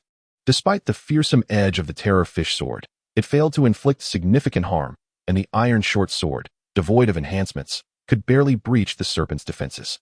The python's successive lunges were thwarted by the radiant barrier, and Zhang Mu managed to land 4 or 5 strikes, totaling around 60 points of damage. Just as the invulnerability effect faded, he turned to flee, but the python lashed out with its tail, the speed too great for evasion. The thick tail cracked against his shoulder like a whip, sending Zhang Mu crashing into the reeds. -45. The horrifying damage value. Without armor, he would undoubtedly have been slain instantly. On solid ground, Zhang Mu would have faced no fear, but the current environment was treacherous. The forceful blow caused the unstable ground to collapse, plunging him into the water hidden beneath the reeds, with only his head above the surface. The chaotic tangle of aquatic plants and roots ensnared his limbs like a water spirit seeking a substitute, rendering him momentarily immobile. Cursed be it! Zhang Mu struggled in vain to free himself as the python lunged toward him. In a desperate move, he inhaled deeply and submerged into the murky water, causing the python to miss its strike. Enraged, the serpent prepared to dive into the water, but an ice arrow struck its head, causing it to stumble. Cold Rhythm, while healing the stout man, raised her staff to attack. Hiss! As the python turned its head, the stout man readied himself for a ferocious charge. Boom! In this violent collision, a large section of reeds collapsed, and the python's health dwindled to a critical level. The stout man swung his great sword, inflicting 38 points of damage.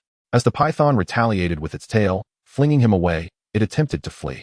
From the water, a sword was hurled, embedding itself in the softer region of the python's abdomen, nearly embedding to the hilt. It was the final straw that broke the camel's back. The python let out a last, agonizing shriek, its massive body crushing countless reeds as it fell heavily to the ground. The swamp water python erupted, revealing 2 items. The hefty man clambered back up, kneeling on the ground, coughing violently, mud and blood spewing from his mouth and nose. He cursed vehemently, exclaiming, "This wretched place harbors all manner of vile creatures. Hey, healer, restore my health."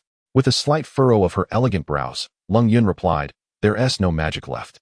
I cannot heal." "What?" The hefty man clutched his chest, sprawled on the ground. "I'm barely alive, and you can't even heal me? What kind of healer are you? Oh, the pain is unbearable. Boss, help me." Meanwhile, Sun Bing and Chen Ling had just pulled Zhang Mu from the muddy pit. At that moment, all 5 individuals were coated from head to toe in a thick, foul-smelling sludge, a picture of utter disarray. The team had exhausted their magical potions while battling the Death Menace, and Lang Yun's magical energy, depleted after casting an ice arrow, was entirely consumed. The team suffered severe injuries. The hefty man had taken a full-force tail strike from the giant python, leaving multiple ribs broken, some piercing internal organs, resulting in significant internal injuries, hence the continuous spitting of blood and excruciating pain. Sun Bing, ensnared and choked by the python, had also sustained numerous fractures, but fortunately, the effect of his petrified skin temporarily dulled the pain.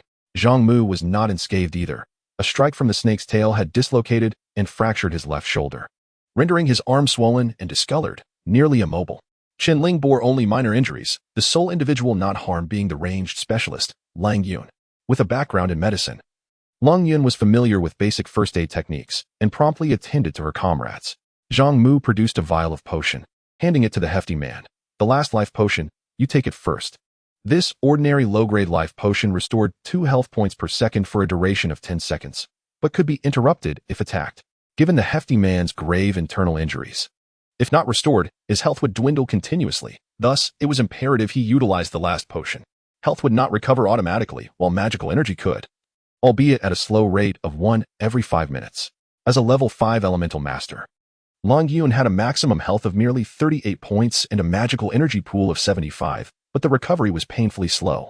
With no other options, they could only wait. Zhang Mu's left shoulder throbbed agonizingly, rendering his left hand incapable of grasping his sword, prompting him to ask Lang Yun to collect the spoils. Among them was the giant python battle hammer, an ordinary black iron item, a level 5 one-handed weapon with an attack power of 10, boasting a 2 chance to stun the target upon striking. Additionally, there was a skill enhancement scroll LV1, a magical scroll for upgrading skills. The battle hammer, suitable for knights or shield warriors, was a significant upgrade from the ordinary iron hammer Sun Bing had previously wielded. Though one-handed weapons generally had lower attack power, hammers often possessed a low probability of stunning effects, making them well suited for knights.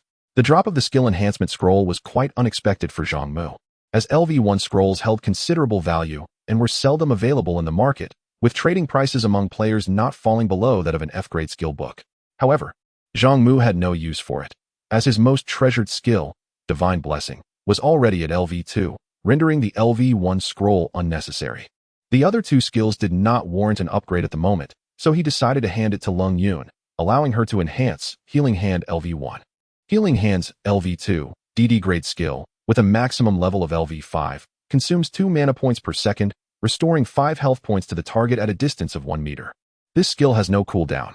The second level of Healing Hands is significantly more powerful than the first, with the healing range doubled and the efficacy enhanced, changing from consuming 1 mana to restore 2 health points to consuming 2 mana to restore 5 health points.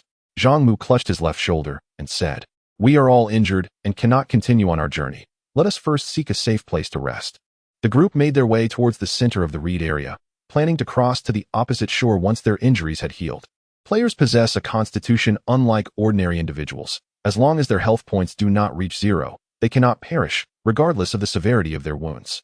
"Captain, come here for a moment," Chen Ling said, using a chubby companion's jungle blade to clear a patch within the dense reeds, unexpectedly discovering something unusual. "What have you found?" Zhang Mu inquired as he approached. Chen Ling parted the reeds to reveal 6 fist-sized blue eggs. They appeared to be the eggs of some waterfowl, seemingly unremarkable at first glance. However, as attention was drawn to the eggs, descriptive text emerged around them, revealing that they were items with attributes akin to game equipment. Bobo bird's egg, FF grade ingredient. Description: the Bobo bird is a gentle wildfowl, and its eggs are renowned for their exquisite taste, making them a highly sought-after culinary delight. The chubby companion curiously asked, "What is so special about the eggs?"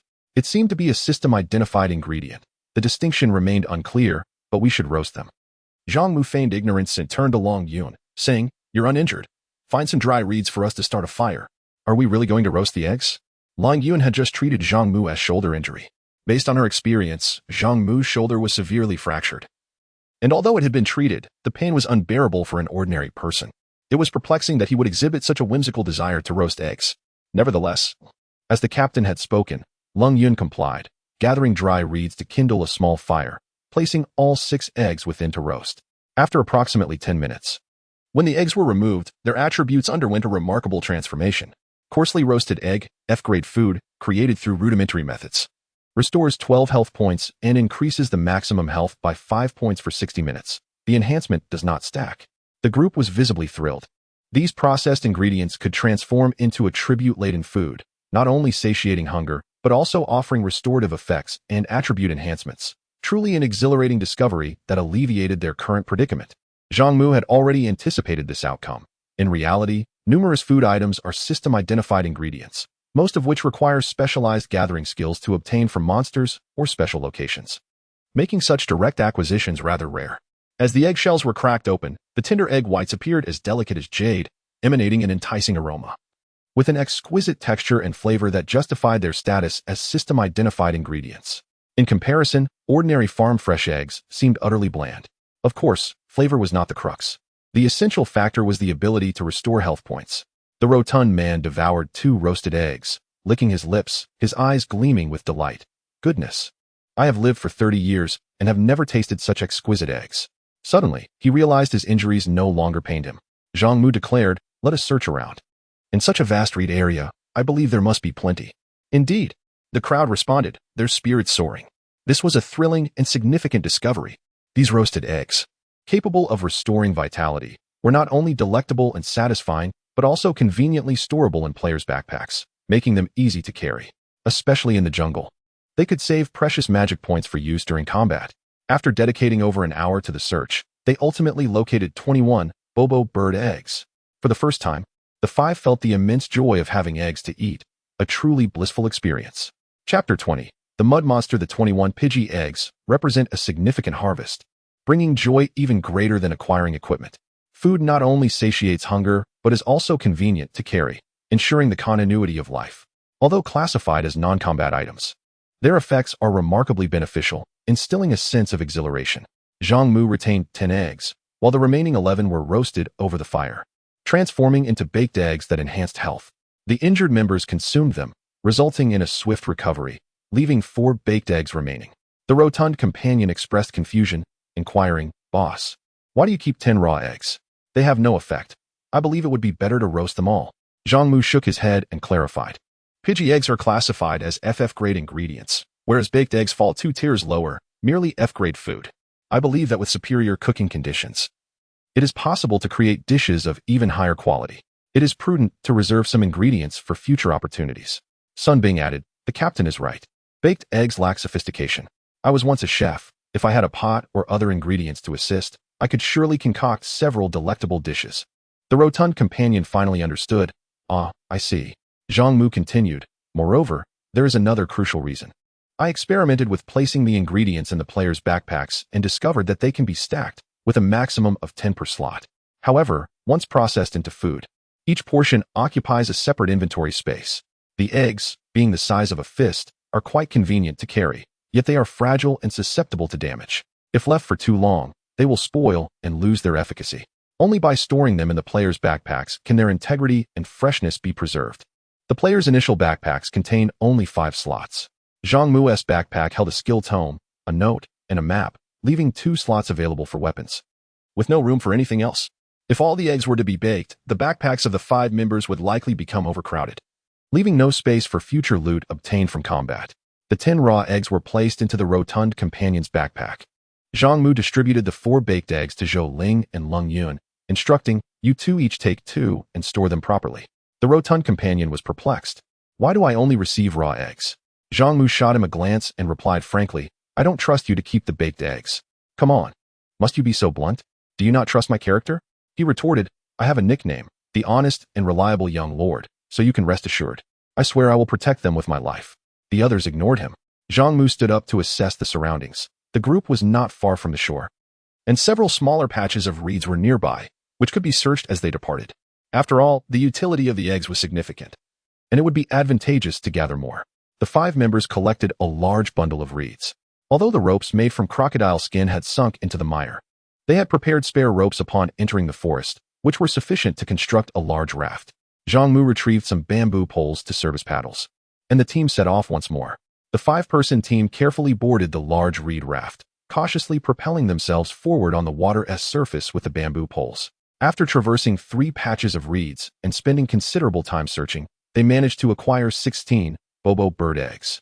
As twilight approached and the forest darkened, the dangers of the night loomed large. They needed to find a sufficiently secure place to spend the night, for lingering in the wetlands was no longer an option. Zhang Mu navigated the raft to the shore, where the terrain rose gradually and the water receded. Before them lay a stretch of dark, muddy swamp, extending for several hundred meters with little to no water remaining. To their astonishment, there was no water left. Lung Yun prodded the mud with a bamboo pole, which sank deeply. Her brows furrowed as she remarked, "It's about 2 meters deep. It's too treacherous. How shall we cross?" Zhang Mu pondered for a moment, testing the mud's firmness before nodding and declaring, "There is indeed a way. The sun has hardened the surface of the mud, though it cannot withstand the pressure of direct steps. However, if we fashion a flat board from reeds to attach to our shoes, we can increase the weight distribution and thus traverse the swamp without sinking too deeply." The group collected reeds and bound them together to create a sled-like board, long and as wide as a washboard. They severed bamboo poles and attached reeds to fashion paddles, one for each hand, mimicking boat oars to propel themselves through the mud. Zhang Mu tested the setup and said, "Let us proceed." The others managed well, but the portly companion struggled significantly, weighing in at 250 pounds. His weight was a considerable burden. Even with specially crafted oversized tools, moving proved challenging. Zhang Mu and Sun Bing supported him on either side, sharing the load as they carefully made their way forward. Remarkably, this method proved effective. As long as they moved slowly and exerted minimal force, stability was maintained. The shore was now in sight. However, halfway through their journey, an unexpected event transpired. The mud ahead and around them suddenly churned, releasing a multitude of bubbles and viscous sludge. To their horror, more than a dozen humanoid creatures emerged from the swamp. These beings, resembling humans in shape, had heads and bodies with complete limbs, yet they lacked facial features and digits. Their forms dripped with putrid muck, encrusted with decayed aquatic vegetation, akin to a person who had wallowed in filth for 3 days and nights before emerging. "Good heavens!" the portly one exclaimed. "Why do we always encounter such misfortune?" Sludge monster, common creature, level 8, health 70, magic 50, attributes, skills. Despite being a common creature, its level was not low, and their strength remained uncertain. While combat on solid ground would be manageable, the difficulty of fighting in the treacherous swamp environment increased dramatically. Shinling anxiously said, "Captain, they seem to be approaching. What should we do?" Zhang Mu urged, "What can we do? We must flee."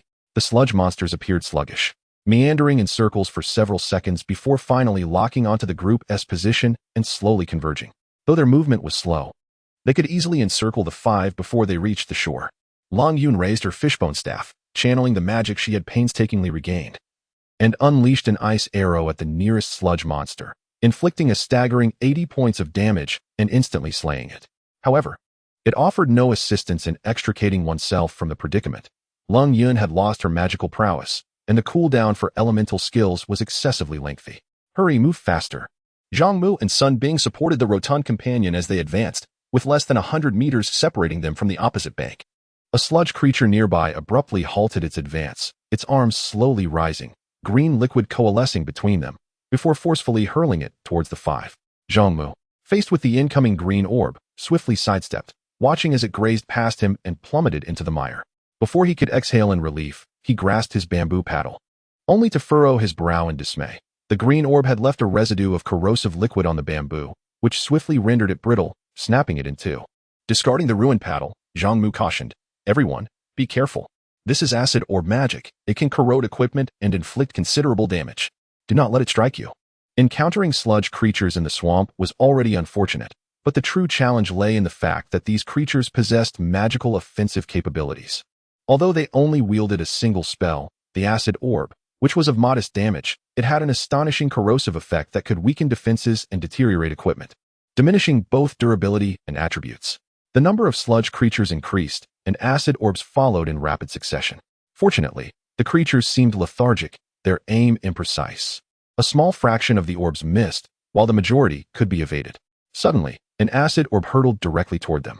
Sun Bing raised his shield, and with a soft thud, the orb adhered to it like glue, emitting a hissing sound of corrosion as its durability plummeted by 4 points. Its defensive capabilities also weakened, causing him to wince in dismay.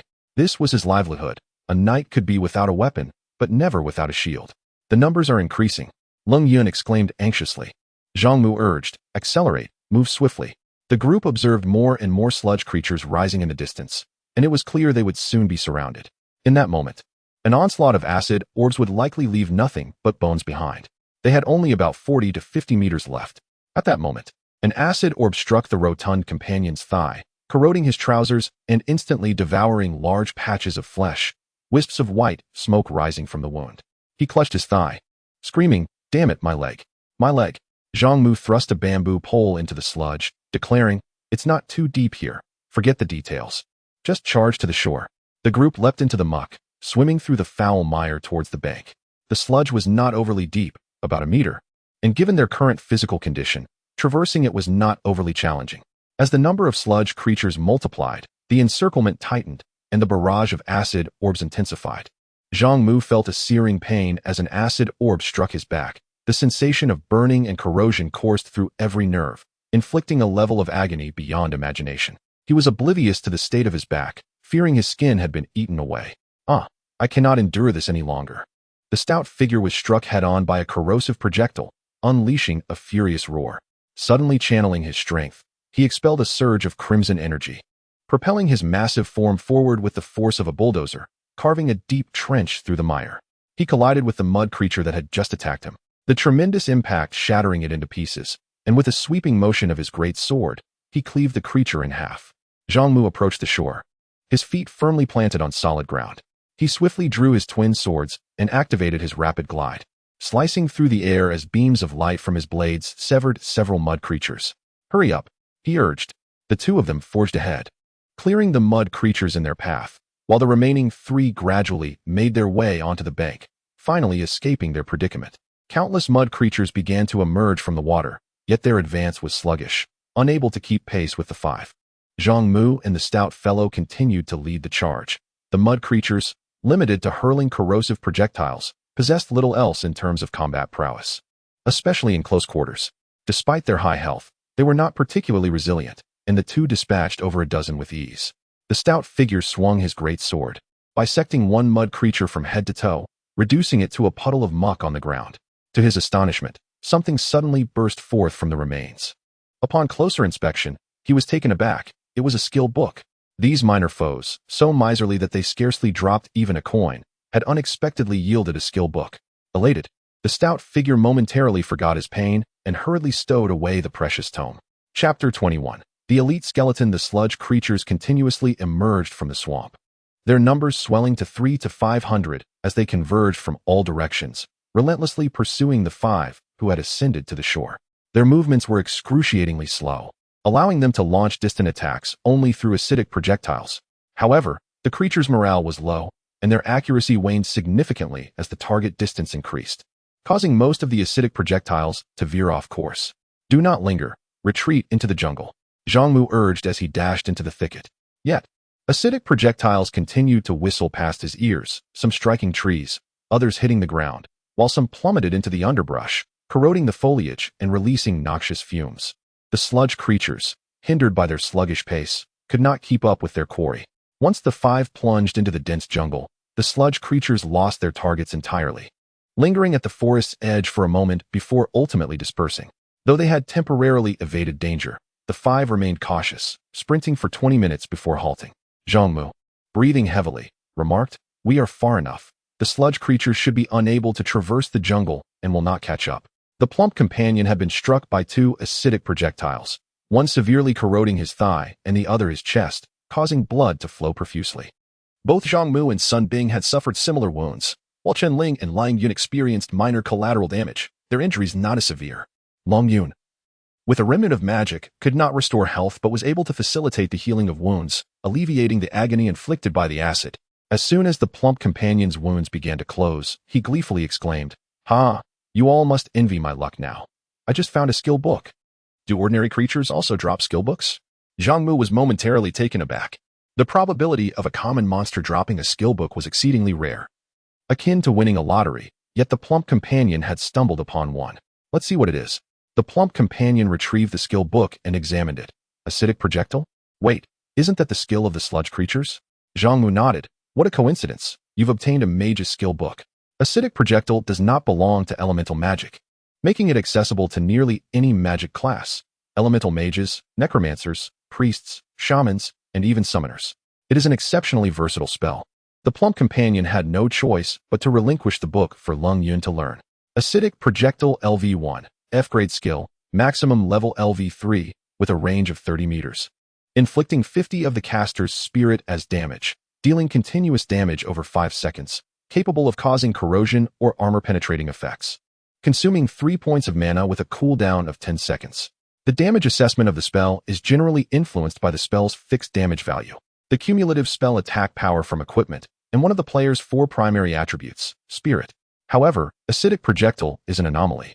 It is a fixed damage skill influenced solely by spirit, independent of equipment strength. A mage with 50 points in spirit would launch an acidic projectile with an attack power of 25 points. While this may seem considerable at first glance, it is, in fact, quite weak.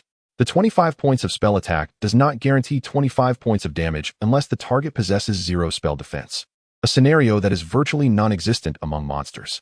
The spirit of the cold melody is less than 30 points. Under comparable conditions, utilizing the acid bomb to strike ordinary creatures yields a maximum of merely a dozen points of damage, while against elite foes, achieving 5 or 8 points is commendable. Its offensive capability falls short of 1/3 that of the ice arrow spell. Despite the low damage output of the acid bomb technique, its practicality is commendable. It boasts a brief cooldown and minimal mana consumption, allowing for frequent use. It is particularly adept at corroding equipment and diminishing the target's defenses, thus providing robust support for the team.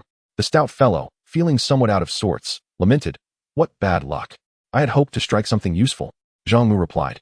With nearly 20 distinct professions available, while some skills may overlap, most have significant restrictions.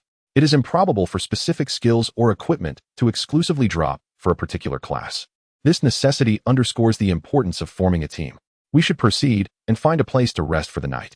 With darkness encroaching within an hour, it was imperative to locate a suitable shelter before twilight. The five traversed through the forest for an hour, only to unexpectedly discover a cave. The entrance stood about 3 meters high, yet was relatively narrow, accommodating only one person at a time. A dense array of vines obscured it, making it nearly undetectable without careful observation. Zhang Mu brandished his sword to part the dense foliage at the entrance, scrutinizing the area before stating, "This place seems to have been undisturbed for some time. We shall rest here tonight." Chun Ling gazed into the darkened cavity with a hint of trepidation. "Captain, are you certain there is nothing inside?" The condition of the entrance suggested that there were no signs of disturbance. The vines appeared to be thriving, indicating at least a year or two without any monsters entering or exiting. Zhang Mu retrieved a flashlight from his waist and illuminated the interior, declaring, "To ascertain whether anything lurks within, we shall venture inside. Stay close." As Zhang Mu stepped into the elongated cavern, the darkness enveloped them, and the flashlight's beams struggled to reach far. Zhang Mu believed that even a few square meters of space would suffice for their group of 5. However, as they delved deeper, the cavernous walls did not constrict, but rather expanded, eventually accommodating 2 individuals side by side with ease. "Exercise caution," Zhang Mu murmured with a furrowed brow. "This cave seems rather intricate." The group proceeded cautiously for over 20 meters when suddenly, beneath a stone ahead, a pale object sent a chill down their spines. Chun Ling gasped, her voice trembling. "See, Captain, why is there a skeleton?" Half reclining within the cave was a skeleton, strikingly similar to that of a human but broader in form. Perhaps disturbed by their presence, a ghostly blue flame ignited within the eye sockets of the skeleton's skull, and with a series of ominous bone clinks, it rose from the ground. Skeleton Soldier, Black Iron Elite, Level 5, Health 200, Mana 100, Description, once an elite soldier. Now transformed into a warrior of the undead due to the influence of the underworld's aura. Chun Ling shrieked in terror. Cold Melody, pale with fright, positioned herself behind Zhang Mu, while Sun Bing felt a shiver run down his spine. Only the stout fellow remained unperturbed, chuckling. "Huh? A level 5 Black Iron Elite monster? It looks rather weak." The skeleton soldier raised its rusted long sword and, without uttering a word, charged toward the 5 adventurers. Despite being a mere skeleton, its speed was anything but sluggish.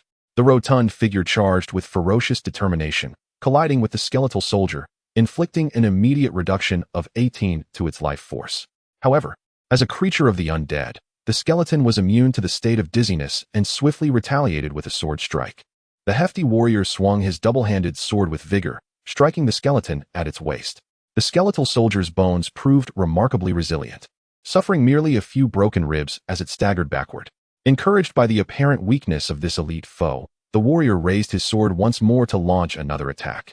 Suddenly, the skeleton unleashed a rapid thrust, piercing the warrior's chest and inflicting 23 damage through his leather armor. Wounded, the warrior instinctively retreated. Just as a faint white glow emanated from the skeleton's long sword, and a blade of light swept toward him. In a timely intervention, Sun Bing stepped forward, deflecting the attack with his shield and delivering a powerful strike to the skeleton's skull, causing it to stumble back. Zhang Mu swiftly caught up with the skeleton, unleashing a flurry of fluid strikes that reduced the skeleton's life force to a critical level. Its joints shattered, and it crumbled into a pile of bones scattered across the ground. The group's experience bars surged dramatically. Yet frustration lingered as the skeletal soldier yielded only 2 coins and no other rewards. Just a mere monster.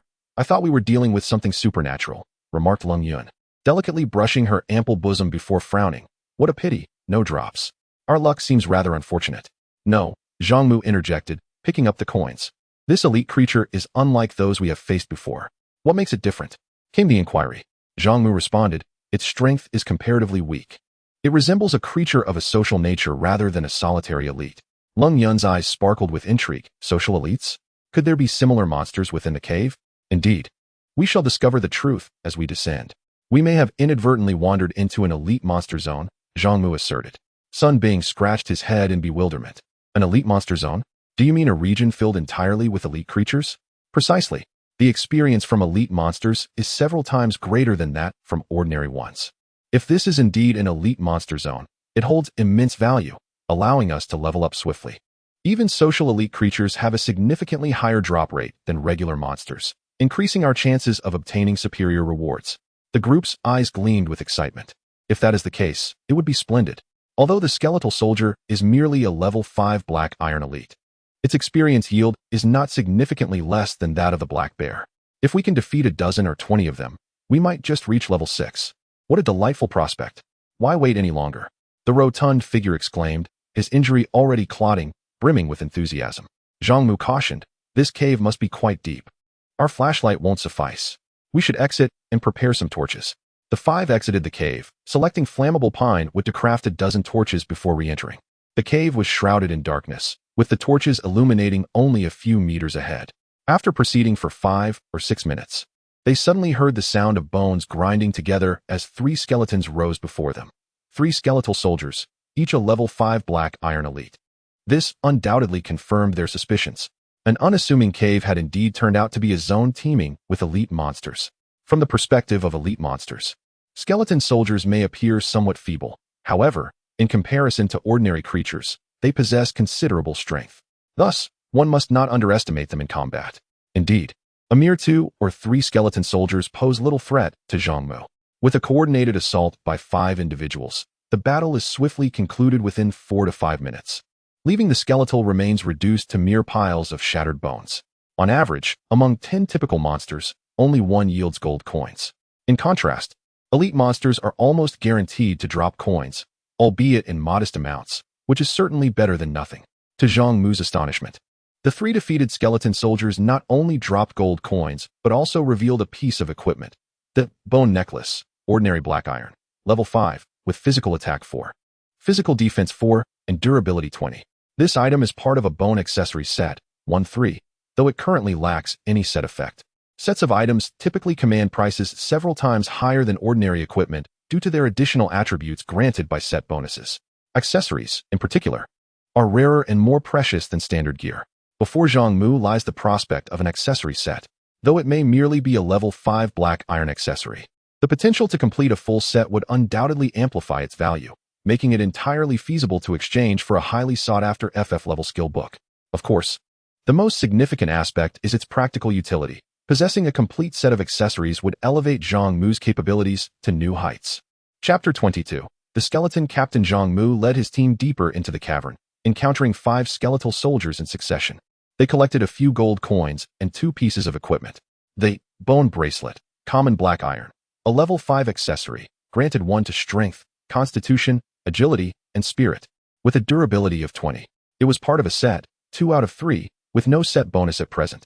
The skeleton soldier's sword, common black iron, a level 5 one-handed sword, boasted an attack power of 10 and a sharpness of 1, with a 1 chance to inflict a random curse effect upon attack. Also with a durability of 20. The bone bracelet was a component of the set, enhancing all attributes by 1. The skeleton soldier's sword, longer and more powerful than the fine iron short sword, had a chance to trigger a curse effect. Zhang Mu equipped it, replacing his fine iron short sword, now wielding a long sword in each hand. The skeleton soldier's sword in his left, and the sword of terrorfish in his right. Typically, the attack and effects of one-handed weapons pale in comparison to those of two-handed weapons. However, in the case of dual wielding, the damage potential may rival that of two-handed weapons. Numerous classes favor dual wielding, including rogues, assassins, killers, fighters, and even berserkers. Rogues are limited to short swords, assassins to daggers, killers to finger blades, fighters to fist blades, and berserkers to one-handed short axes, while rangers possess the most versatility, particularly those who wield dual long swords. Zhang Mu was but 5 away from leveling up. He checked the experience bar and then inquired of his companions. The portly member needed 25 more experience. Leng Yun required 31, and Sun Bing was short by 39. As for Chen Ling, having recently reached level 5, she had a substantial 89 to go before attaining level 6. It must be said, the sensation of leveling up by hunting elite monsters felt akin to soaring through the skies. Content. Zhang Mu and his companions took a brief 2-minute respite before continuing their search. The cavern was vast, likely housing numerous skeletal soldiers. Each skeleton represented a precious resource, offering substantial experience and a high probability of dropping equipment. As darkness enveloped the surroundings, the team's morale remained high, with no thoughts of rest. As they ventured deeper, the cave grew increasingly cold and expansive, the air remaining relatively clear as it was not entirely sealed. Numerous fissures appeared in the overhead rocks, allowing faint moonlight to filter through, casting mottled shadows on the ground. In a short span, 3 more skeletons emerged before them. Chen Ling expressed her surprise, whispering, "These skeletons are somewhat different." Her companions also noted this distinction. The previous skeletal soldiers had predominantly grayish-white bones, lacking luster, with their rusted weapons suggesting little combat prowess. In contrast, 2 of the skeletal soldiers here displayed noticeably whiter bones, their long swords gleaming and sharp, with flames flickering more vigorously in their eye sockets, exuding a significantly stronger aura than their predecessors. Among them stood a particularly striking skeleton, towering at 2 meters in height, wielding a massive 2-handed broadsword. Clad in tattered scale armor, much of the armor had crumbled away, and a tattered cloak hung from its back, riddled with countless worm-eaten holes, presenting a pitiful sight. The essence of this particular skeleton is more formidable than that of any other skeletal soldier. Zhang Mu gazed at the 3 skeletons, and gradually, some text materialized in his vision. Elite Skeleton Soldier, Bronze Elite, Level 5, Health 350, Mana 150, Description, Enhanced Skeleton Soldier, possessing greater strength. Skeleton Captain, Bronze Elite, Level 7, Health 500, Mana 200, Description, once a captain in life, an exceptional swordsman endowed with formidable martial skills and swordsmanship. This is likely a minor boss residing within the cave. Not to be underestimated, caution is advised. Leng Yun inquired, "How shall we proceed?" "We shall take them down one by one." Zhang Mu contemplated for a moment and then pointed at the central skeleton, saying, "Sun Bing, you shall use taunt to draw the captain's attention. No need for combat. Just hold him off. Fatty, Chen Ling, you are responsible for restraining the soldier on the left. Leng Yun, accompany me as we swiftly eliminate the soldier on the right. Is there any issue?" "None." "Very well, let us commence." The 5 dispersed in perfect harmony. Zhang Mu and Leng Yun advanced towards the left flank, while Fatty and Chen Ling moved forward from the right. Sun Bing, brandishing his shield, boldly approached. The 3 skeletons, now alarmed, were met with Sun Bing's taunt directed at the captain. The glowing embers within the captain's eye sockets flickered, and he immediately executed the swordsman's skill, Charge, closing the distance in the blink of an eye, swinging his sword against the shield. Sun Bing staggered back several steps from the impact. Before Sun Bing could regain his footing, the captain's broadsword transformed into several phantoms, and a brilliant, piercing light erupted. Frenzied slash. Bang, bang, bang, bang. Sun Bing endured 4 consecutive ferocious strikes, sustaining a quarter of his health even with the shield's protection. Had he absorbed the blows directly, even he would have struggled to withstand them. This skill is remarkably powerful, not only swift, but also challenging to evade.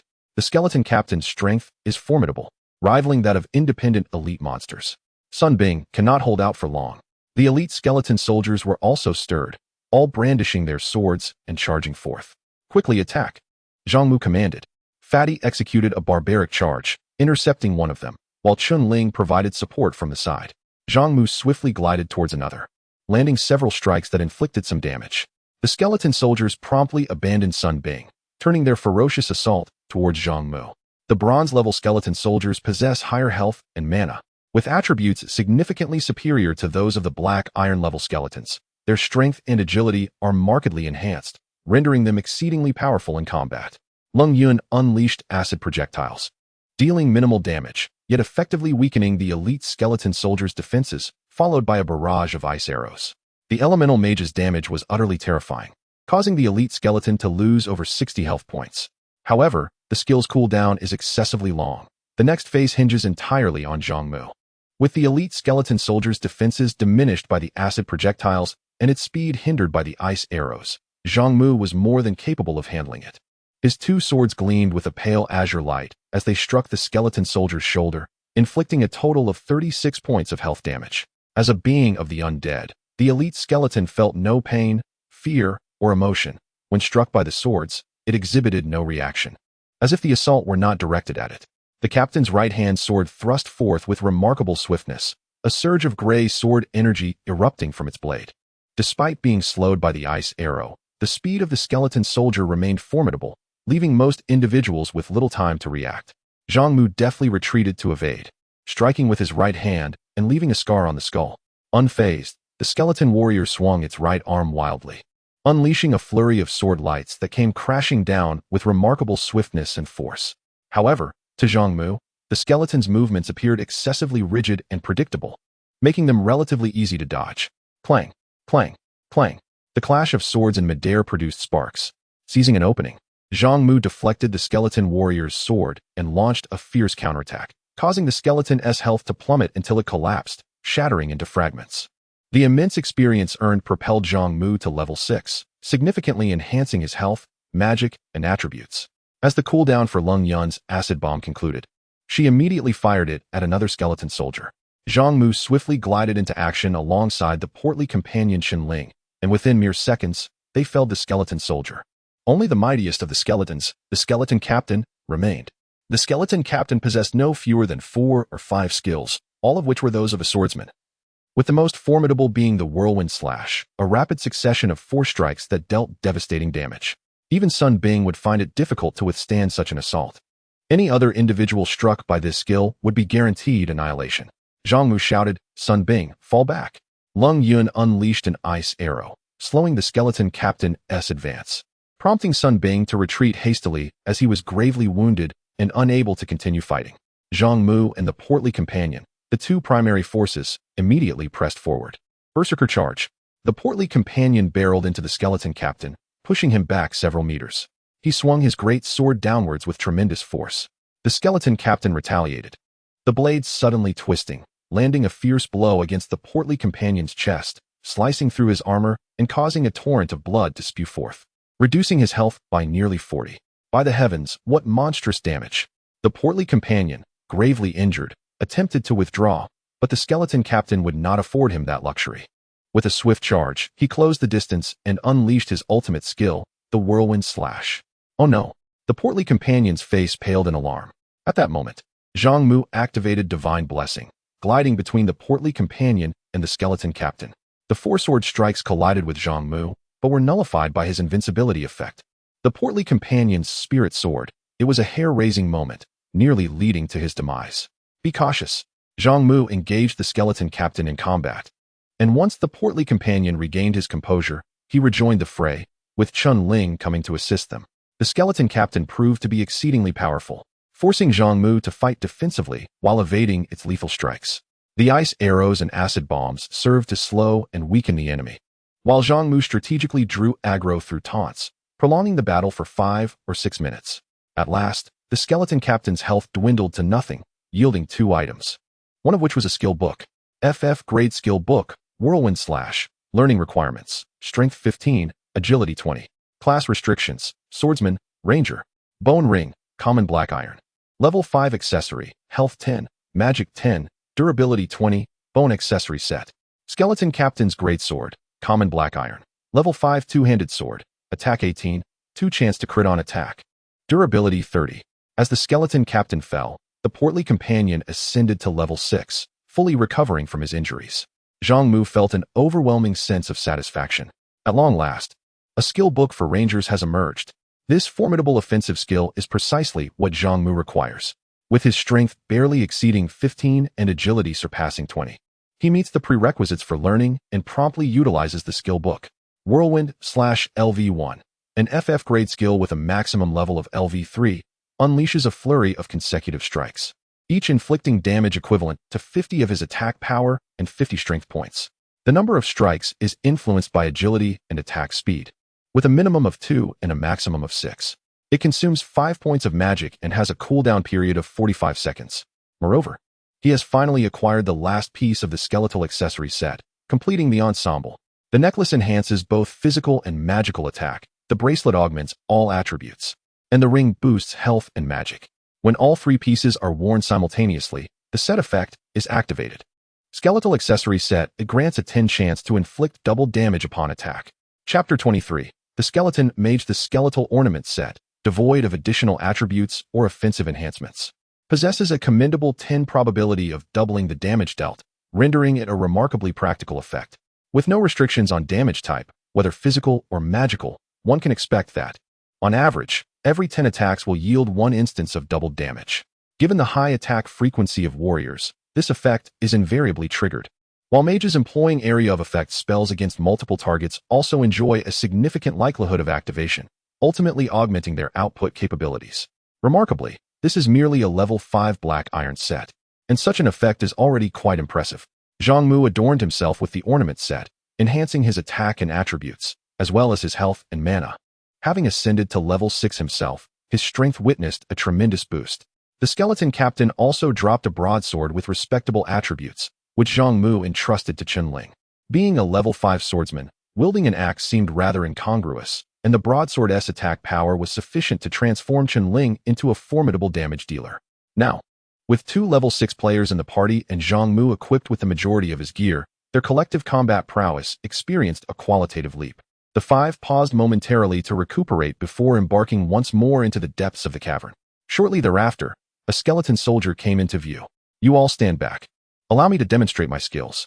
Zhang Mu unsheathed his twin swords and advanced toward the skeleton soldier, who promptly noticed him and charged forth with its longsword raised. Zhang Mu inhaled deeply, then suddenly swung his twin blades, initiating the skill Assassinate before unleashing his new skill Whirlwind Slash. -18, -15. The set effect triggered, -34, -17, -12. The skeleton soldier's sword effect activated. 5 streaks of sword light struck the skeleton soldier, inflicting a staggering total of over 96 points of damage. Zhang Mu's Whirlwind Slash astonishingly executed 5 consecutive strikes. The frequency of attacks in Whirlwind Slash is primarily influenced by agility and attack speed, making it challenging to exceed 3 strikes before level 10. Despite the skeleton captain being an elite monster with considerably higher attack speed and agility than Zhang Mu, it managed only 4 strikes. The key reason Zhang Mu was able to deliver 5 strikes lay in the skill Assassinate LV1. This skill does not yield any additional damage, but significantly increases the speed of execution, allowing it to stack with other skills. In this instance, Zhang Mu activated Assassinate LV1 in conjunction with Whirlwind Slash LV1, leveraging the advantages of dual wielding, thus achieving 5 strikes. Without the assistance of Assassinate, it is likely he would have executed only 3 or 4 attacks. On the 3rd strike, the set effect was triggered, resulting in doubled damage. On the 5th strike, the effect of the left-hand skeleton's sword was activated. The so-called curse primarily refers to a range of negative statuses such as petrification, weakness, slow, and paralysis. Cursed attacks do not guarantee success, thus carrying a risk of failure. When Zhang Mu attacked with the skeleton longsword, there was a 1 chance to inflict a random curse upon the target, and this time, it was the curse of petrification that was triggered. The unfortunate skeletal soldier was first struck by a tempestuous wind, losing half of its health before it could even raise its weapon. Its entire body became enshrouded in a layer of ashen gray, rendering it immobile like a statue. Zhang Mu seized the opportunity without hesitation, unleashing a flurry of 4 or 5 sword strikes. By the time the curse had lifted, the skeletal soldier was already on the brink of death. Zhang Mu unleashed a chilling gleam, the Qiongyu sword cleaving through the skeleton's cervical vertebrae and inflicting a devastating tear. The skeletal soldier's neck shattered, sending its skull hurtling away, rolling several meters before finally extinguishing the flickering flames within its eye sockets.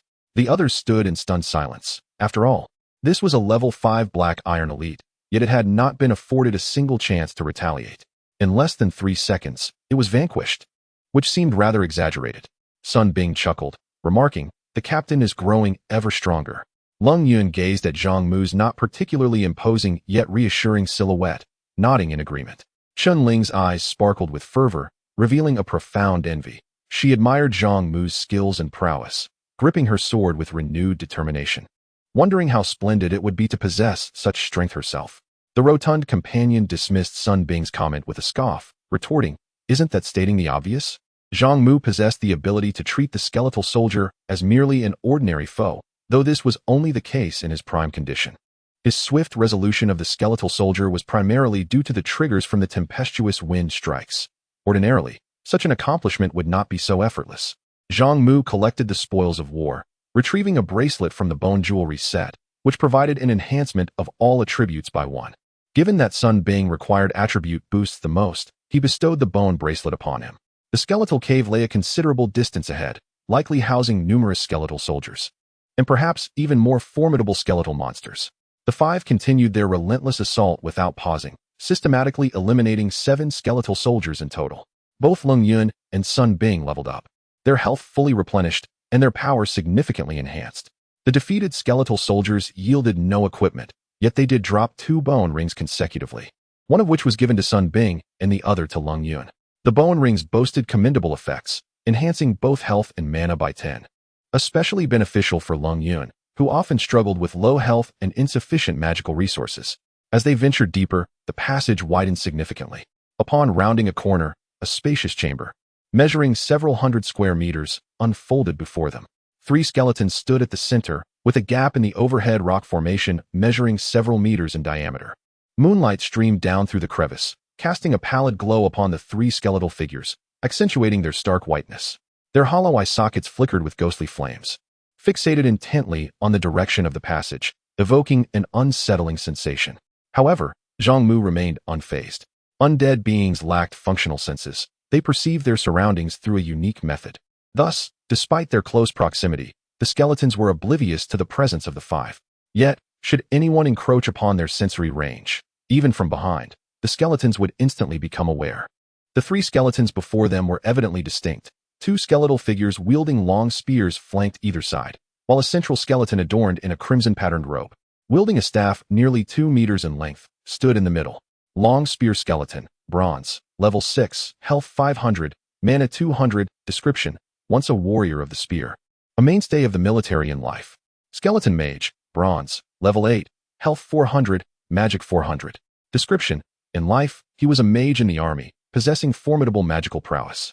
These 3 skeletons are significantly stronger than the 3 skeleton captains, with the skeleton mage being distinctly a spellcaster, posing a considerable challenge in the early stages.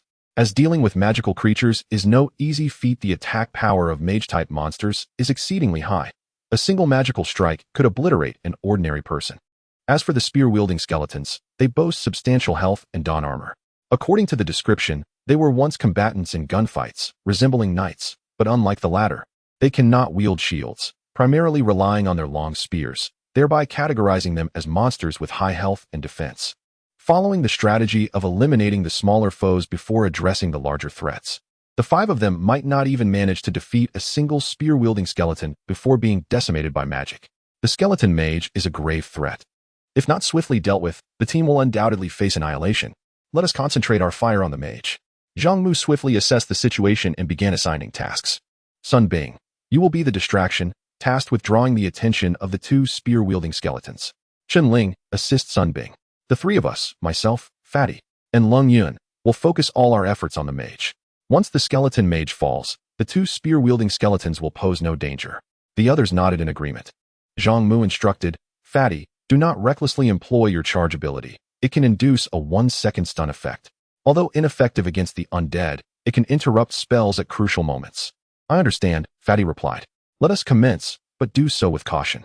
Sun Bing, shield in hand, advanced cautiously. Upon nearing the skeletons, approximately 60 to 70 meters away, they were stirred into action. The 2 skeletons suddenly brandished their 2-meter-long spears, propelling themselves forward with powerful thrusts, their spearheads gleaming ominously. This skill is reminiscent of a swordsman's charge, yet it is a universal skill for knights and gunfighters alike. It's a problem. They possess such a skill. Sun Bing shouted. At that moment, the skeleton mage raised his staff, conjuring a magical shield with 50 points of defense. A ball of flame erupted from the staff, vividly visible in the dark cavern, swiftly coalescing into a firebolt that shot forth. The firebolt is among the most formidable single-target attack spells in the early game. Sun Bing's shield charred black, flames igniting his clothing, and the overwhelming magical force caused his health to plummet by nearly half. The two spear-wielding skeletons arrived in succession. One spear struck his shield, deflected but dealing 9 points of damage, while the other pierced his thigh, inflicting 18 points of damage. With his petrified skin ability activated, Sun Bing felt no pain.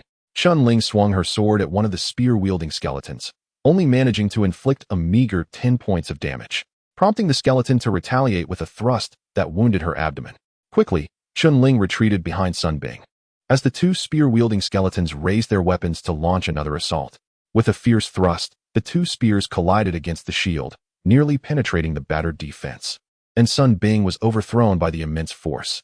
Chun Ling had no choice but to brace herself against the spear-wielding skeletons. Fortunately, their speed was sluggish enough to allow her to withstand the onslaught for a brief period. As the skeletal mage prepared to cast a spell, Zhang Mu swiftly glided before him, unleashing a flurry of tempestuous slashes that shattered the magical shield, inflicting an additional 30 points of damage. Cold Yun promptly shot an ice arrow and followed it with a corrosive projectile, reducing the skeletal mage's health to 75%. The stout figure charged forward. Frost breath. The skeletal mage exhaled a chilling mist, enveloping Zhang Mu and the stout man in a bone-deep cold that encased their bodies in layers of frost, rendering their limbs completely numb and nearly immobile. The stout man exclaimed in frustration, "What kind of spell is this?" Seizing the opportunity, the skeletal mage retreated several meters and unleashed a fireball that struck Zhang Mu squarely in the chest, engulfing much of his form in searing flames, depleting at least 50% of his health while the flames continued to consume his vitality.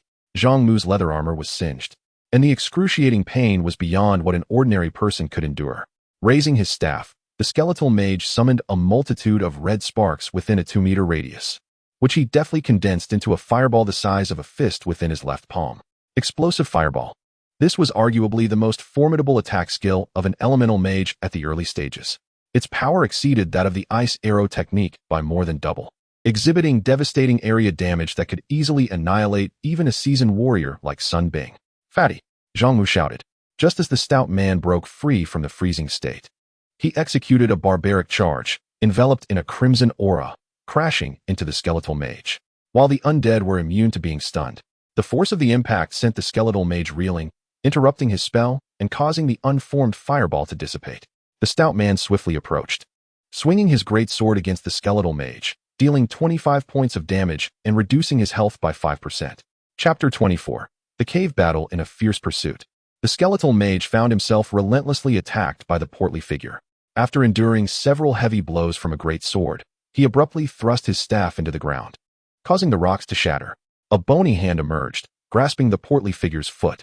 "I can't move," he exclaimed, struggling fiercely yet failing to escape the skeletal grip. Seizing the opportunity to catch his breath, the skeletal mage retreated 2 steps and hurled a small fireball toward the portly figure.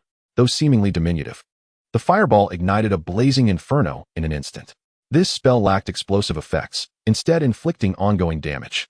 The relentless flames undoubtedly caused immense suffering. With a pained cry, the portly figure collapsed, frantically swatting at the flames. Yet, the fire conjured by magic could not be extinguished by mere mortal means before its magical essence dissipated. In the blink of an eye, his hair and eyebrows were singed away, and the air filled with the acrid scent of charred flesh. Taking advantage of the chaos, the skeletal mage attempted to flee. Zhang Mu could not allow the mage to create distance, so he swiftly vaulted over the writhing, screaming figure and charged towards the skeletal mage. Facing this new adversary, the skeletal mage conjured a faint azure wind blade in his hand and cast it towards Zhang Mu with a flick of his wrist. The wind blade was a highly versatile and practical spell, characterized by its rapid release, swift speed, minimal mana cost, and considerable damage, capable of severing the limbs of its target and inflicting debilitating injuries. As an elite level 8 creature, the skeletal mage possessed a plethora of skills.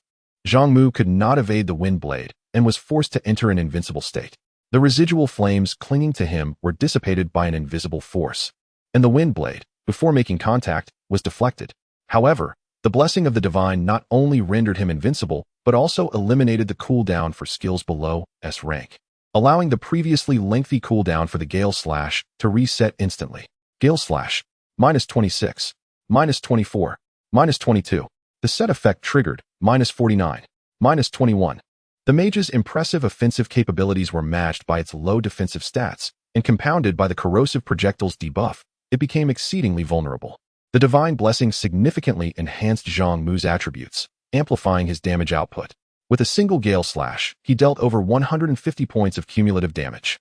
Such a terrifying burst of damage, such an astonishing output, would leave even assassins and berserkers in awe. Zhang Mu's strikes focused on the waist and legs, severing the skeletal mage's right leg, leaving it with less than 30 of its health, collapsing to the ground. The loss of mobility was a devastating blow for the mage. Yet it remained unperturbed, launching an ice arrow that struck Zhang Mu squarely in the chest, nearly impaling him. A searing pain coursed through him, accompanied by the sensation of his innards freezing. As he coughed up blood, it was mixed with shards of ice, still emanating a chilling aura. With his health below 25 and subjected to the frost's slowing effects, his predicament was perilously dire. Another magical assault from the skeletal mage would surely spell his doom. However, after casting multiple spells in succession, all of its skills had entered cooldown. With its legs severed, the mage could no longer create distance to buy time. Zhang Mu, overcoming the agony and chill coursing through his body, roared as he delivered 3 decisive strikes to the skeletal mage's head. Bang, bang, bang. At this moment, the amplification effect was still active, and the power was formidable. Amidst the dull crackling sounds, the sturdy cranium of the skeletal mage fractured, revealing several small fissures. Within the skull, a faint azure flame flickered. Zhang Mu planted his foot firmly on the chest of the skeletal mage and, with a swift motion, grasped the terrorfish sword. The blade hummed as it glimmered with a pale blue aura, aimed precisely at the fissures, and plunged within. The sword pierced through the azure flames. Every being, whether living or undead, possesses vulnerabilities. Among living creatures, vital points abound, such as the heart, brain, and spine. However, for the undead, there exists but one critical weakness: the fundamental soul fire that breathes life into the undead. This singular vulnerability is far more lethal. The skeletal mage convulsed momentarily as the flames within its cranium extinguished, the bones snapping audibly as the joints fractured, reducing the skeleton to a pile of shattered bones on the ground, simultaneously releasing several items. Zhang Mu forcefully extracted the icy arrow lodged in his chest and tossed it aside, gasping for breath as cold air escaped from his mouth and nostrils. The blood that flowed was chilling to the touch. He felt a profound difficulty in breathing, likely due to a perforated lung. Meanwhile, Sun Bing and Chun Ling were cornered. Battered by the relentless assault of the spear-wielding skeleton, their bodies marred with injuries, on the brink of collapse. Just as Lung Yun's abilities regained their potency, she unleashed a corrosive projectile followed by an icy arrow, both striking the spear skeleton. The skeletal warrior, wounded, immediately pivoted and charged forward, initiating a skillful dash. Lung Yun hastily evaded, yet the spear, accompanied by a fierce gust, thrust past her side. The first strike missed, but a second assault swiftly followed. The weapon swept through the air, striking her back and fracturing several bones, sending her tumbling 3 to 4 meters away, this blow depleting nearly 80 of her health. The elementalist was exceedingly fragile. In a pivotal moment, a stout figure, charred and emitting smoke, bellowed as he lunged forward, pressing the spear skeleton down to the ground. He swung his greatsword, landing 2 decisive blows that diminished the skeleton's health by 40 to 50 points. The skeleton, using the butt of its spear, propelled itself upright as if propelled by springs, executing a sharp thrust. The stout man was struck, momentarily disoriented, and the spear's edge swept through the air, sparking as his grip faltered, sending the greatsword flying into the rocks, where it trembled and rang. As the stout man regained his senses, the spear skeleton lunged at him anew, and his expression shifted dramatically. The spear aimed directly at his heart, driving forward with lethal intent. In this life-or-death scenario, the stout man's latent potential surged forth once more. He grasped the spear with both hands, exerting immense force that pushed him back 2 meters, creating a stalemate as both parties wrestled for dominance. The berserker was the strongest class, while the spear warrior exhibited a balanced prowess, with impressive physical attributes marking it as an elite foe. The stalemate persisted, with the stout man's strength surpassing that of any world weightlifting champion. Yet the skeletal warrior's endurance far exceeded his own. After a few seconds of struggle, signs of fatigue began to emerge. Suddenly, the spear skeleton exerted an upward force, lifting the stout man off the ground and tossing him like a sack of sand several meters away. The spear skeleton, poised to strike, lunged again, and the stout man realized it was too late to draw his sword. At a critical juncture, Zhang Mu arrived, his 2 swords cleaving through the spear, shielding the portly figure from the onslaught. Subsequently, 2 arcs of sword light descended upon the skeletal armor, inflicting substantial damage. The portly man darted aside to retrieve a massive sword embedded in the rock, executing a ferocious charge that toppled the spear-wielding skeleton. Together, he and Zhang Mu launched a relentless assault, mercilessly pummeling their adversary. Regardless of its defenses or vitality, the skeletal foe could not withstand the concerted efforts of the duo. Within mere minutes, it was vanquished, its bones scattered in disarray. The last remaining spear skeleton, besieged by the combined might of Sun Bing and Chen Ling, began to falter. Lung Yun employed corrosive projectiles to weaken its defenses, allowing Zhang Mu and the portly man to strike, ultimately dispatching the final skeleton. That was nearly the end of me, the portly man exclaimed, collapsing to the ground, gasping for breath. Soon, he convulsed, tears streaming down his face. Help! My entire body aches unbearably. Healer, please give me treatment. Zhang Mu approached, clutching his chest, suddenly erupting in a violent cough that splattered blood across the ground. His voice grew hoarse. Conserving magic was essential, and as long as he lived, he would endure, planning to consume a few roasted eggs later. Sun Bing bore 4 gaping wounds from the spear's assault, while Chen Ling had a gash in her abdomen, her intestines momentarily spilling out before being hastily stuffed back in. Lung Yun had also suffered from the spear skeleton strike, sustaining multiple fractures and severe internal injuries. The battle concluded, and each individual bore grievous wounds, their agony surpassing ordinary comprehension. As soon as the fighting ceased, they surged forward, eager to reclaim what had been overlooked. The portly man shouted, I can't take it anymore, boss. Can you knock me out? Zhang Mu shook his head, explaining. From the moment we became players, our bodies were enhanced and modified. As long as we possess health points, we cannot die, nor will we easily lose consciousness. However, despite our injuries, as long as we remain alive, we will recover swiftly. As he spoke, he moved his hand from his chest. The bleeding had already subsided. Lung Yun's magical energy was exceedingly precious. Every bit needed to be conserved to avoid the embarrassment of being powerless when urgently required. Thus, they had no choice but to endure the pain. After approximately 10 minutes, the suffering gradually subsided. Lung Yun, pale and leaning against the wall, breathed deeply, her chest rising and falling in a steady rhythm. In contrast to the portly man who writhed in agony, she remained silent, having persevered thus far. A delicate sheen of sweat adorned her exquisite features, and her furrowed brows evoked sympathy. Her bright, star-like eyes fixated on Zhang Mu without blinking. Everyone understood that Zhang Mu's suffering was no less than that of the portly man. He too bore extensive burns and penetrating wounds from icy arrows. Yet, seated cross-legged on the ground, he rested with closed eyes, his brow unwrinkled throughout. Lung Yun felt a stirring in her heart, a profound respect blossoming within her. As Zhang Mu sensed his recovery nearing completion, he ventured to collect the spoils of battle. The skeletal mage had dropped a skill book, a scroll, a piece of clothing, while the 2 spear skeletons relinquished another garment and 2 skeletal accessories. F-grade skill book, Windblade, learning requirement, spirit greater than 30. Class restriction, elementalist. Skill upgrade scroll LV1. A scroll for upgrading LV1 skills. Wizard's robe, excellent black iron. Level 5 robe, physical defense 5. Magic defense 11, spirit 3, health 15, durability 30. Soldier's armor, ordinary black iron, level 5 armor, physical defense 16, magic defense 5, constitution 1, durability 30. Bone necklace, physical attack 4, physical defense 4, durability 20. Bone necklace, physical attack 4, physical defense 4, durability 20. The battle proved to be somewhat perilous, yet the spoils were exceedingly gratifying. The formidable spell, Explosive Fireball of the skeleton mage did not drop. However, the skill book for Windblade emerged instead. The attack power of Windblade surpasses that of Ice Arrow, rendering it a remarkably effective skill in combat.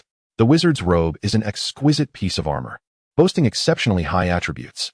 Not only does it enhance defense, but it also augments spirit and health, 2 vital aspects for any mage, making it a splendid piece of equipment. The skill books and robe were all allocated to Lung Yun. The soldier's armor offers remarkable defense. However, plate armor is restricted to knights and shield warriors. Sun Bing happened to be without armor, so it was assigned to him. One of the 2 bone necklaces was given to Sun Bing to complete his set, while the other was bestowed upon Fatty to enhance his attack power. As for the skill scrolls, Zhang Mu chose to retain them for his own use. Furious Wind /LV2, FF level skill, with a maximum level of LV3, unleashes a series of consecutive slashes, each inflicting damage equivalent to 65 of attack power and 80 of strength value. The number of strikes is influenced by agility and attack speed. with a minimum of 2 and a maximum of 6. It consumes 5 mana points and has a cooldown period of 45 seconds. The upgrade in skill significantly amplifies its damage potential. Chapter 25. The luxurious treasure chest. The 5 individuals took a moment to rest and tend to their injuries, temporarily halting their exploration of the cave. They gathered some firewood to ignite a campfire, each consuming 1 or 2 roasted eggs to restore their health. Gradually, their pain subsided to a bearable level. Zhang Mu distributed the remaining biscuits, chocolate, and sausages from his backpack among the group, ensuring that everyone was fully satiated. After their exhausting battle with the skeletal mage, the team was fatigued, prompting Zhang Mu to decide on a few hours of rest before delving deeper into the cave.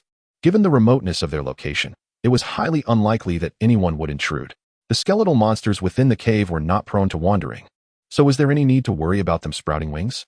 It was essential to restore both body and mind to their optimal states in order to unleash their maximum combat potential and achieve resounding victories. The environment grew increasingly cold and uncomfortable. However, the group's exhaustion rendered them indifferent to their surroundings. Lung Yun lay on the ground, using a hard piece of wood as a pillow, gazing at the flickering campfire until drowsiness enveloped her. This was her first sleep since entering the blood-soaked forest. She had never truly rested before. She fell into a deep slumber, experiencing fragmented dreams in which she returned to her past, struggling with academic pressures and the mundane challenges of daily life. The relentless pursuers, akin to swarming flies, were overwhelming, especially the wealthy young men whose flashy exteriors and insincere charm filled her with aversion. From a young age, she had developed a strong distaste for men who were ostentatious and duplicitous. In her dreams, she saw her long-missed mother, the father she despised, and her late grandmother, moments that transported her back to a time before the calamity, when she led an ordinary life. In the dream, she was unaware of her transient existence, indulging in fleeting joy. Yet, as all dreams do, it eventually dissipated. When her consciousness was pulled back from the dreamscape, a wave of cold, pain, and fatigue washed over her. Lung Yun fluttered her long eyelashes and opened her bleary eyes, once again greeted by the sight of the campfire, now reduced to charred wood and a few glowing embers providing scant warmth. Her body was coated in dried mud and blood, leaving no clean spot, which greatly discomforted her. Given her penchant for cleanliness, the uneven ground and the hardness of the wood made her feel achy after lying there for too long. Dreams are merely illusions, she thought, gazing at the extinguished fire with a wistful sigh, wishing it had been real. At that moment, a low, gravelly yet magnetic voice broke the silence beside her. Awake?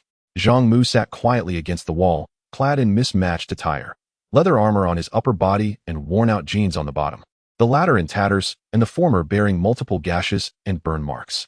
His hair was a disheveled mess, making him appear more disheveled than a beggar. His face smeared with dirt and blood, obscuring his features except for his exceptionally clear and bright eyes. Feeling a slight reduction in her earlier melancholy, Lung Yun nodded gently. Surprised as she asked, "Did you not sleep?" Zhang Mu replied nonchalantly, "In a situation like this, someone must keep watch." Lung Yun was taken aback to discover that Zhang Mu quietly watched over everyone while the others slept, feeling a surge of emotion welling within her. Just as she was about to speak, Zhang Mu rose and declared, "It's time to awaken everyone. We must set forth." "Indeed," replied Lung Yun, also getting to her feet. She donned her magical robe, which was a deep blue and slightly loose, failing to fully conceal her ample figure. Zhang Mu approached the rotund figure of a snoring man sprawled on the ground, delivering a playful kick to his plump belly. "Wake up, you slothful fellow." The man, drooling profusely, groggily sat up and mumbled, "Is it morning already?" His hair and eyebrows had been singed away, leaving him a comical bald figure. Sun Bing and Chun Ling stirred awake as well.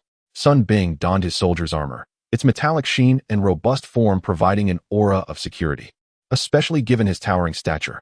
The armor, a set of metal plate armor crafted from large sheets of metal, offered superior defense compared to chainmail or scale armor. Albeit at the price of agility, only a few melee classes could bear such weight, knights being among them. After a moment of rest, Chun Ling appeared revitalized. Her attire bore numerous tears, revealing her delicate skin. Once a captivating beauty, she paled in comparison to Lung Yun, but remained striking in her own right. However, in this environment, none took notice, and she herself was indifferent. Zhang Mu urged, "Let us tidy up and prepare for battle once more." The rotund man, invigorated, brandished his jungle blade, driving it into the ground with a flourish. "Ready at a moment's notice. I am fully revived."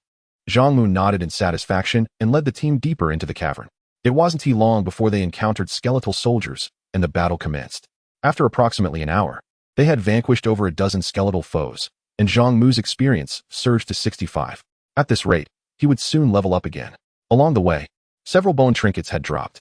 Following Zhang Mu and Sun Bing, the rotund man completed his set of gear, while Leng Yun and Chen Ling each acquired 1 or 2 trinkets.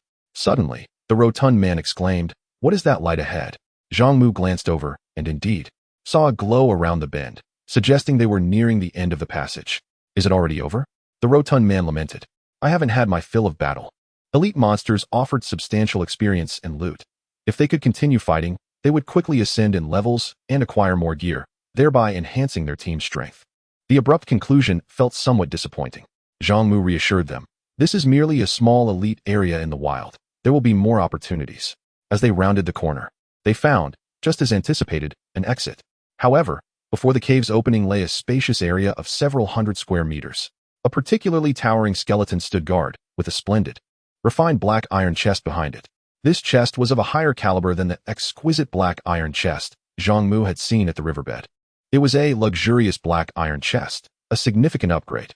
Upon sighting the chest, joy spread across their faces, but upon noticing the skeleton standing before it, they all paused in surprise. Iron skeleton, silver elite monster, level 7, health 700, magic 400, attributes? Skills? Sun Bing exclaimed in surprise. "This is a silver elite." Zhang Mu nodded in acknowledgement.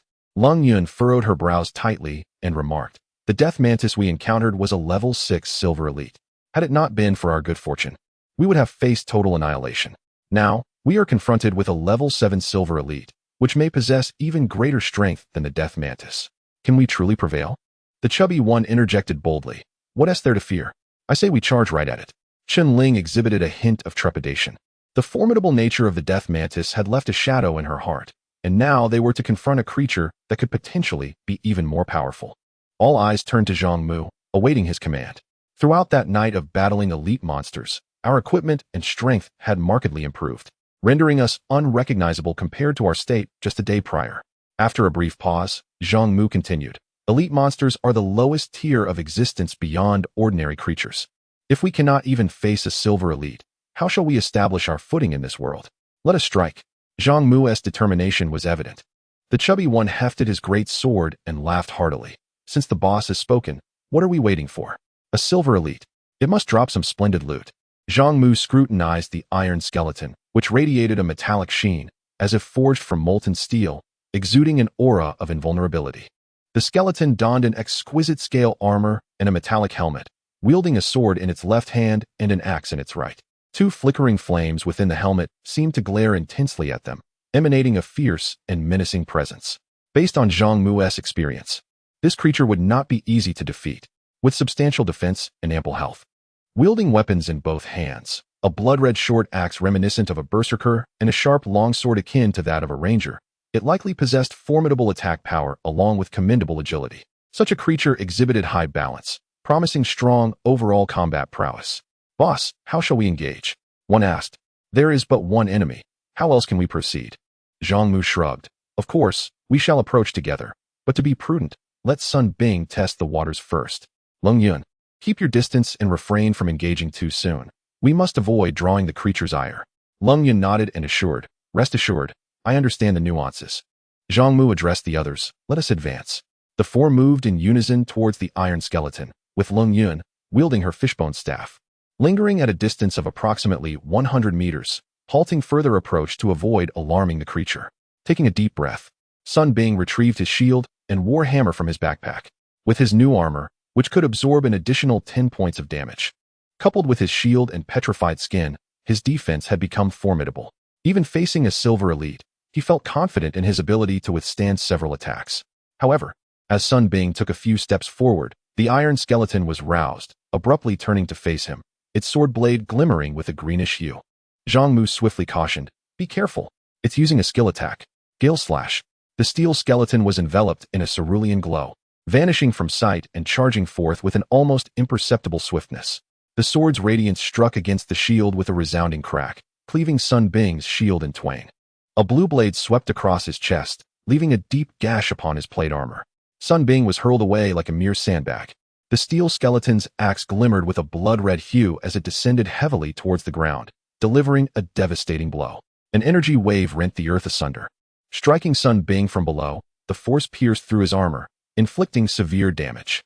He rolled several meters before crashing against the rock wall, finally coming to a halt. With his life force dwindling to below 35, the rotund fellow stood in shock, exclaiming, "This is utterly monstrous. This creature possesses a mastery of combo attacks." Indeed, the prowess of the steel skeleton was even more formidable than anticipated. Zhang Mu shouted, "Charge!" Chapter 26. A perilous strike. This encounter serves as a probing confrontation, showcasing the formidable prowess of the iron skeleton. The skill, Swift Wind Slash, is exclusive to rangers, enabling instantaneous movement to the target's vicinity and delivering a powerful strike. Undeniably formidable. Sun Bing's shield, having endured numerous battles, had little durability left. After sustaining a heavy blow, it was finally rendered completely inoperative.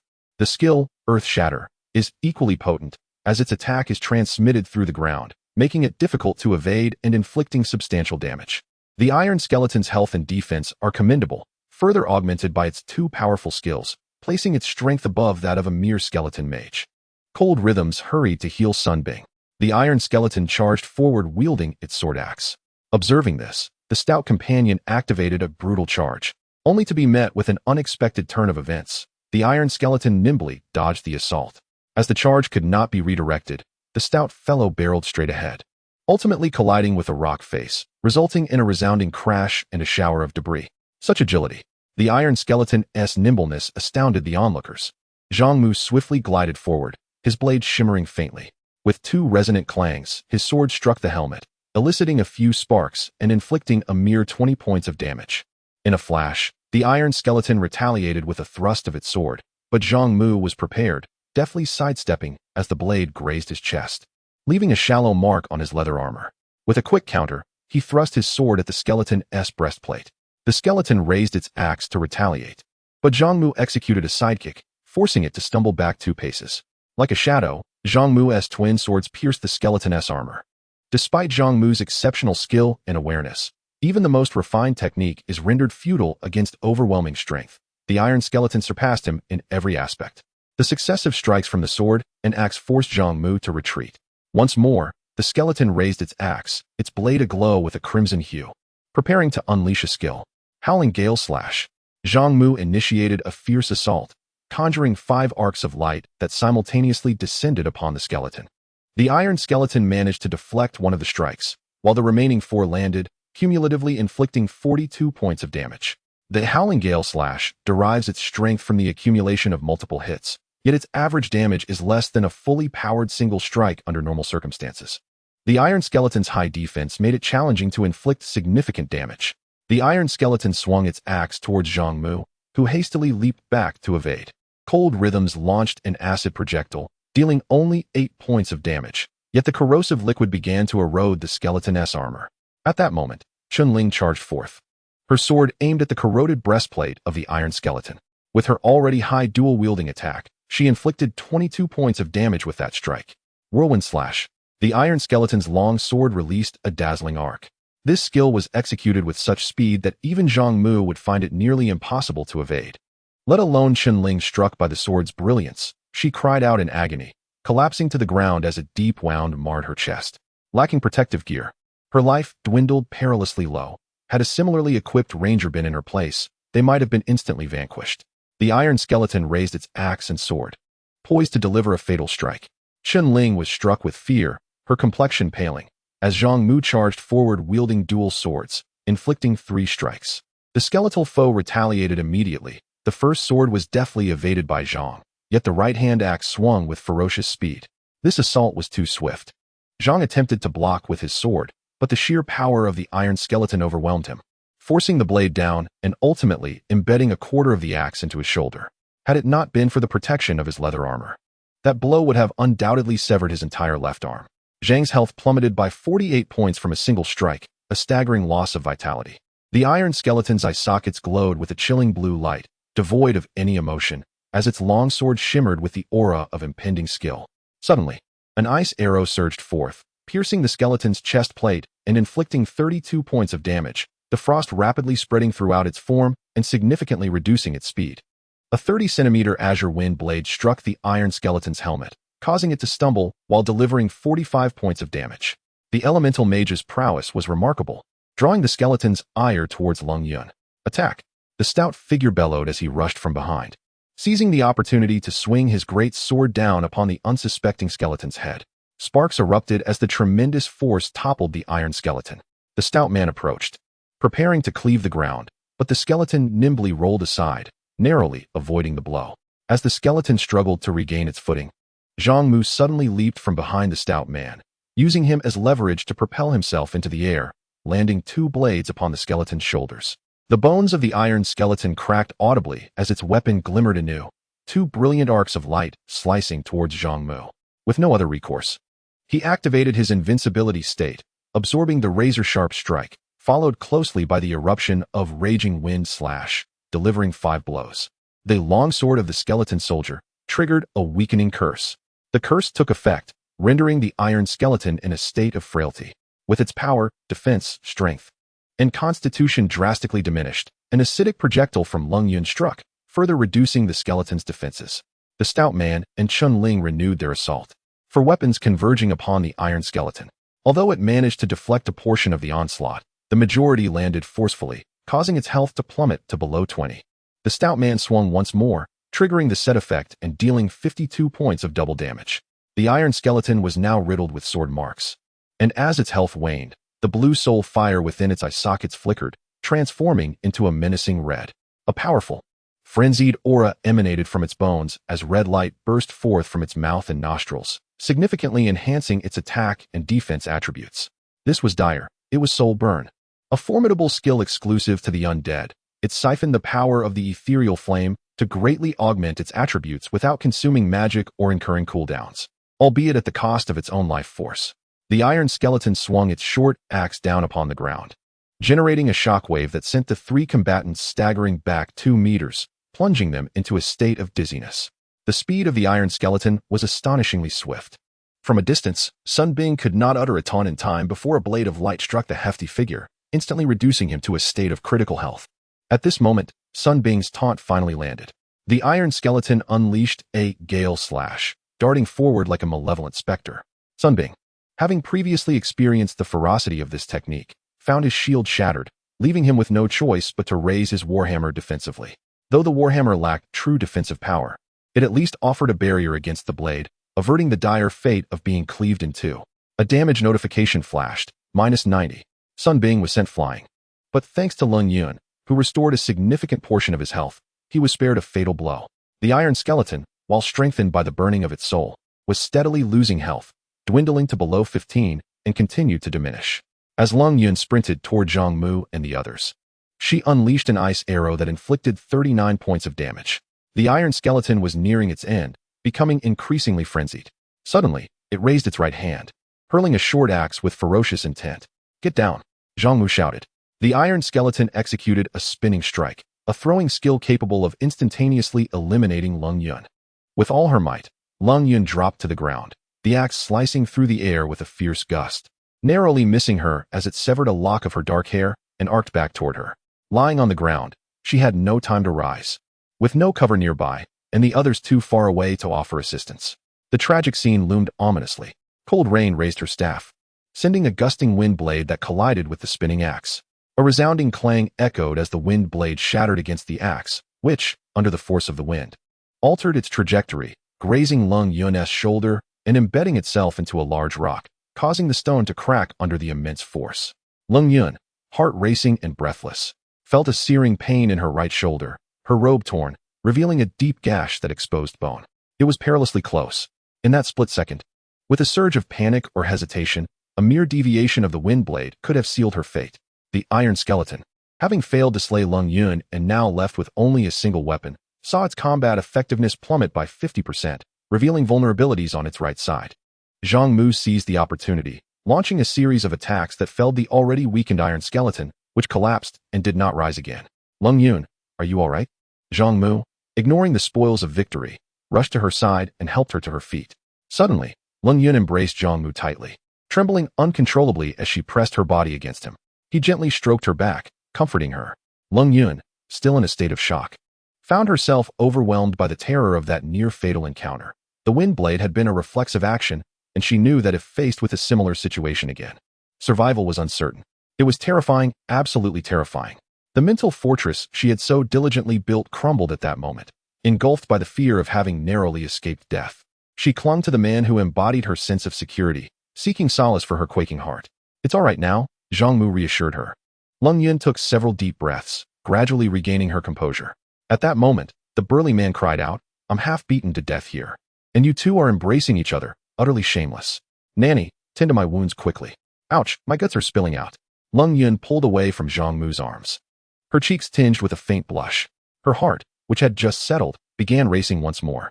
Seeing Zhang Mu rush over to check on her, she was overwhelmed by an unprecedented sensation, contentment, security. Could this be happiness? Is he actually concerned about me? Lung Yun clenched her fists, her emotions stirring. He was a man renowned for his icy detachment and ruthless logic. Could he truly harbor feelings? Yet she was mistaken. Lung Yun's actions had been astonishing, revealing to Zhang Mu her latent potential. This woman's future achievements would likely surpass even the burly man's, making her ascension as the foremost elementalist all but inevitable. She was a talent of immense value, one whose loss would be a true tragedy. Thus, Zhang Mu's unusual display of concern was genuine, but not for the reasons she imagined. Matters of the heart had never crossed his mind. Chapter 27. Departure from the cave. The silver elite monsters proved to be extraordinarily formidable, nearly costing Lung Yun her life. While the injuries sustained by Fatty, Sun Bing, and Shun Ling were also significant. Fatty, whose wounds had only just begun to heal, exclaimed in frustration, "This is utterly absurd. Why is it that every time we encounter a powerful creature, we end up battered and bruised?" Zhang Mu replied, "If you're still breathing, consider it a blessing." Sun Bing approached, picking up the shield that had shattered into 2 pieces, attempting to reassemble it, but to no avail. The shield had lost all its attributes, reduced to mere scraps of iron. This battle resulted in considerable equipment loss, as items possessed durability limits. As durability decreases, the attributes of the equipment are adversely affected. Once durability reaches 0, the item is rendered utterly useless. Sun Bing's shield could not be salvaged, and Fatty's leather armor, having endured this skirmish, was also left with little durability, its attributes diminished by nearly half. It was estimated that after 2 more battles, it would meet its demise. With such frequent combat, the rapid wear and tear of equipment, coupled with the lack of repair facilities, meant that items would deteriorate within mere days. Zhang Mu rose and suggested, "Let us examine the spoils dropped by the monsters." Upon the death of the iron skeleton, 3 pieces of loot were revealed, all of which were equipment. Refined scale armor, superior black iron, level 5 armor, physical defense 15, magical defense 6, health 20, durability 40. Skull helmet, superior black iron, level 5 helmet, physical defense 5, magical defense 3, strength 3, durability 30. Bloodshort axe, superior black iron, level 5 one-handed axe, attack 15, strength 4, ignores 10 of the target's defense, durability 30. The superior black iron gear represented the pinnacle of equipment at this stage, and this haul was quite satisfactory. However, the absence of skill books or special items was a slight disappointment. The iron skeleton was known to possess at least 5 different skills. The acquisition of even one would have been a significant boon for the team. Yet, regrets aside, nothing could be altered. The 3 pieces of equipment did not disappoint, particularly the refined scale armor, which notably increased physical defense by 15 points, a considerable improvement. What would have originally inflicted 30 points of physical damage would now only deal 15 points when wearing this armor. This scale armor's defense rivaled that of Sun Bing's plate armor, not to mention the generous health boost of 20 points. Possessing such armor at this stage would greatly enhance a player's survivability. However, the scale armor was restricted to certain classes, rendering it unusable for magic-oriented professions, and many physical damage classes, such as rogues, assassins, and archers, could not don it either. Zhang Mu donned the refined scale armor, admiring its exquisite craftsmanship. The inner layer was made of leather, ensuring comfort, while the exterior was adorned with finely crafted scale plates, providing considerable protection. Despite Zhang Mu not being particularly tall, the armor bestowed upon him an air of authority reminiscent of an ancient general. Lung Yun's bright eyes sparkled with intrigue as she gazed into the depths of his expression, her heart momentarily captivated. Suddenly, she covered her mouth and smiled. Curious, Zhang Mu inquired, "What is so amusing?" With a slight blush gracing her cheeks, Lung Yun replied, "Oh, it's nothing. I just thought, Shouldn't our wooden captain consider changing his trousers? Zhang Mu had specifically chosen a pair of durable jeans for the forest, but they now appeared tattered beyond recognition. Countless wounds marred his body, among which one gaping tear approached the inner thigh, with glimpses of his undergarments barely concealed. His upper body was adorned in formidable armor, while his lower half was clad in tattered trousers unfit even for a beggar, a combination that was truly astonishing. The portly man burst into laughter, exclaiming, "Boss, your appearance is quite amusing." Zhang Mu cast him a sidelong glance and retorted with irritation, "You should find a way to cover your backside." Upon checking, the fat man discovered a sizable tear in his trousers, merely a small hole. Zhang Mu remarked nonchalantly, "In the jungle, there exists a creature known as the mountain leech, colloquially referred to as a leech. It delights in burrowing into crevices. During the Vietnam War, an American soldier encountered a leech that entered through his member and ultimately made its way to his bladder, necessitating surgery for its removal. I dare say your ample posterior would be quite appealing to such a creature. Is it really that terrifying?" The portly man felt an involuntary tightening and a sudden chill at the thought. "Boss, please don't frighten me." Cold Yun chuckled lightly and affirmed, "I can attest to the truth of that." The sight of the fat man's discomfiture elicited laughter from the others, dispelling the tension that lingered from their recent skirmish. Zhang Mu stole another glance at Cold Yun. She was typically a woman of few words, but her sudden verbosity made her seem like an entirely different person. Zhang Mu, a level 6 ranger, possessed a base health of 70 points. Equipped with the jungle cloak, providing 10 points, and the fine-scaled armor, offering 20 points. His total health had surged to 100 points. Of course, this was still inferior to Sun Bing, a level 6 knight, whose base health reached 105 points. The other companions fell short of Zhang Mu's health. The bearhide armor retained more than half its durability, with minimal attribute loss, and was given to Chen Ling for continued use. The skull helmet boasted commendable attributes, enhancing strength, thus it was bestowed upon the fat man. The skull helmet appeared quite fearsome, adorned with several sharp spikes. When the fat man donned the helmet, enveloping his bald head, it rendered his already unattractive visage even more menacing. As for the one-handed axe, only Zhang Mu and the fat man could wield it. The latter preferred two-handed weapons and had little inclination toward dual-wielding short axes, especially given that the jungle blade offered superior attack power. After considerable contemplation, Zhang Mu replaced the recently acquired skeleton soldier's sword with the axe in his left hand and the sword in his right. His left-hand attack reached 16 points, while the right-hand attack soared to 18 points. With the 8-point bonus from the wind/ring and the 4-point bonus from the bone necklace, his left-hand attack totaled 27 points, and the right-hand attack reached 30 points. Currently, his strength value stood at 16, bolstered to 20 due to the short axe's 4-point strength bonus, enabling Zhang Mu to unleash an impressive attack power exceeding 50 points. The Black Iron elite monsters of levels 5 and 6 typically boasted defenses ranging from 10 to 20, meaning Zhang Mu's attacks would generally inflict 30 to 40 points of damage. This was merely a rough calculation. The actual outcome would be influenced by the specific physical defense of the monsters, as well as the force and the struck areas. Next, it was time for the treasure chest. The five gathered around a black iron chest, which, compared to the chests encountered in Jiang City, was at least 2 to 3 times larger. Its surface was intricately adorned, exuding an air of opulence and luxury, undoubtedly signifying a chest of exceptional quality. The probability of obtaining superior equipment and skill books from this luxurious black iron treasure chest is several times that of an ordinary black iron chest. The portly man inquired, "Boss, should we open it?" Zhang Mu nodded. "Of course, let us proceed." The portly man eagerly rubbed his hands together, silently praying for the Buddha's blessing, and pressed the button to open the chest. Suddenly, the lid sprang open, revealing a blinding light that obscured the contents within. He reached inside and fished out a collection of potions, including life potions and magic potions.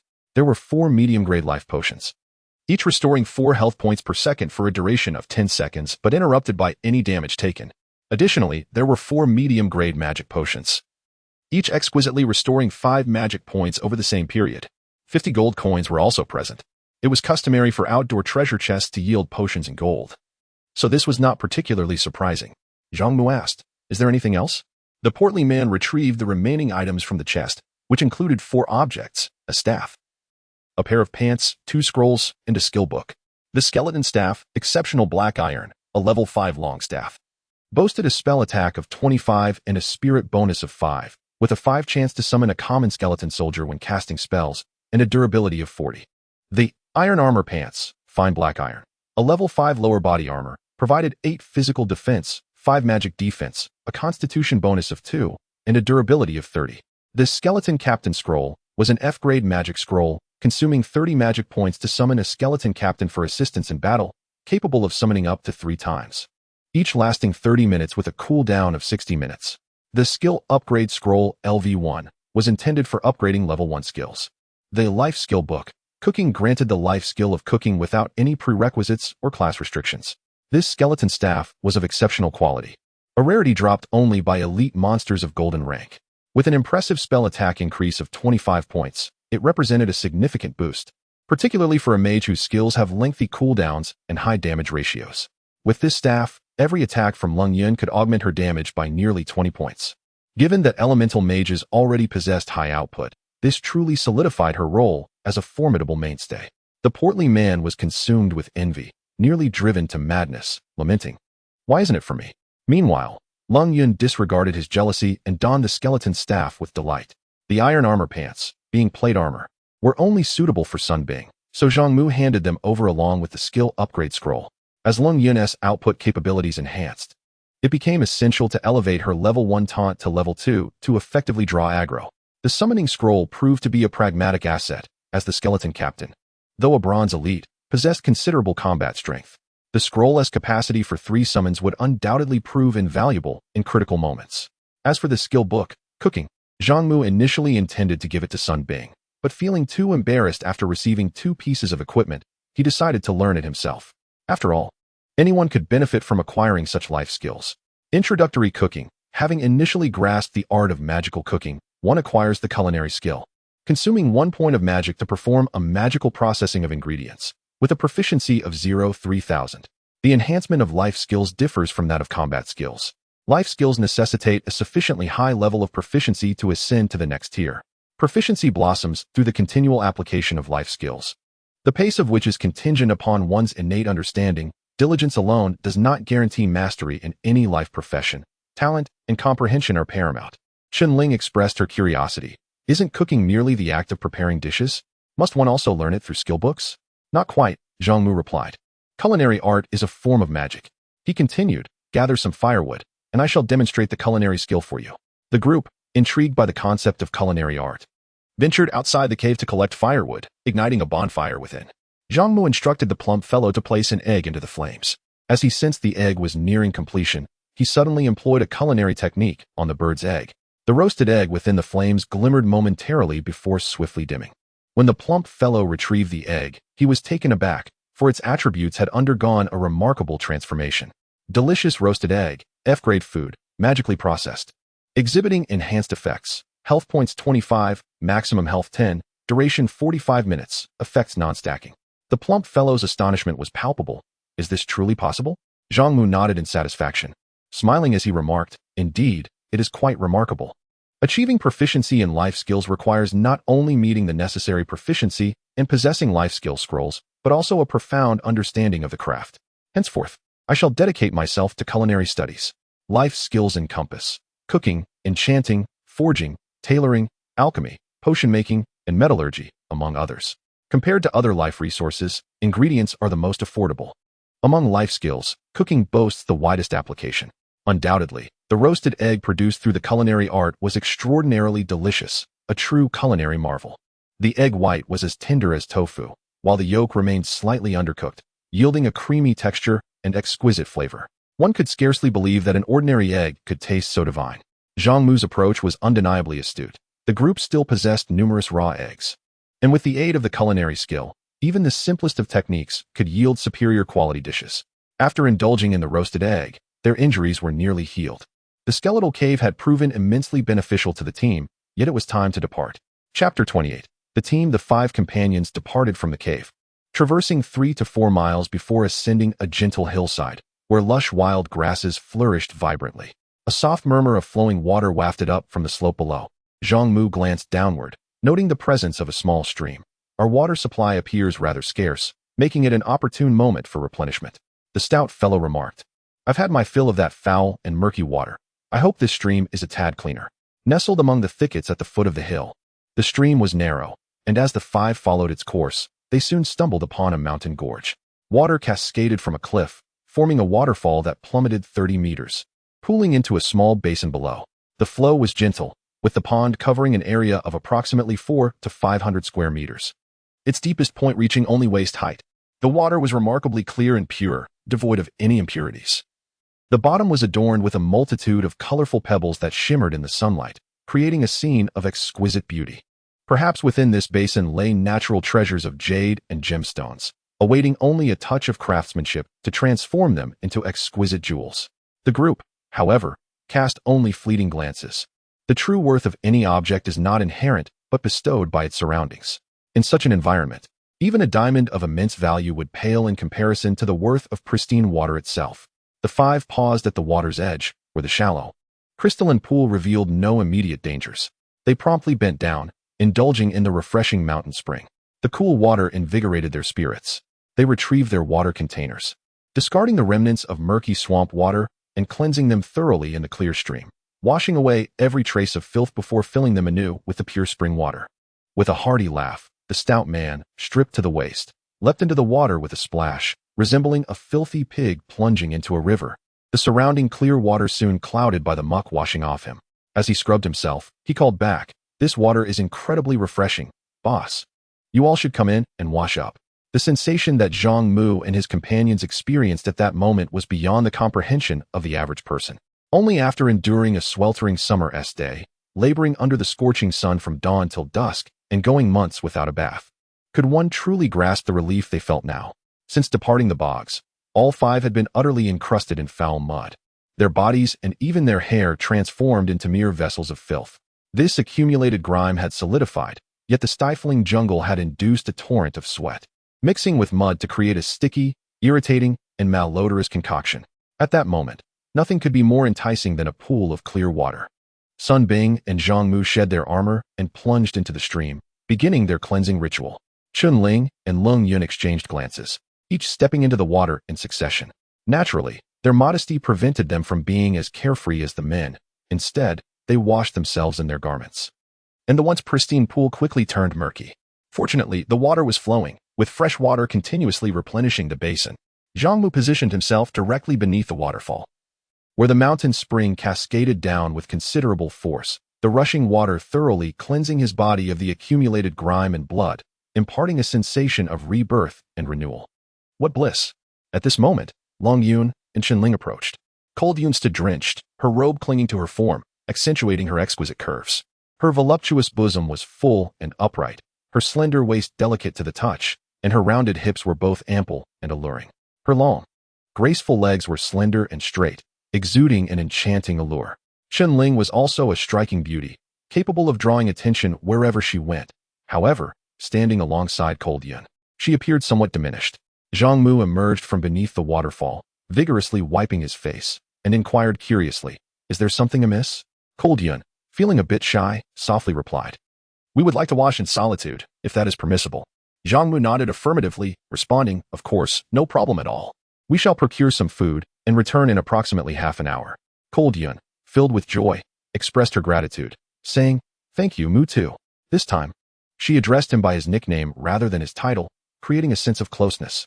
Zhang Mu smiled gently and advised, "No worries. Just wash quickly, remain vigilant, and take care." Cold Yun felt warmth in her heart, comforted by his words. Rest assured. Not far away, the portly fellow and Sun Bing were splashing water at each other playfully. Zhang Mu called the two away, and they followed the stream in search of food. After the trio had departed, the two women removed their garments and stepped beneath the waterfall. The cool water cascaded over them, cleansing their soiled bodies, and the sensation was refreshing and intoxicating. Cold Yun, tall at approximately 168 centimeters, had legs that comprised 2/3 of her height, a figure undeniably devilish in proportion. Her thighs were smooth and rounded, with no gaps in between. Her skin was delicately fair, her curves perfectly sculpted, and her bosom was both ample and firm. Blushing at the peak, a truly rare and breathtaking beauty. Chen Ling could not help but exclaim, "Not only are you stunning, but your figure is also remarkable." Cold Yun, feeling a tad bashful, smiled and replied, "Oh, but Sister Chun is quite lovely as well." Though slightly older, Chen Ling maintained a splendid figure and shook her head, saying, "I cannot even begin to compare to you." Sensing envy in Chen Ling's eyes, Cold Yun felt a swell of pride. Throughout her life, she had questioned much, yet never her beauty or physique. Cold Yun was confident in her allure, for suitors had pursued her since middle school. In her thoughts, Kolyin pondered. What is he thinking? He seems different from other men. Her hand lightly brushed against her soft skin, and she recalled the moment in the cave when Zhang Mu had rushed to ensure her safety, causing her heart to flutter. Meanwhile, Zhang Mu, accompanied by the portly fellow and Sun Bing, walked along the stream for over a mile. Let us search nearby. There should be plenty of aquatic life such as turtles, catfish, and crabs, he suggested. Boss, look here. The portly fellow suddenly exclaimed, having discovered something on the grassy bank of the stream, beckoning Zhang Mu over. Upon approaching, Zhang Mu observed clear signs of a campfire on the grassy edge, remnants of grilled meat and bones scattered nearby, along with several cigarette butts.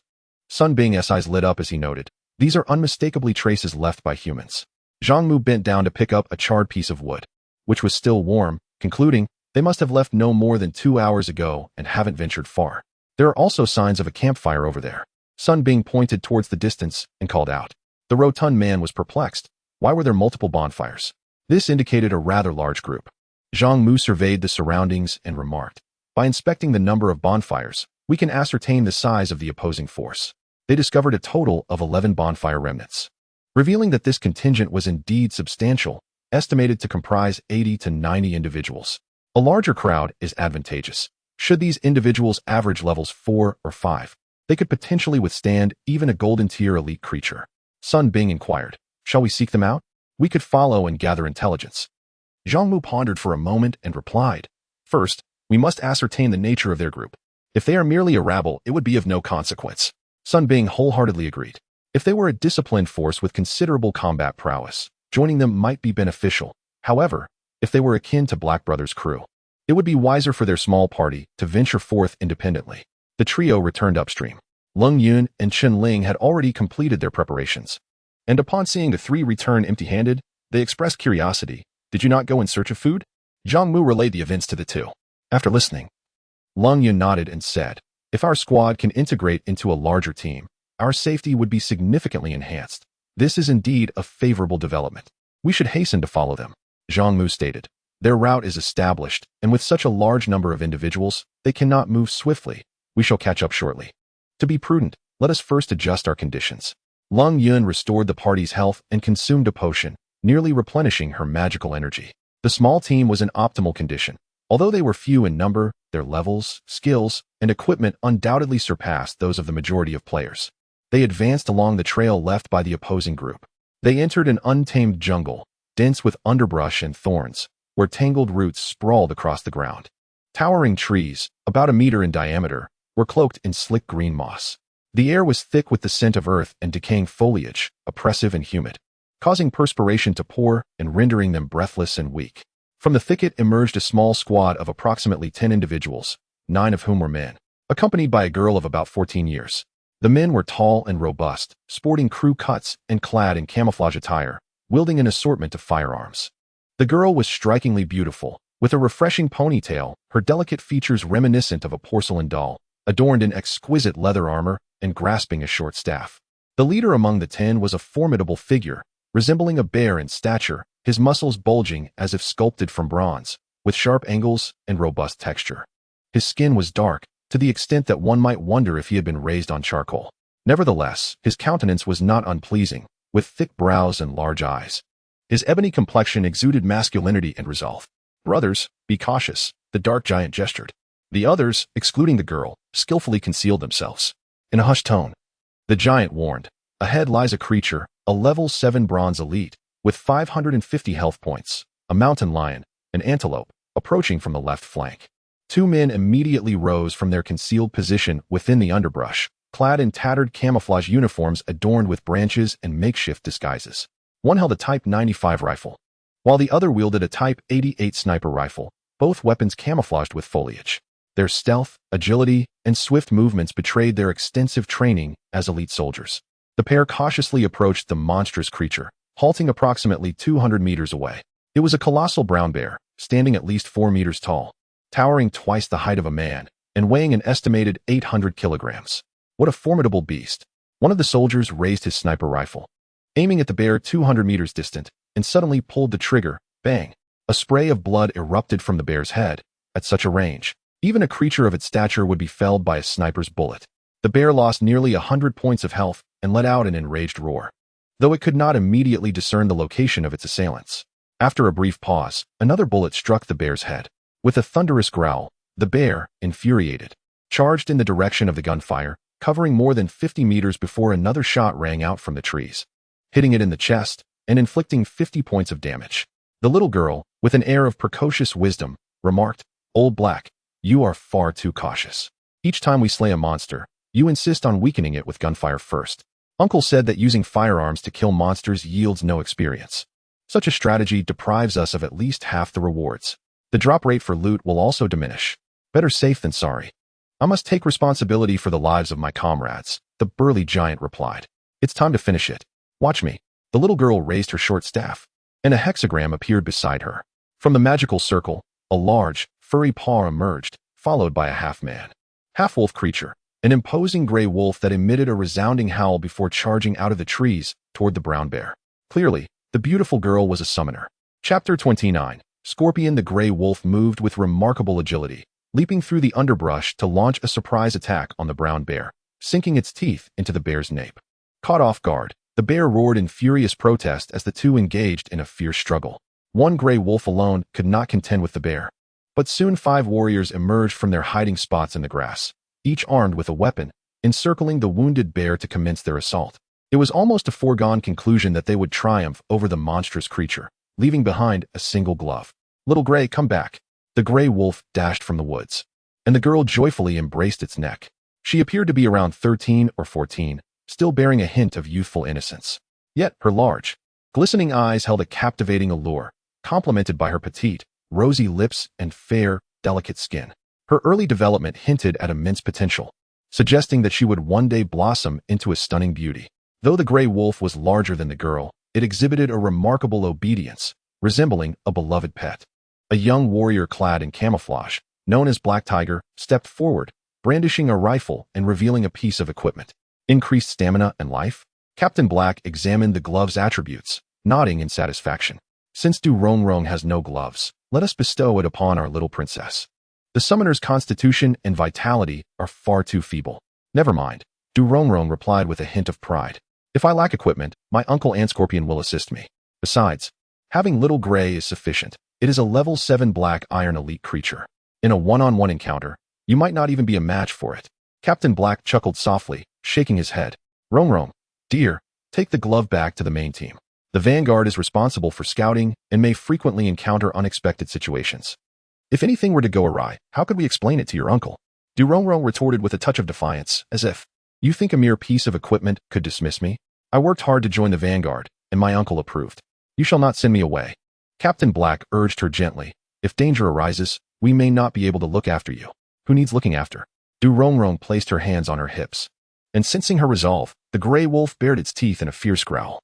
"My little Gray is the main force in battle. Moreover, you are all armed. When confronted by formidable monsters, a few rounds of bullets will suffice, won't they?" Unable to argue further with the girl, Captain Black simply shook his head. "Very well. Do as you wish, but please prioritize your safety." With that, he gestured to his comrades. "Brothers, let us dispose of the monster's remains so that the other teams may proceed." "Understood." This small squad, aside from the girl, exuded a military demeanor, acting with efficiency and decisiveness. They exchanged little in the way of words, moving in perfect synchrony. 5 warriors positioned themselves around the area, while 2 approached the bear's carcass, preparing to skin it and cut some meat for sustenance. Before they could begin, the ground suddenly trembled beneath them. The girl froze in place. "What is happening?"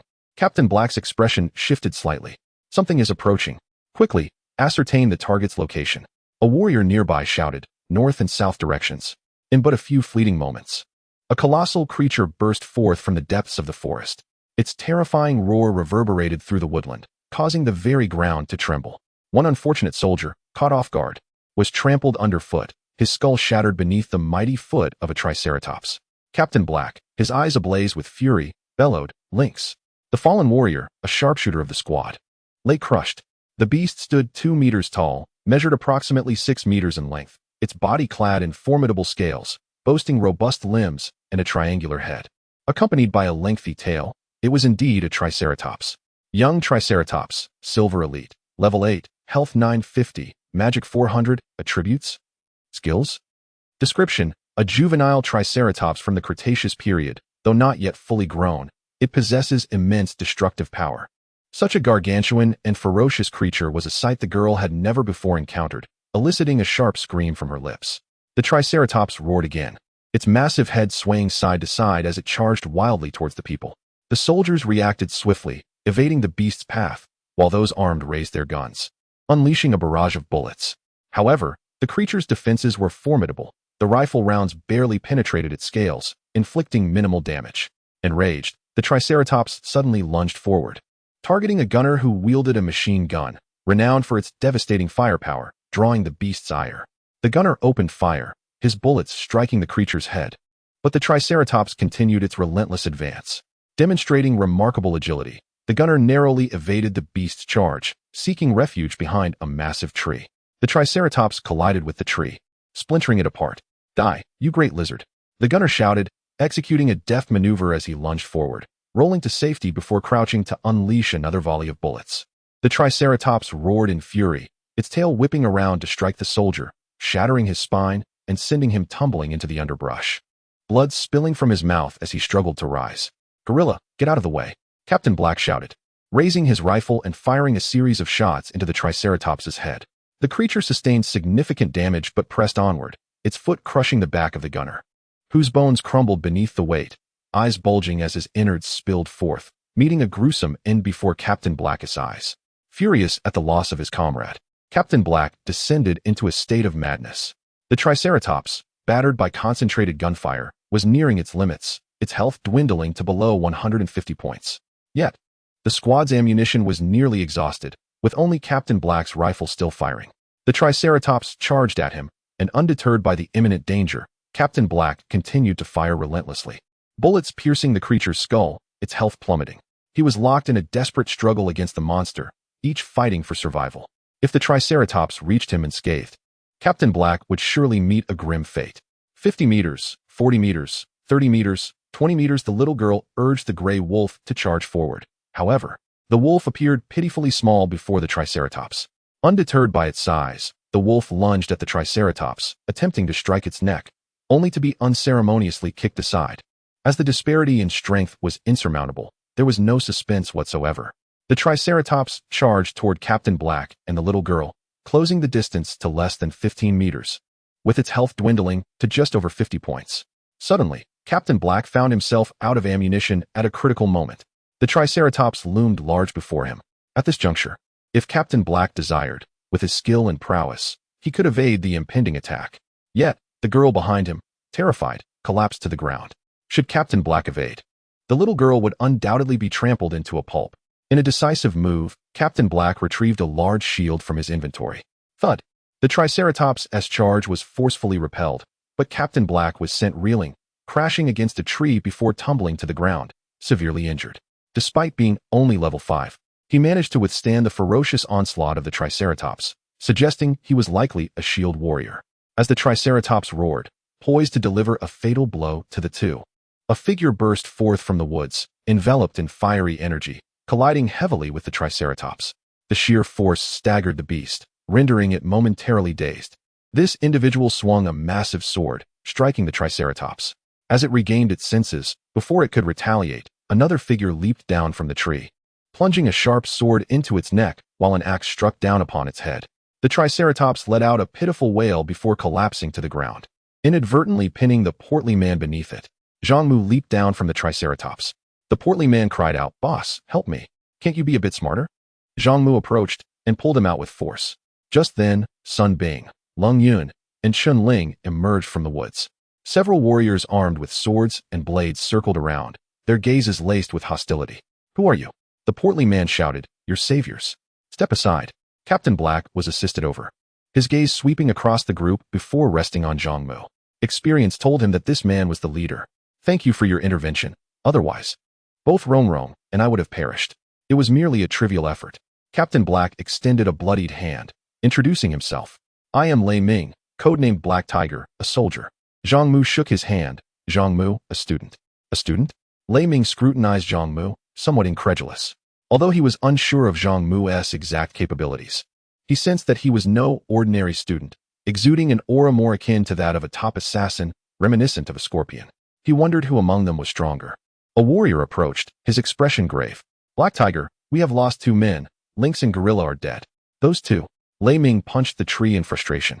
His face a mask of anger, but more so of sorrow. Let us bury them. The Triceratops is an 8th level silver elite creature.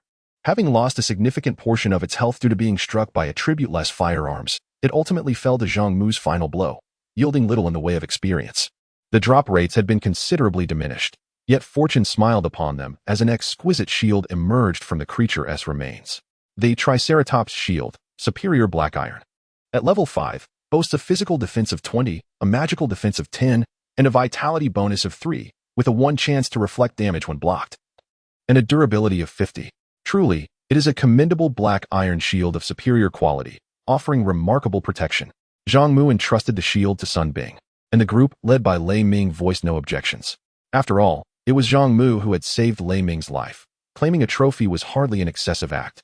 A few minutes later, a multitude of figures emerged from the woods, numbering at least 70 to 80 individuals, a mix of men and women adorned in various styles. Leading them was a man in his 40s, tall and slender, sporting a distinctive mustache. His sharp gaze and commanding presence suggested a person of high standing. Undoubtedly not an ordinary individual before the cataclysm. Beside this middle-aged man stood a youth, whose attire, appearance, physique, and demeanor were utterly unremarkable, leaving no lasting impression. As if sensing Zhang Mu's gaze, the young man slowly lifted his head, and their eyes met. Zhang Mu frowned slightly. He recognized this individual. Not only recognized, but held a vivid memory of him. The first assassin Scorpion. A truly formidable man.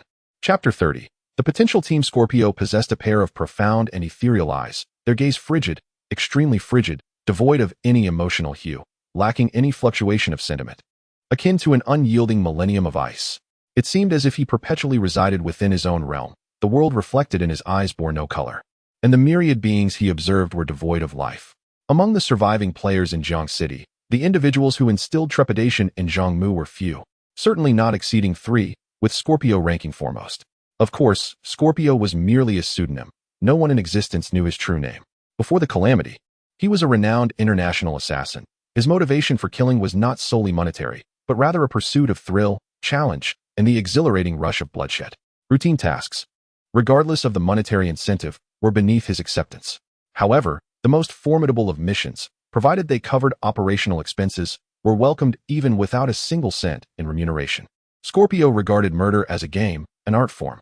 Individuals of this ilk possess a profoundly twisted psyche, harboring severe anti-human tendencies, functioning as a machine designed for slaughter. A monster cloaked in human guise. If possible, Zhang Mu would prefer to avoid any dealings with him. "Uncle!" exclaimed the girl Du Rongrong, her heart still racing. Upon seeing the crowd arrive, she hastily rose and rushed towards the middle-aged man. "This monster suddenly appeared, and I nearly lost my life. You terrified me." "Fear not, Rongrong. You are safe now," the middle-aged man reassured, his expression gentle as he sought to calm the storm of emotions. His gaze swept over the corpse of the Triceratops, and with a slight furrow of his brow, he remarked, "It is indeed an 8th level silver elite? Lei Ming, are you all unharmed?" Lei Ming shook his head. "2 brothers have fallen, the rest are mostly unscathed. Had it not been for the intervention of a few friends, Rongrong and I might have perished." Only then did the middle-aged man notice Zhang Mu and his companions, as if recognizing long-lost friends. He approached them and introduced himself. "I am Du Yunfeng, and I must express my heartfelt gratitude on behalf of my niece Rongrong for saving her life." "Du Yunfeng?" Zhang Mu seemed to recall the name, but could not place it. "We merely passed by. It was a small effort." The portly man scoffed silently, thinking, well, we pursued for nearly a day, yet he refers to it as merely passing by. Du Yunfeng continued gratefully, "Rongrong is currently the only relative I can locate. Saving her life is a tremendous favor to Du Yunfeng, and I must extend my sincere thanks." Du Rongrong was deeply moved. "Uncle, do you not have any armor? Go find a piece of armor." Standing to the left of Du Yunfeng was Scorpio, and to his right stood a grotesque, scarred brute, bald and glaring, his muscles bulging, presenting a truly fearsome visage. This man, standing alongside Scorpio, was likely not an ordinary individual. The brute promptly descended, returning in mere minutes with a piece of armor. Refined iron armor, common black iron, physical defense 3, magical defense 2, constitution 1, durability 17. This armor was a level 0 piece of equipment, possessing rather mundane attributes. Nonetheless, it was still an item of gear, and it was given freely. Zhang Mu accepted it without hesitation and equipped it directly. Du Yunfeng nodded in satisfaction before inquiring. Do you have others with you? This question carried a hint of intrigue. Zhang Mu responded calmly, stating that there were only 5 individuals, with no additional team members. The ability of these 5 to navigate the perilous jungle was truly remarkable. Du Yunfeng scanned the others one by one before remarking that as they ventured deeper, the monsters and dangers within the jungle would multiply. He invited them to join their group, suggesting that more people would provide better mutual support. Zhang Mu cast a sidelong glance at Xie and nodded, expressing his gratitude for the opportunity. Excellent. Wonderful. Du Yunfeng laughed heartily, then courteously suggested to Xie that it was getting late, and they needed to find a quiet place to rest. Before he could finish speaking, Xie vanished like a specter, darting past Zhang Mu and the others. When they turned to look back, Xie's figure had already disappeared into the foliage. Leng Yun, the fatty, Sun Bing, and Shen Ling felt a chill run down their spines, none of them noticing the ordinariness of this seemingly unremarkable man. Sun Bing gazed toward the direction Xie had vanished, scratching his head and saying, "Isn't it unwise to venture into the jungle alone?" Du Yunfeng laughed heartily in response, saying, "No need to worry. This forest poses no threat to him." The fatty and Sun Bing exchanged glances, somewhat unconvinced. If he were referring to Zhang Mu, they would wholeheartedly agree. But what was Xie? Merely swift, nothing extraordinary. Please wait a moment. Xie will return shortly, Du Yunfeng assured them. Lei Ming buried 2 fallen comrades, and Du Yunfeng, accompanied by Du Rongrong, approached to pay their respects to the deceased warriors. At that moment, Leng Yun approached Zhang Mu discreetly and said, "Mu, Du Yunfeng is not simple. Exercise caution." Zhang Mu was taken aback, asking, "How can you tell?" She replied, "I cannot discern what kind of person Du Yunfeng is. But he certainly has an impressive background. Do you know his history?" "Of course I do. Du Yunfeng is quite renowned in Jiangxing, being the wealthiest man there. The head of the Yunfeng group. It is said he operates in both the legal and illicit realms. Quite formidable indeed." Zhang Mu finally recalled, realizing why he had a vague impression of Du Yunfeng. He was a notable figure in Jiangxing, and indeed, across the nation. The Yunfeng group owned several multinational companies, successfully penetrating various industries. With a net worth in the billions, Du Yunfeng was recognized as the wealthiest individual in Jiangxing. It was no wonder that he exuded an invisible aura of power, a quality cultivated by those in high positions. Allegedly, Du Yunfeng's past was not entirely pristine. Several adversaries had either gone missing or met with suicide, becoming the subject of much speculation. Ultimately, due to the lack of direct evidence, these cases faded into obscurity. Though Zhang Mu was not intimately acquainted with Du Yunfeng, his ability to recruit Xie indicated much about his character. Apart from Chen Ling, the remaining 4 members of Zhang Mu's team were all level 6 players, making them particularly sought after due to their formidable strength. Leng Yun, in particular, drew attention wherever she went, quickly forming a rapport with Du Yunfeng's niece, Du Rongrong, as the two engaged in lively conversation. Returning to Zhang Mu's side with an unreadable expression, Lang Yun announced, "I have gathered information regarding Lei Ming and Scarface." Zhang Mu casually gnawed on a blade of grass while toying with his sword. "Oh, is that so? Do tell," Cold Melody whispered. "I don't know the scarred man's name, but others refer to him as the Lost Dog." "The Lost Dog?" Zhang Mu raised an eyebrow. "That moniker seems rather unrefined." Cold Melody continued. "The Lost Dog was once the champion of underground boxing in America, boasting an impressive record of 64 consecutive victories without a single defeat. 62 of his opponents perished, while the remaining 2 were left permanently disabled. 2 years ago, he was bought off by Du Yunfeng and has since served as his personal bodyguard." Zhang Mu narrowed his eyes. "And what of Lei Ming? Du Yunfeng wouldn't have connections with the military, would he?" Cold Melody replied. "Lei Ming is not part of the team. He got separated from his unit during a massive monster encounter in the forest. He later crossed paths with Du Yunfeng and joined forces to head to the Dawn Camp. The 20 soldiers Lei Ming brought along have dwindled to just 16, including himself. All are genuine special forces, possessing exceptional psychological resilience and top-tier combat skills." Zhang Mu nodded. "And what of the others?" Cold Melody answered, "Excluding Lei Ming's contingent, the rest are largely Du Yunfeng's subordinates, drivers, bodyguards, lovers, and company staff, with a few like us who joined midway. Among this diverse group, aside from Scorpion, the only individuals that caught Zhang Mu's attention were Lei Ming and the Lost Dog. Although he had anticipated their prowess, he was astonished by their formidable capabilities, one a champion of underground boxing, the other a commander of special forces. Intriguing. Zhang Mu spat out the grass he had been chewing. "So all this information was relayed to you by that little sister?" Cold Melody nodded. "Du Rongrong is quite an endearing child." Zhang Mu remarked, "I possess a skill book for summoners. Let us set it aside for now." Cold Melody smiled slightly. I can help you further investigate Du Yunfeng's team. If they prove trustworthy and worthy of collaboration, we can exchange the book later. Zhang Mu cast her a peculiar glance, returning the grass to his mouth. You certainly think ahead. The composition of Du Yunfeng's team was indeed intricate. Well-trained soldiers, renowned international assassins, a champion boxer, and a world-famous tycoon. Overall, their strength was formidable, mostly hovering around level 4. Du Yunfeng was a level 5 swordsman, Du Rongrong a level 5 summoner, Lei Ming a level 5 shield warrior, and the Lost Dog a level 5 fighter, while Scorpion stood as the sole level 6 player, a profession being an assassin. Zhang Mu closed his eyes, contemplating Du Yunfeng's commendable leadership skills, as the team appeared organized and harmonious.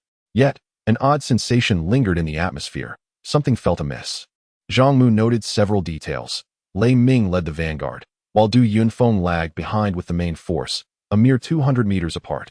Yet, Du Yunfeng arrived late. Had it not been for Zhang Mu's intervention, Lei Ming might have met his demise. Was it intentional? Shortly thereafter, Scorpion returned, leading the group to a depression in the terrain. This low-lying area offered a clear view and was interspersed with streams, making it an ideal camping site. As twilight descended, the group ingeniously gathered materials to ignite a bonfire, resulting in a total of 9 blazes.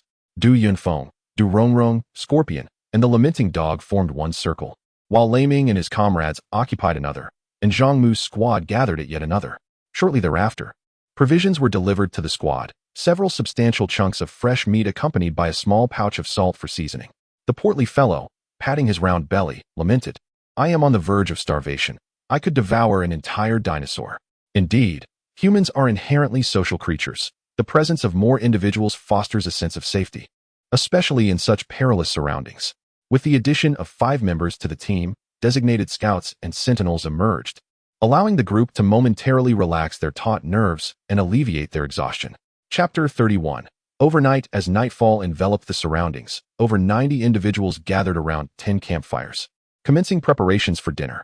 Du Yunfeng strategically positioned more than 10 individuals to serve as guards and sentinels, ensuring safety throughout the night with shifts for the first and second halves.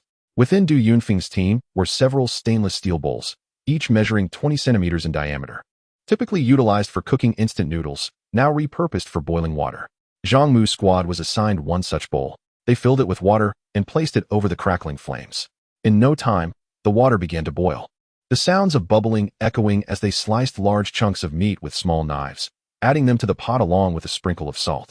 The enticing aroma of the meat wafted through the air, stimulating appetites after days of consuming half-cooked roast. The forest fauna, being entirely natural and untainted, rendered the meat, though seasoned merely with salt, exquisite in flavor. On a chilly night, sipping on hot meat broth was a most delightful experience. Zhang Mu contemplated adding an egg but ultimately decided against it, recalling that system-rated ingredients typically do not yield effects when mixed with ordinary ones. "Captain, I truly believe this team is exceptional," Sun Bing remarked, stirring the broth with a bamboo stick, a contented smile on his face. "Du Yunfeng is remarkably generous, and everyone gets along quite harmoniously. Ha ha, the meat slices are ready, let us eat." Impatiently, Fatty snatched a pair of bamboo chopsticks and plucked a slice of meat from the bowl, disregarding the heat as he shoved it into his mouth, mumbling, "Not bad. Not bad, the meat is good," Zhang Mu replied with a hint of detachment. In this world, many things cannot be judged merely by their appearance. Sun Bing, somewhat puzzled, asked, "What do you mean?" Zhang Mu's dark eyes reflected the firelight as he observed, "Do you not find it unusually quiet?" At Zhang Mu's words, Sun Bing experienced an odd sensation. Why was it so silent? This quietude did not stem from a lack of conversation, but rather from clusters of people huddled together, one group gathered here, another there, with Du Yunfeng's faction distinctly separate, as if drawn by an invisible line, avoiding contact. Lung Yun furrowed her brow, commenting, "There seems to be a certain distance among these people. Although they appear amicable on the surface, a sense of caution, even hostility, lingers beneath." In this apocalyptic era, where civilization had crumbled, laws and systems had vanished, and the human spirit was unshackled, the darkest facets of humanity began to surface. In the struggle for survival and the quest for better resources, individuals resorted to any means necessary. As time progressed, the innate greed and desires within humans would grow ever stronger. In such an environment, mutual vigilance and even enmity became commonplace. When security is lacking, trust in others inevitably falters. Chen Ling expressed her concern, "Our equipment is superior to theirs. What if someone harbors ill intentions and seeks to take it from us? Wouldn't that put us in a precarious situation? Zhang Mu reassured her, there is no need for concern. We face a shared pressure for survival. Alone, none can thrive. Everyone must cling to life. Regardless of their inner thoughts, any conflict is likely to remain covert. No one dares to disrupt the balance openly. If I am not mistaken, Lei Ming and Du Yunfeng are not allies. As an external team, they will likely attempt to win us over, persuading us to join one side or the other. After speaking, Zhang Mu cast a glance towards Du Yunfeng. Positioned at the center of the camp, Du Yunfeng sat upright on a stone, exuding an intimidating presence. Beside him, a fierce-looking bodyguard named Sang Go held a half-roasted deer on a metal rod, while a silent figure known as Xia sat quietly to one side. Accompanying them were Du Rongrong and 3 enchanting young women, presumably core members of Du Yunfeng's company or perhaps his romantic interests. Not long after dinner commenced, Du Yunfeng suddenly rose and addressed the group. Today, I am delighted that Captain Zhang Mu has brought his team to join us. I believe you all know each other. So let us take this opportunity to warmly welcome them. All eyes turned to the 5 newcomers. Du Rongrong clapped enthusiastically, prompting others to join in. Zhang Mu exchanged glances with his companions, rising to his feet and feigning modesty as he said, "You are all too kind." Du Yunfeng exchanged a few pleasantries with the crowd before striding towards Zhang Mu and his team, with Sang Go and Du Rongrong following closely behind. Zhang Mu appeared slightly uncomfortable and remarked, "Uncle Du, you are exceedingly gracious. We are but juniors and do not deserve such honor." "Not at all. What distinction remains between seniors and juniors?" Du Yunfeng replied with a smile. "We are comrades in arms, and your team is impressively strong and reliable, deserving of respect and support." A portly man among the group chuckled. "This elder speaks well." "I only speak the truth," Du Yunfeng said, taking a water flask from Sang Go, twisting off the cap, and taking a hearty swig. The scent of alcohol wafted through the air as he then offered the flask to Zhang Mu. "Due to our humble surroundings, we cannot celebrate as we should. Come, let us share a drink and become brothers, united in our efforts to conquer the wilderness." Du Yunfeng's words carried a sense of camaraderie, making it difficult to refuse. "Thank you," Zhang Mu replied, taking a generous gulp from the flask. "I apologize for the hasty introduction. This is my niece, Rongrong." Du Yunfeng gently nudged the girl forward. "Rongrong, do thank your elder brother for saving you." Feeling a bit shy, Du Rongrong stepped forward, glancing up at Zhang Mu before lowering her gaze. Thank you, Brother Zhang, for saving me." Du Yunfeng displayed a tender expression, affectionately patting Rongrong's head. "You little rascal, where is your sincerity?" Rongrong pouted, "That's nonsense." "I am indeed sincere." Zhang Mu smiled and remarked, "In a world rife with monsters, humanity faces significant challenges, and it is imperative that we unite and assist one another." Du Yunfeng chuckled. This young brother is quite discerning. After exchanging a few more words, Du Yunfeng returned to his group, leaving Du Rongrong with Zhang Mu's team, where she quickly became acquainted with Leng Yun and Chun Ling. Within the team, the number of women is less than 1/5, and among those of similar age, several are the mistresses of the elder. Du Rongrong harbors a deep aversion towards them, leaving her in a state of longing for companionship. The arrival of Leng Yun and Chun Ling brings immense joy to the young girl. Perched on a large stone, Du Rongrong cradles a small bowl of meat soup. Her slender legs stretched out, revealing a pair of exquisitely white calves that shimmer like jade in the firelight. Her delicate and lovely face is smudged with dirt, resembling a little stray cat, which only enhances her playful charm. "Your levels are remarkably high. How did you achieve that?" Du Rongrong's voice is exceptionally clear and melodious. "We started with over 140 members, but now we are down to fewer than 90. Only Uncle Scorpion has reached level 6. He is truly formidable. This is the result of having a leader," the plump fellow remarks. "I can't say how impressive that taciturn fellow is, but he certainly pales in comparison to our leader." With wide, sparkling eyes, Du Rongrong wonders, is Brother Mu really that extraordinary? Zhang Mu shakes his head, stating, "It's merely a stroke of luck." Du Rongrong pouts. "I refuse to believe that one can reach level 6 solely due to luck. Look at the fine equipment you all possess. You must have defeated numerous elite monsters. Perhaps even silver elite creatures. Am I right?" Zhang Mu does not deny it. "Your equipment and skills are no less impressive." Du Rongrong beams, her eyes curving into adorable crescents, her small chest puffed out. "Of course. While my equipment may not compare to yours, my skills are top-notch. My Grey Wolf summon has reached LV2, allowing me to summon elite monsters to aid in battle. The Summoner's Skill Book is exceedingly rare, with a remarkably low drop rate, making it one of the most valuable skill books available. Du Rongrong acquired her Grey Wolf Summon skill book during a night when a pack of wolves attacked her. That battle claimed the lives of 17 or 18 team members, yet they managed to slay nearly 100 ordinary wolves and 5 or 6 elite Grey Wolves. From that moment on, Du Rongrong transformed from a liability into a vital asset for the team, significantly boosting her confidence, which prompted her request to join the vanguard. Du Rongrong, blessed with beauty and vivacity, remains incredibly optimistic, showing no signs of trauma from her harrowing experiences. She quickly bonds with her companions, engaging in playful antics. Zhang Mu observes Du Rongrong and is reminded of his sister. They share many similarities, both beautiful, kind-hearted, and perpetually cheerful. Du Rongrong is fortunate, protected by a formidable team and endowed with a summoning ability that grants her considerable strength. He wonders how his sister is faring at this moment. However, while Du Rongrong cherishes her Grey Wolf Summon skill, it is merely an F-grade skill book. In contrast, Zhang Mu possesses a skill book 2 tiers higher. The FF grade Death Mantis Summon, capable of summoning silver elite creatures. It's worth noting that 10 elite Grey Wolves combined would not stand a chance against a single Death Mantis. Although he holds a favorable impression of Du Rongrong, his allegiance to Du Yunfeng prevents him from revealing his skill book just yet. Suddenly, footsteps echo from behind. Du Rongrong calls out, "Old Hey, are you here too?" Lei Ming approaches, accompanied by several soldiers clad in camouflage. He smiled and nodded at Du Rongrong, then turned to Zhang Mu and said, "Brother, we are here to express our gratitude. Today, thanks to you, I am still alive." Du Yunfeng possessed grace, wisdom, and determination. However, in comparison, this resolute and steadfast warrior evoked a more profound fondness in Zhang Mu. "Brother Lei, you are too serious. Just call me Lao Hei like Rongrong does, ha ha ha." Lei Ming laughed heartily, gesturing to a nearby soldier. "Allow me to introduce my aide, Lao Ying, a veteran of nearly 10 years. Young brother." Lao Ying smiled slightly. "I have heard from Lao Hei that your skills are remarkable. Perhaps we could spar another day?"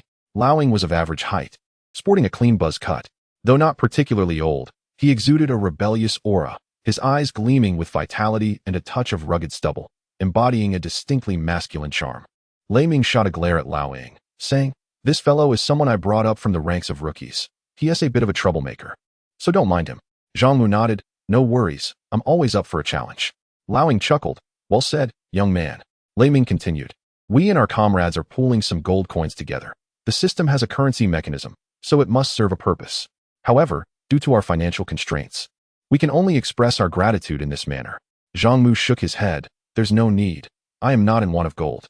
Suddenly, Lei Ming's expression turned serious.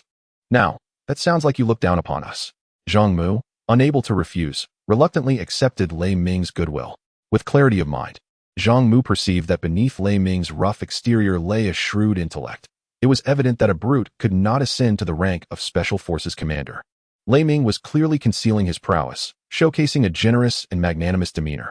Scorpion was a formidable assassin, while the Hound was a powerful warrior.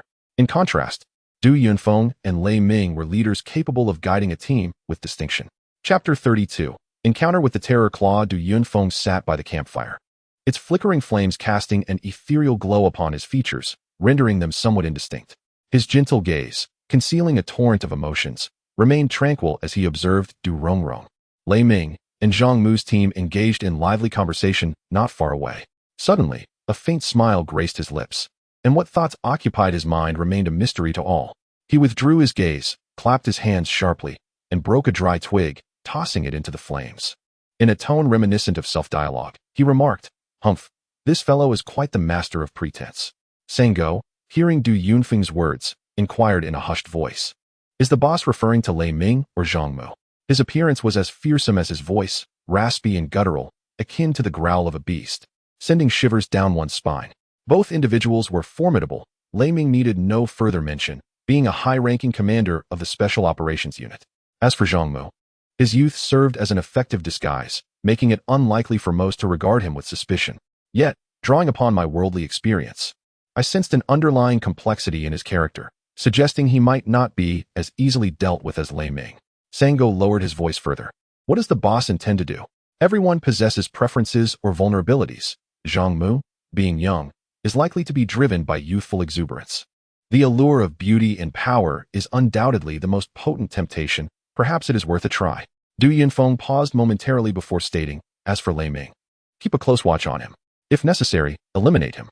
Sang Go's scarred visage twitched slightly as a hoarse growl escaped his throat, reminiscent of a wild animal's roar. Understood.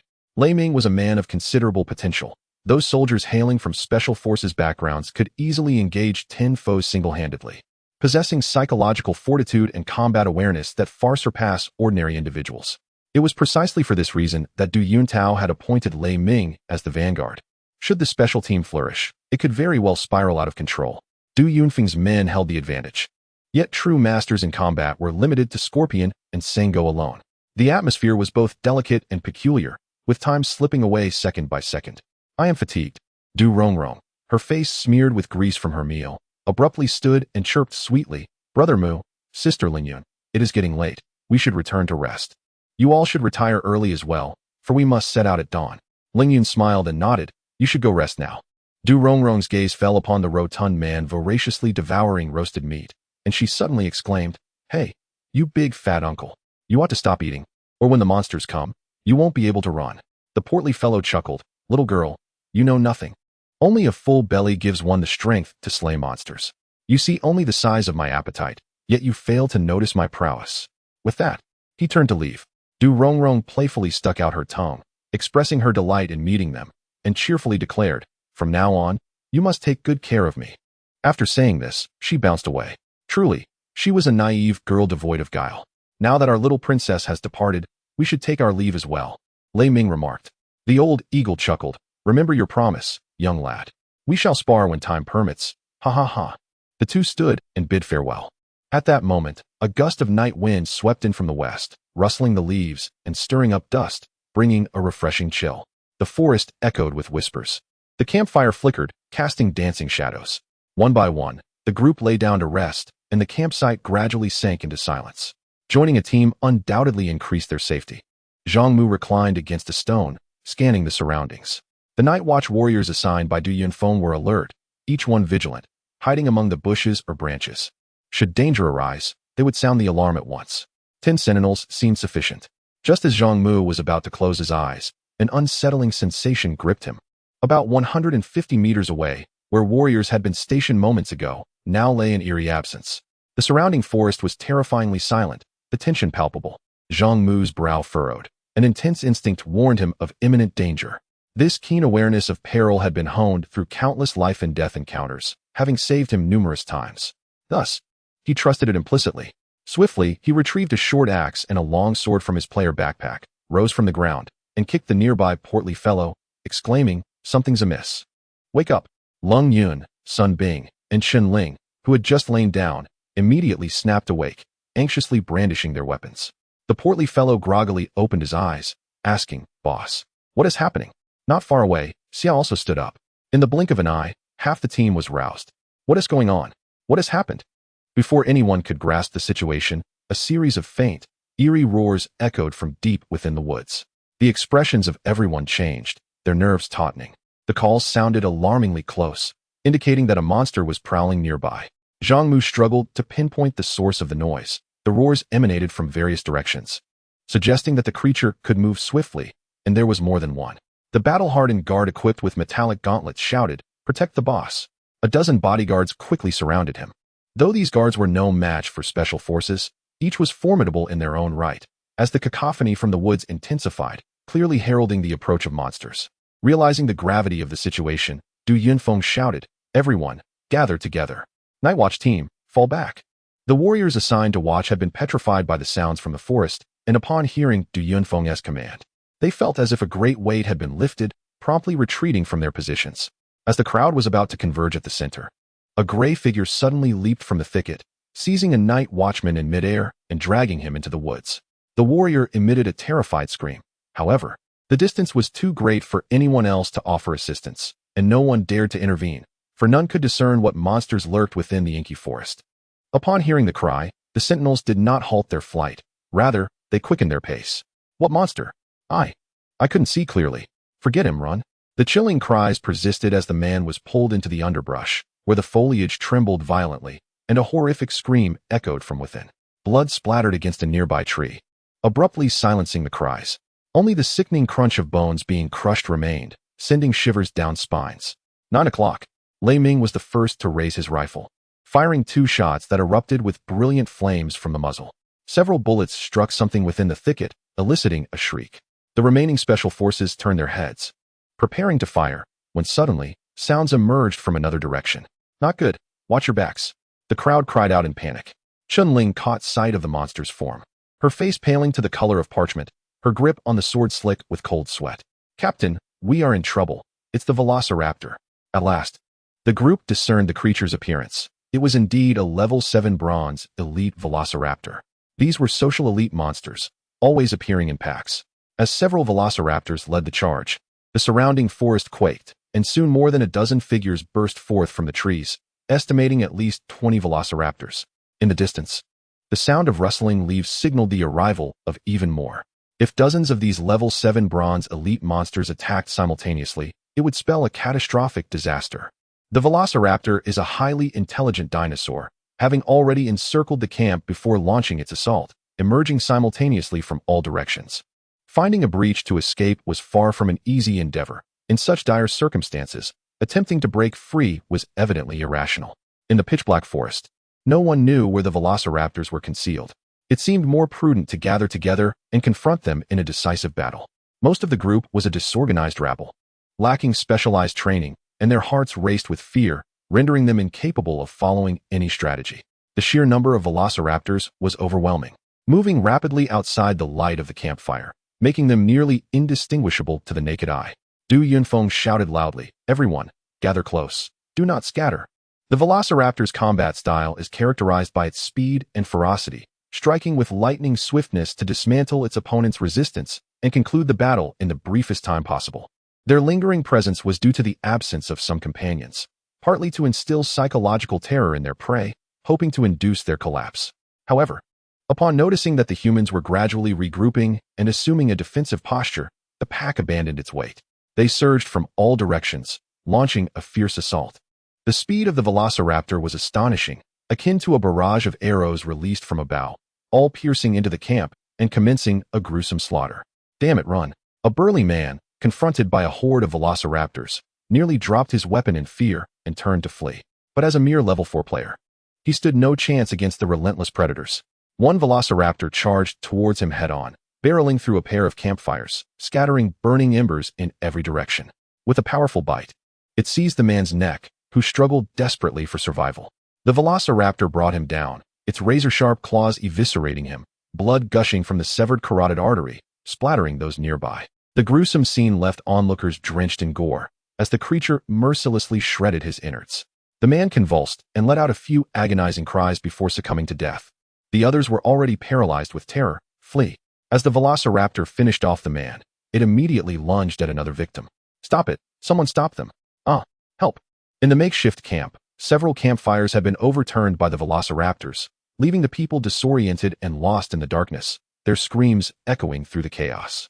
Most of the team members were still at level 4, possessing little more than a couple of pieces of gear, while the Velociraptors were formidable level 7 bronze elites, rendering any hope of victory utterly futile in a one-on-one confrontation.